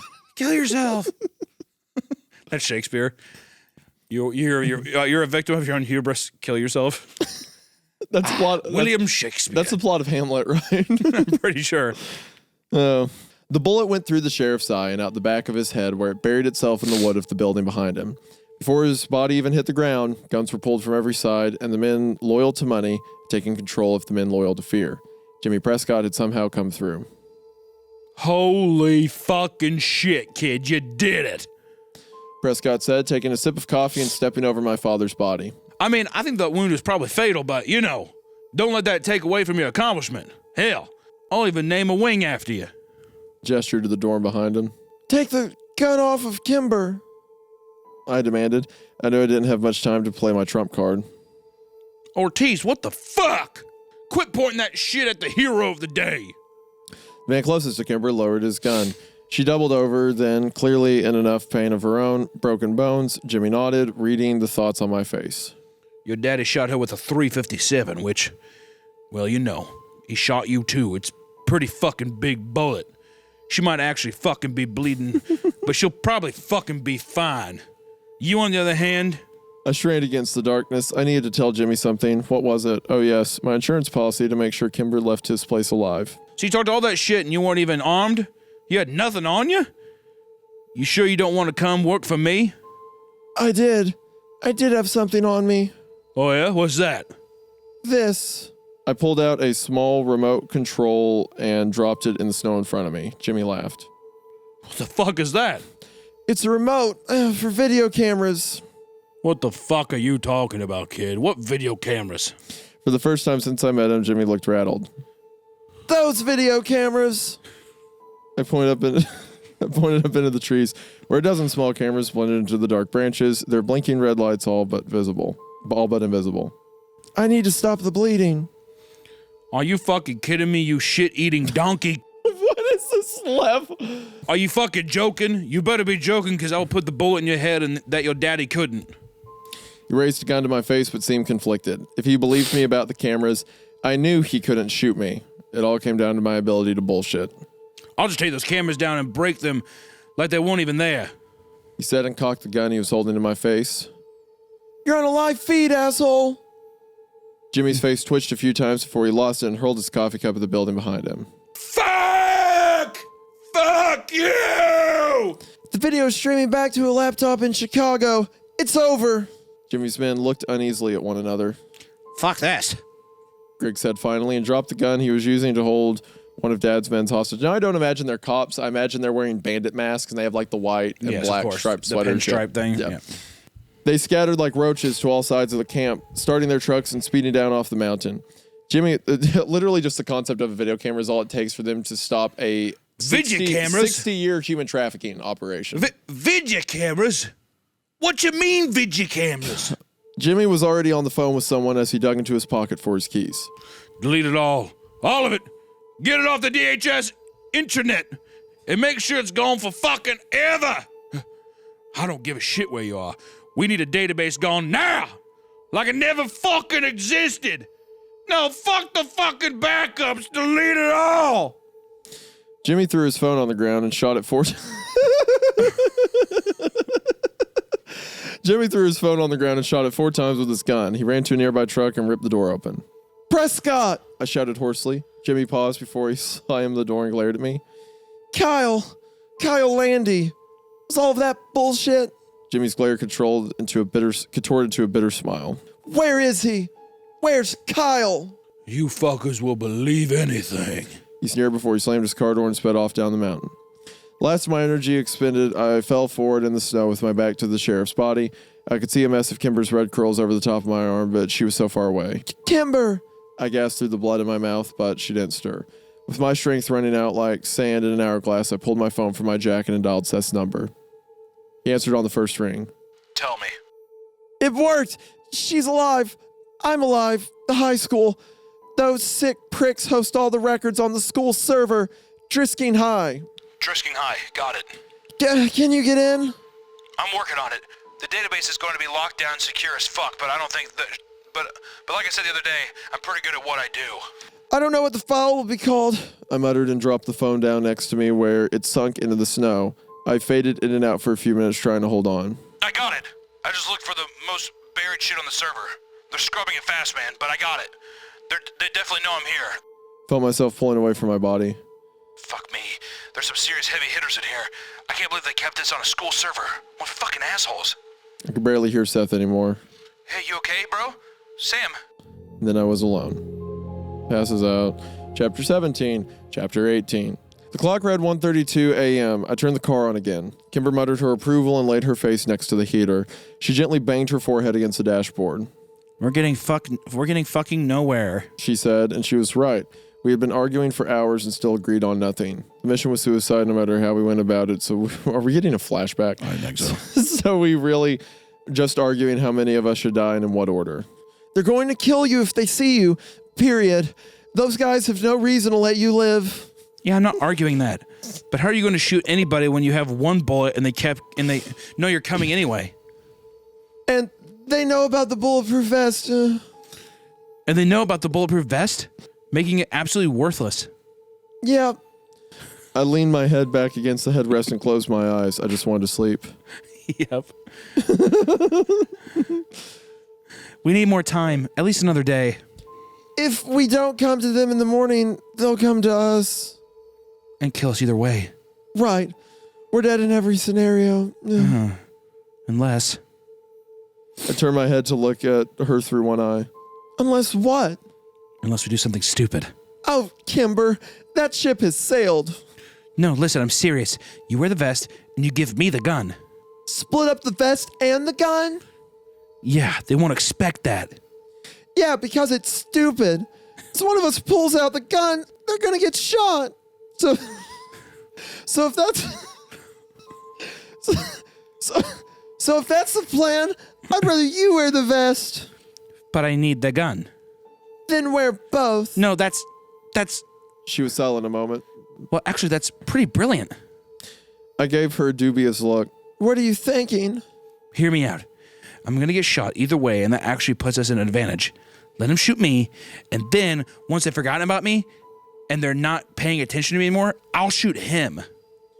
This is the most unnecessary flashback This is of all so... time. I get it. I understand this is what happened. Well, you know what? So much has gone wrong in the last 5 chapters. Why not? Well, you're banking on the fact that they don't search us when we get to Borrasca. Yeah, And then they won't just shoot you in the head. granted. And also that they'll shoot you at all. I mean, they could just, keep you there. Okay. And finally, that Jimmy will, or even can, take control of the situation like he promised. Okay. All accepted risk. You're high, Kimber. I'm fucking not. But are you? Because for this to work, I'm gonna need you to step the shit. I'm gonna need you to streep the shit out of this. I wish. Kimber raised an eyebrow. That package didn't have drugs in it, What? Sorry, but I couldn't tell you at the time. You have realized that I was going without you. You're a dick, Sam Walker. So what did it have in it? It was a care package from Seth. He sent me video cameras. Why? For what? Remember the night I disappeared with the car for some... Why would he not just tell her that? This is so stupid. Remember the night I disappeared with the car for... I don't know, man. Okay, it doesn't matter. Yep. Remember the night I disappeared with the car for several hours? Yes. I used the directions Jimmy Prescott gave me to find Borrasca 2. They call it Borrasca 2. Oh, gosh. Please don't call it that. Also, please tell me you're fucking joking. Sorry. No, I'm not. I couldn't see much or hear anything, but I was there. I know the way. It's the reason we're parked on this road right now. I can't believe you went to Borrasca. I can't believe you, Sam. That's madness. Yeah, and I realized that too late. And the whole thing took me longer than it should have because I had to be stealthy. Which I don't know if you've noticed, but I'm not a graceful person.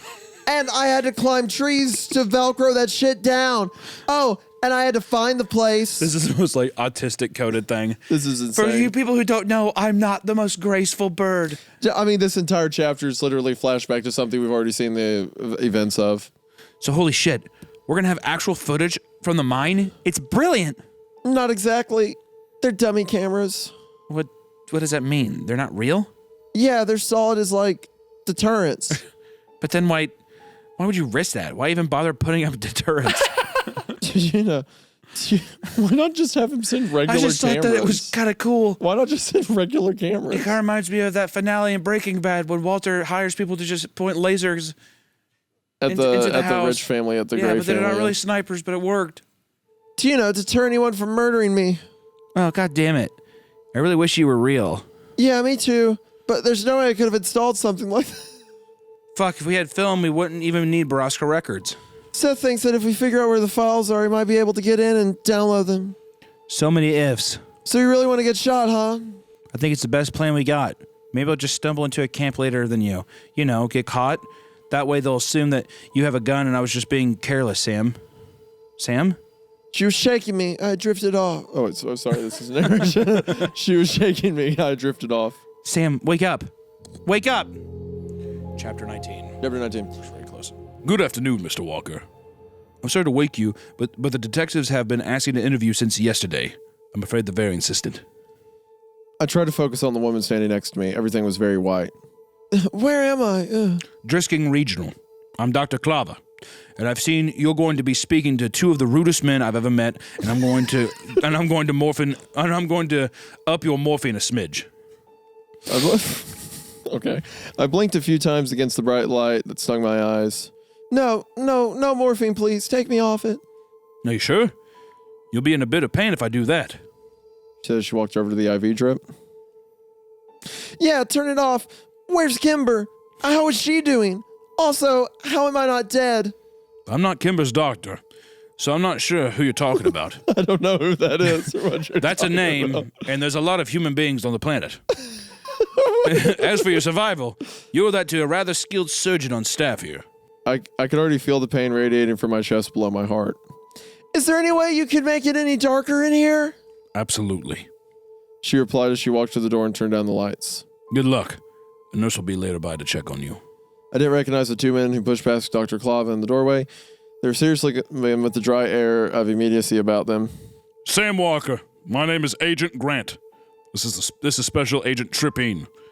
We're with the Federal Bureau of Investigation. How are you feeling? I'm fine. My voice sounded strained, and I tried to sit. My voice sounded strained. So I tried to sit up. When it was clear I wasn't going to make it, Agent Grant grabbed my arm to steady me and pointed to a remote control at the edge of the bed. I held the raise button until the bed set me up to level with these two men. We are here because you were found unconscious and near death at a crime scene, along with a 27-year-old woman and the corpse of a county sheriff. Sounds about right, I said and rubbed my face. I winced as I brushed my nose. They had set the bones, but it was all still very tender. I didn't even want to see my chest. Can you comment on how the events that led to that location? Agent Grant asked. Tripping remained silent. Sure, I'd love to, but first I really need to know where Kimber is. She's in federal custody giving her own statement. And what happened to all the women at the mine? The people who were in prison there? The victims have all been removed from the scene. And why are you only talking to me now? I tried to contact the feds for years about Borrasca. Is that the local name for the trafficking group? Sort of. I winced at a stab of pain and ricocheted from my spine to my ribs. We don't have any record of you contacting the FBI at any time. Yeah, well, I did. And this will be addressed. An internal investigation has been opened due to the, shall we say, sensitive information leaked by the press on Wednesday evening. Oh yeah? Did they receive some sort of press packet? Do you know something about that? Tripping finally spoke. I know nothing about that, but I do know a lot about everything else. I wanted to laugh. This was ludicrous. I was alive. The sheriff was dead. Borrasca was gone. And everybody associated with it was going down. It was almost everything Kimber had wished for. It could really be happening. The detective pulled two chairs that were set back along the wall up to the bed. Do you mind if we record you? Absolutely not. I want all of this on record. All right. Grant started, setting the recorder on the bed next to my leg. Tell us about your father. End of chapter 19, chapter 20. I stood outside one of the massive tents the feds had erected on the tarmac of Driskin Small Airport. It was old, crumbling, and abandoned, but they were sure as hell landing shit here now. Grant had promised Kimber to me within the hour, and I nervously smoked a cigarette in the cold while waiting outside the giant tent. They told me they needed to hold her longer than me because Kimber had admitted to killing a law enforcement officer. Grant said the prosecutor would almost certainly decline to press charges due to the circumstances rapidly coming to light. But still, it was early days and the waters were murky. We no longer be in custody, but we weren't allowed to leave town either. I pulled my jacket tighter as the wind cut down the thoroughfares and alleyways of the sprawling tent city, or as Grant referred to it, Central Ops. Special Agent Tripping had given me the thick, brown duster I was currently wearing since my own jacket had been taken in as evidence, which didn't bother me because this coat was warmer anyway. Sam!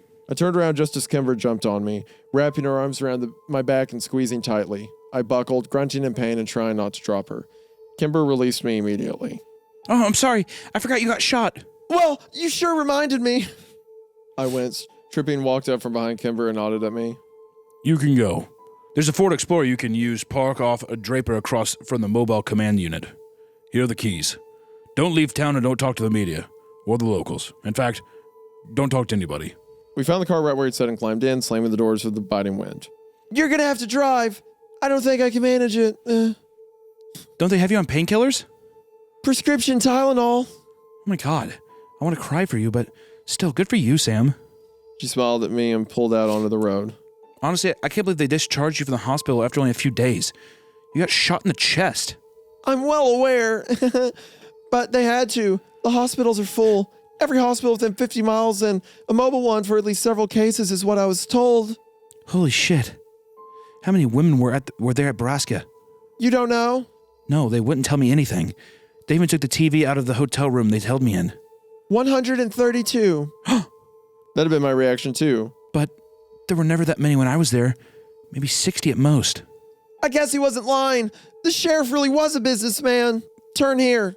Emphasis on was. Kimber smiled. I couldn't fault her for being happy he was dead, and even though he was my father, I was too. So they didn't tell you anything, huh? The only thing they would tell me is that you were alive and that's only because I started throwing cutlery at them. I laughed. Well, Jesus Christ. That's the scariest thing from today. Holy shit. God damn. Shinji after he fucking destroys all of mankind. I think I'm still depressed, but it's okay. I don't know where that came from. I'm so the mad. bowels of hell. That's I'm actually so mad. It's funny. Just with this whole story, so. Well, I guess I'll give you the news then. Every major news outlet got a copy of the Borrasca records on Friday, And the files were apparently very detailed. Open investigations were triggered across the map. Fucking A. And they caught everybody that was on payroll, including James Prescott. What? They caught him already? Grant said he didn't even last a day. What an asshole. And I've been really wanting to tell you, that was a beautiful shot you made. Oh, I've made that shot 1,000 times. This is the first time that my target was actually in the flesh, though. And hey, congrats on taking a bullet, living through it, and taking it like a fucking champ. Turn right. Yeah, who knew I could excel at getting shot? I wonder what sort of career I could make out of that. Bullet tester? She was different now. Gone was the anxious, despondent version of her that I had come to know in the past weeks. This was Kimber as I remembered her before her mother died. Happy, unburdened, hopeful. I couldn't believe that I was about to strip it all away from her, but she deserved to know. Take another ride up here. Where are we going? You'll see. Kimber's smile wavered. I'm not sure if I like that at all. At the end of the street, we're looking for house number 445. There? She said and pulled into a spot at the front of a large Gothic-style house. This place is off-putting. What is it? It's a group home. A group home? What for? I didn't say anything but watched her carefully. Kimber sobered. I don't... You mean... Her hands were tucked back into her sleeves, suddenly covered her mouth as she realized why we were here. Kimber began to shake her head. But Jimmy said I heard him say... Well, contrast to Jimmy Prescott's last words to me, I don't believe everything he says. I took a deep breath.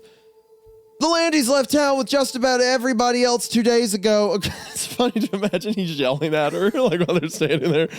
The Landys left town with just about everybody else 2 days ago. According to Grant, they didn't take their oldest son with them, just Parker. Kimber continued to stare at the house with her hands over her mouth. She looked like she was about to cry. And Grant ordered Kyle's caretaker to stop giving him his daily meds until they could get a hold of his doctor, who skipped town with the rest of Drisking. So, Kyle's inside? And he's been off his medication for days, which means if he has been sedated for all this time, like Jimmy said, he might not be anymore. Kimber coughed into her hands, but it sounded more like a suppressed sob. I put my arm around her. Are you okay? She...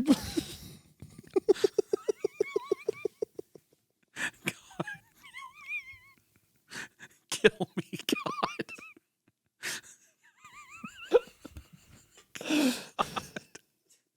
You know, this is our job. Like me and you right now, this is our career path. Oh, fuck. What did I do? Oh, God. Me sitting in your floor. She pulled her hands away from her mouth and shook them loose of her sleeves, then reached for the key and turned the car off. I'm fine. I'm ready. Good! Let's go get our boy! Oh, God, man. We rang the bell on the palatial home, and a young woman answered, looking frazzled and annoyed. Hi, we're here to see Kyle Landy. Landy? Are you family? She asked, brushing unkempt brown hair from her face. Yes, we're family. How do you mean that, Kimber? Because you're her sister or her girlfriend? Actually, yeah. The woman crossed her arms and leaned against the door jamb. Kyle's family hasn't visited once in all the years he's been here. Are you on his authorized visitation list? I doubt it. But we're coming in anyway. Kimber had mimicking the woman's defiant posture. She sighed and dropped her arms. Fine, I don't care. I'm the only one here. Everybody else has left town because of the scandal.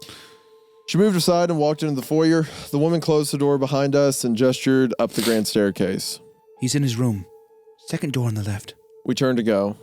Oh, and please remember that he's nonverbal, so don't expect him to talk to you or move or anything. If you want to bring him downstairs, let me know and I'll get the key to the elevator. Fine, thanks.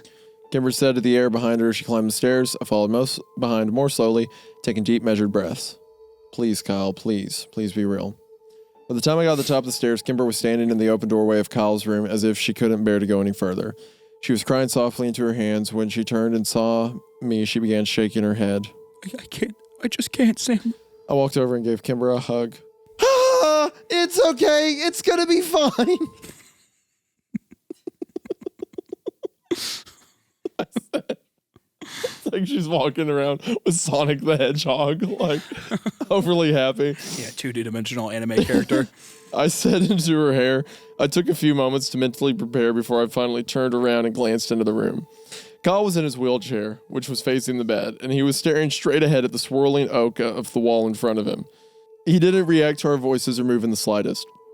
I couldn't be sure he was even blinking. I released Kimber and walked slowly into the room. I sat down on the edge of the bed in front of Kyle to study him. His injuries had all healed, other than his nose, which remained out of place and broken. He was wearing flannel pants and a nondescript white t-shirt and socks. His hair was long and red beard covered the bottom half of his face. His eyes were fixed over my shoulder, lazily settled on the wall behind me. "Kyle," I said as I moved to his line of vision. "It's Sam." He blinked. Kyle's eyes seemed to try and focus on me, but when I moved, they didn't follow. I could see there was no one behind them, but I couldn't accept it, not after all we've been through. "Kyle, please tell me you're in there," I begged, but there was nothing to show that he'd understood. His eyes glazed over, and I knew that what remained of Kyle was only the bear's to brain functions. "Shit!" I swore. Kimber was now openly sobbing. Stop. Sam, stop. I worked to get a hold of myself. Over the last 2 days, I had convinced myself that there was more to Kyle than I had been led to believe the last time I had seen him. I needed him to be more than the soulless vegetable I'd left behind, but being confronted with the human shell in front of me made the truth hurt even more. I stood up from behind the bed and walked over to the window to watch the snow fall outside. I knew powder to cover this place. We had come so far, but not far enough. We'd won in almost every conceivable way on the barest of odds, but it still wasn't enough. I wanted Kyle back too. I wanted to be whole. I heard Kimber leave the doorway and turned to watch her sit in front of Kyle. She took his limp hands into hers and held them while she softly told him that she had missed him and that she loved him. Then she laid her head on his lap and continued to whisper to Kyle through her tears. I turned back to watch the snowfall. And then I heard a voice that hadn't spoken since the day I had told Jimmy Prescott to kill himself 10 years before on the now silent mountains. Kimber? The end. So look at that. Kyle's alive. Kyle, I guess, will be undrugged at some point and could get better, even though he still is in a romantic relationship with his sister, but whatever. And that's the end of Borrasca Part 5. So a while back you said that while we were reading My Best Friend Tried to Ruin My Life, you said that is what you're betting as the worst thing you've ever read. So I am putting this as the worst thing I've ever read on this podcast, because like, if it's bad, bad's fun. Bad's like, it was a bad time. I had fun with it. But this like went off of like, for one, some very sensitive, insanely serious topics, and a story that I enjoyed and have enjoyed for like over a decade. And it immediately crapped the bed on all of it. So this is the worst thing I've ever read on the show. I won't go as far as to say it's the worst thing we ever read, but I do think it's like the fucking reason why we didn't read it for so long too, because it's like the original Borrasca run is so good. Did not need a sequel. What is this honestly give us? What is it trying to do? It's trying to give characters closure, and it's also, I bet you fucking anything, people bitched and complained that it's like, well, wow, so now I want a happy ending. So the people just get they quit doing that voice. They're just like, oh, they get to just get away with it and whatever, and it's still out there, and it's just this evil lurking. I'm upset by that because that's whatever. And I bet you anything, she's like, well, I could just have them like go and stop the whole thing and just then end it, yeah. And I bet you that's what it was, but man. There's I mean, it's like, is that what, if you make a story about like, a sex trafficking ring and out there, it's like, is that what your moral of the story is? You should stop all of it. You should stop bad things from happening. Like, it kills the ethos the original story had. Well, I don't know. The original Borrasca is, to me, when we read it, it's a very, very hard ending. Like, it's very bittersweet, but to me, it was reminiscent of like the evils that lurk in the world that are just like so out of your control. And that you're just kind of like a part. Sometimes you feel like you're in a bigger, you're a bigger part of a situation, and then when it comes to reality, you're just as insignificant as every other person on Earth. And like some things are just like born to be evil, and there's just evils in the world, and that doesn't mean that it makes them right or like whatever. That you should just turn a blind eye. But it was kind of harrowing in that way, to where it's like, what the fuck am I supposed to do about every other major conflict in the world? You want to feel like you can support things, but sometimes you just have nothing you can do. The majority of the time, you have nothing you can do. So, seeing this, it was very like the thing too is like C.K. Walker is an amazing writer. And, you know, we're like, the reason there was such a visceral reaction is because look at the juxtaposition between the first Borrasca, which takes these characters, and, you know, there's like some funny situations, whatever. But then whenever the ending happens, it's like a gunshot to the chest. And then you're kind of just left with like, and that's just like the horrors of what this place is. It doesn't revel in it, but to have such a long-winded thing, and like I really didn't get anything out of the sheriff being like the businessman head honcho. Like there's so much things where it just dips into this level of cheese, and it completely takes the wind out of the serious nature and the actual horror of the first like Borrasca, in my opinion. Mm-hmm. Yeah, honestly, I got more mad than anything because it goes from like taking these characters we like and like the setting we like and stuff, and then it immediately just like funny joke out of it, haha. And there were some when things, you shoot at the king, don't miss. Like what? Okay, there were some things about while we were reading where it was like, I don't know, we're like, you know, it's Borrasca, so we're gonna let it slide just because we love the characters. I'll give it the benefit of the doubt. Yeah. But then it gets to a certain point to where it's just like, it's just distracting with it. And I think it's just more so, you know, there could be people who read this and they're like, I think that they're over exaggerating, whatever. But to me, I'm like, I feel like I was just so satisfied with the first story that reading this now, I just never needed a sequel.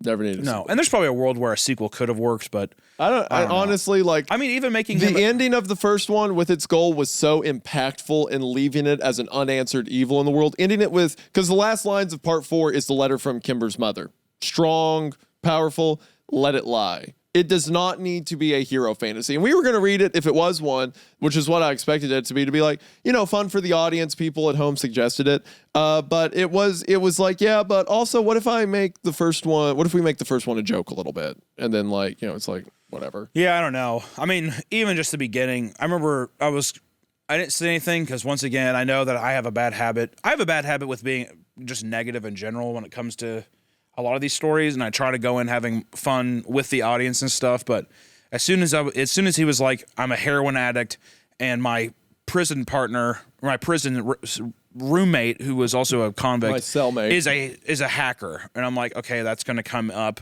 in some whatever weird way. And once again, it's one of those things where it's like the whole story lies on, well, thank God I have that super hacker roommate that was able to hack the school and then get at the files. end, the FBI arrests everyone, all the bad people, and all the good people get away, and it just. Which, you know, once again, I never read the first one, and I was like, well, the story wasn't really impactful because they didn't save the day. It's like that wasn't the point of the first Borrasca series. I also think that people get very upset online when. I don't know. I feel like people think that maybe they feel cheated in a way, or that because there's a subject matter that doesn't have a resolution that's positive, that it's glorifying, or it's trying to be like, you know, that it's trying to get one over on the reader. But I think sometimes letting things lie in this way of this hopeless nature, one, is just extremely emotionally impactful. But I think sometimes stories can just be brutally blunt at the end and just end, you know? That's fine. One of the most powerful film endings I can remember is The Mist. Watching that when I was younger. Pretty funny. It is rough, just like they all die. Yeah. And then he gets out of the car and stuff like that. It's zero resolution, character development lost. I love that movie. And it sticks. I love that movie, and it's legitimately one of the funniest endings of all time. The comedic beat to that. Mm-hmm. It's horrible. Yeah. It's horrible, but he's like, ah! And then immediately that guy's just like, hey, pussy, stop crying. Yeah. It's over. And he's like, huh? After he just killed his family. Yeah, and you're like, oh, god damn, dude. It's like that, what's that music? Do, do, do, do, do, do. Yeah. So I don't know. I mean, you know, I do think that there's probably an audience who they feel nice that this has like it's over, right? To be completely honest, Hunter doesn't feel this way. I feel this way. I think that's juvenile.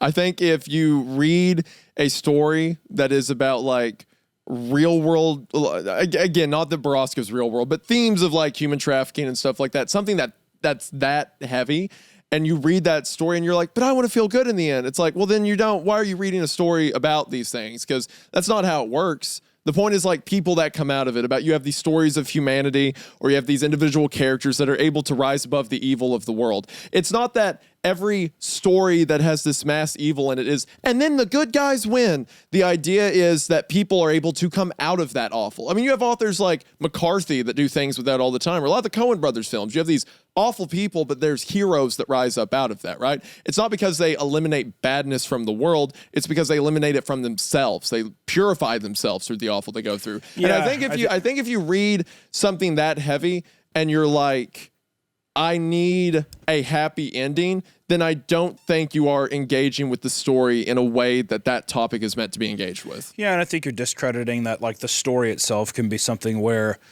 the beauty and like the humanity of your main characters that you love along the way. Exactly. That's the adventure, you know? And sometimes that adventure is cut short, you know? And even in a way, you know, even Kimber getting away to me was, in the first run, 1 through 4, was that like light. Yes, exactly. Right? And the sacrifice and everything. Which I think is one of the reasons that I'm so heated about this. And I want to clarify, you know, enjoy. I don't mean to say that like you're not allowed to watch them. Enjoy stories as you see them. But if I felt that way about a story, I would felt myself to be juvenile, so to speak. And it's not even that applies to every story. Just specifically, like, I think the reason I tied that to Borrasca is because that's what I got out of the first one. Because the first one was such a good example in my mind of like, you have this awful, terrible world, but Kimber got out.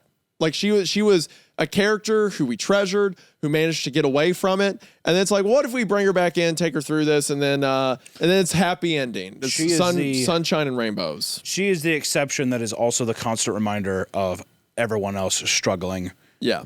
She is the person who was lucky enough to live.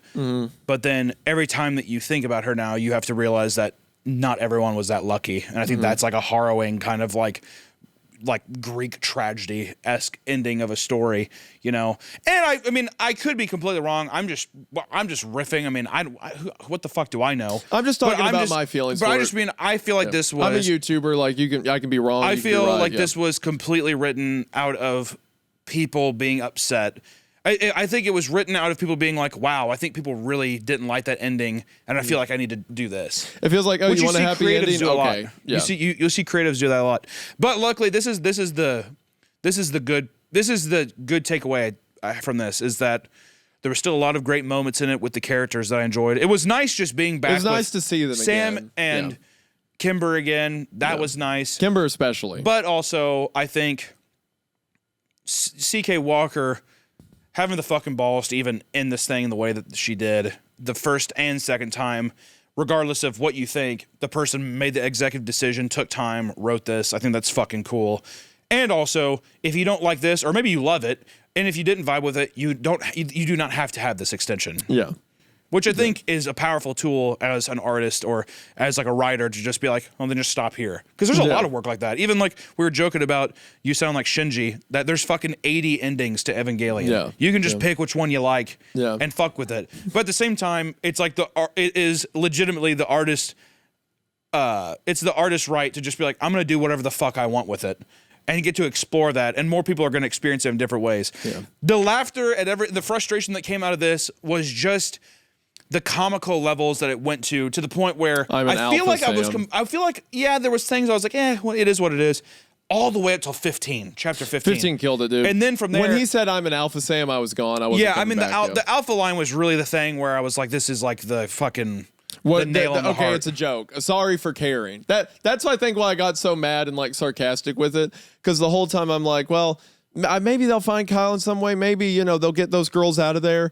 And then he's like, I'm an Alpha Sam. It's like, oh, I see. I'm sorry. Joke's on me. My bad. Sorry I cared for 14 chapters, which I guess is why I'm still kind of, if you couldn't tell, a little emotional right now. Like, upset.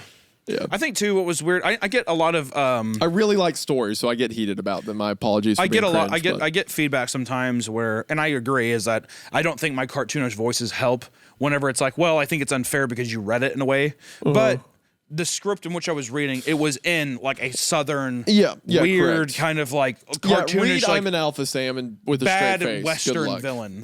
Is what it was. I mean, like, oi, or like, look, they what I literally found. said oi or whatever. I'm an Alpha Sam, and it's at what point it's just like, it's just a bit cheesy, and it is what it is. But at the same time, I'll say this: I'm happy we read it. So many, I cannot tell you the amount of people who are like, you have to read Borrasca 5. But do they mean it as in it's a good way? Like it's a good story? I don't know. I'm not even going to speculate. I just know it is an extremely requested thing. It's an integral part. Look, if I watched this show, I would also want us to read Borrasca 5 because it'd be like, well, that was, there's a sequel to the thing that they love so much. Yeah, it's like you like the original Star Wars trilogy, but then you don't watch the prequels or something. Yes, exactly. Yeah. Something like that. Yeah, it's right? like, well, watch them if you love it so much. Yeah, exactly. If that's because we've said several times Borrasca is one of our top 3 of all time.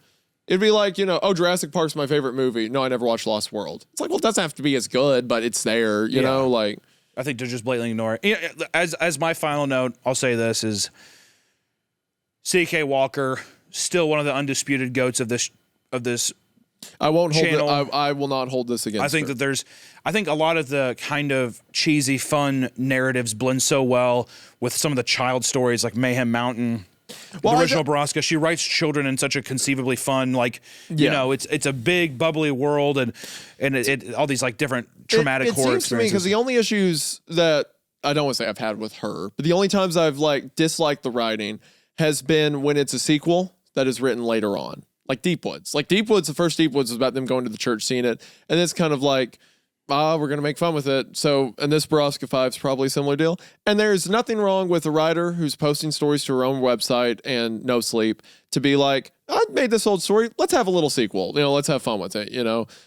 Someone, I forget which story, but someone commented on an episode of ours and said, well, yeah, she entered the sequel to one of these stories for a 24-hour writing challenge. So she's just having fun. She's doing challenges and stuff. So I don't hold bad work against her. I just look at what she's capable of. And she's capable of Borrasca, the first Deepwood section, Mayhem Mountain. She's a great author. But for how much I cared about the characters in the original Borrasca, how much the story meant to me. And to be completely honest, to kind of like examine myself, I think one of the reasons I got so heated is because I read Borrasca, like the first 4 parts when I was, 2015. I would have been 15, 16 years old. I would have been in high school.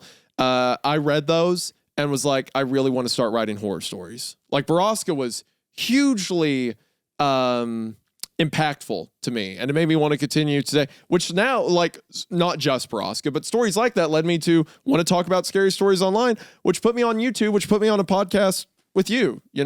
It's like one of the many stepping stones that got me here. So I do admittedly probably have too many emotions tied to that first story. So seeing a sequel, I get like defensive about it, but it's not my story. You cannot be limited. You cannot be limited creatively by how people are going to react to your work. You have to simply create things, and the way people react is how they react, and it doesn't diminish any of the other works. It doesn't do anything. It is just a piece of expression that you're putting out there. If I was use this as a fucking piece of motivation for anybody out there. You're probably going to write stuff that people are just like not vibing with, and that's fucking okay. Yeah. Just make shit, do things, you know what I mean? So much of my life, I'm too fucking handicapped to actually creatively do things, and I feel like I make subpar shit because of it. And I feel like sometimes if I could find a more earnest approach to things, like people like this who, I don't know, I've just I am always admirable of these things. If I was C.K. Walker, and I'm sure she's a nice person and wouldn't do this, but if I was her, if I was her, I would tell me to get over it. Like, I wanted to write a story, I wrote a story, interpret it as you want, don't take it on me. And that's right. I need to not be so emotional about the story. But like I don't want to think of this as like part of her work, because she wrote a work that like inspired me to create, inspired me to tell stories. Like Cormac McCarthy, I haven't read all of his books, but I had an English teacher who taught me the road in high school, and I got super into literature because of that. Like, not everyone has to love everything you do, but you might do something that like people love. And I don't want this to, I just feel bad because I was a little heated there for a second. I don't want this to take down like my opinion any, because she wrote a story that inspired me a lot, and that still stands. And I'm going to say my last, this I think I've said it my last piece 3 times, but I will say this will still hold a special place in my heart, because it's a time when I got to be here on the set recording it with you live in person with of course the lovely Nick here as well. And I think that within itself is enough to hold a nice little memory. So I appreciate it. C.K. Walker put me down a path where I started a YouTube channel, and now I am sitting in the floor at my friend's place reading stories with him for a living. So that's enough for me. What else do you need? Guys, that's Creepcast for this week. We appreciate you, and we'll see you in the next one. We love you all. Bye-bye. We do love you all. Thank you for the opportunity to do this. I'm sorry that I crashed out, but it will happen again. Bye.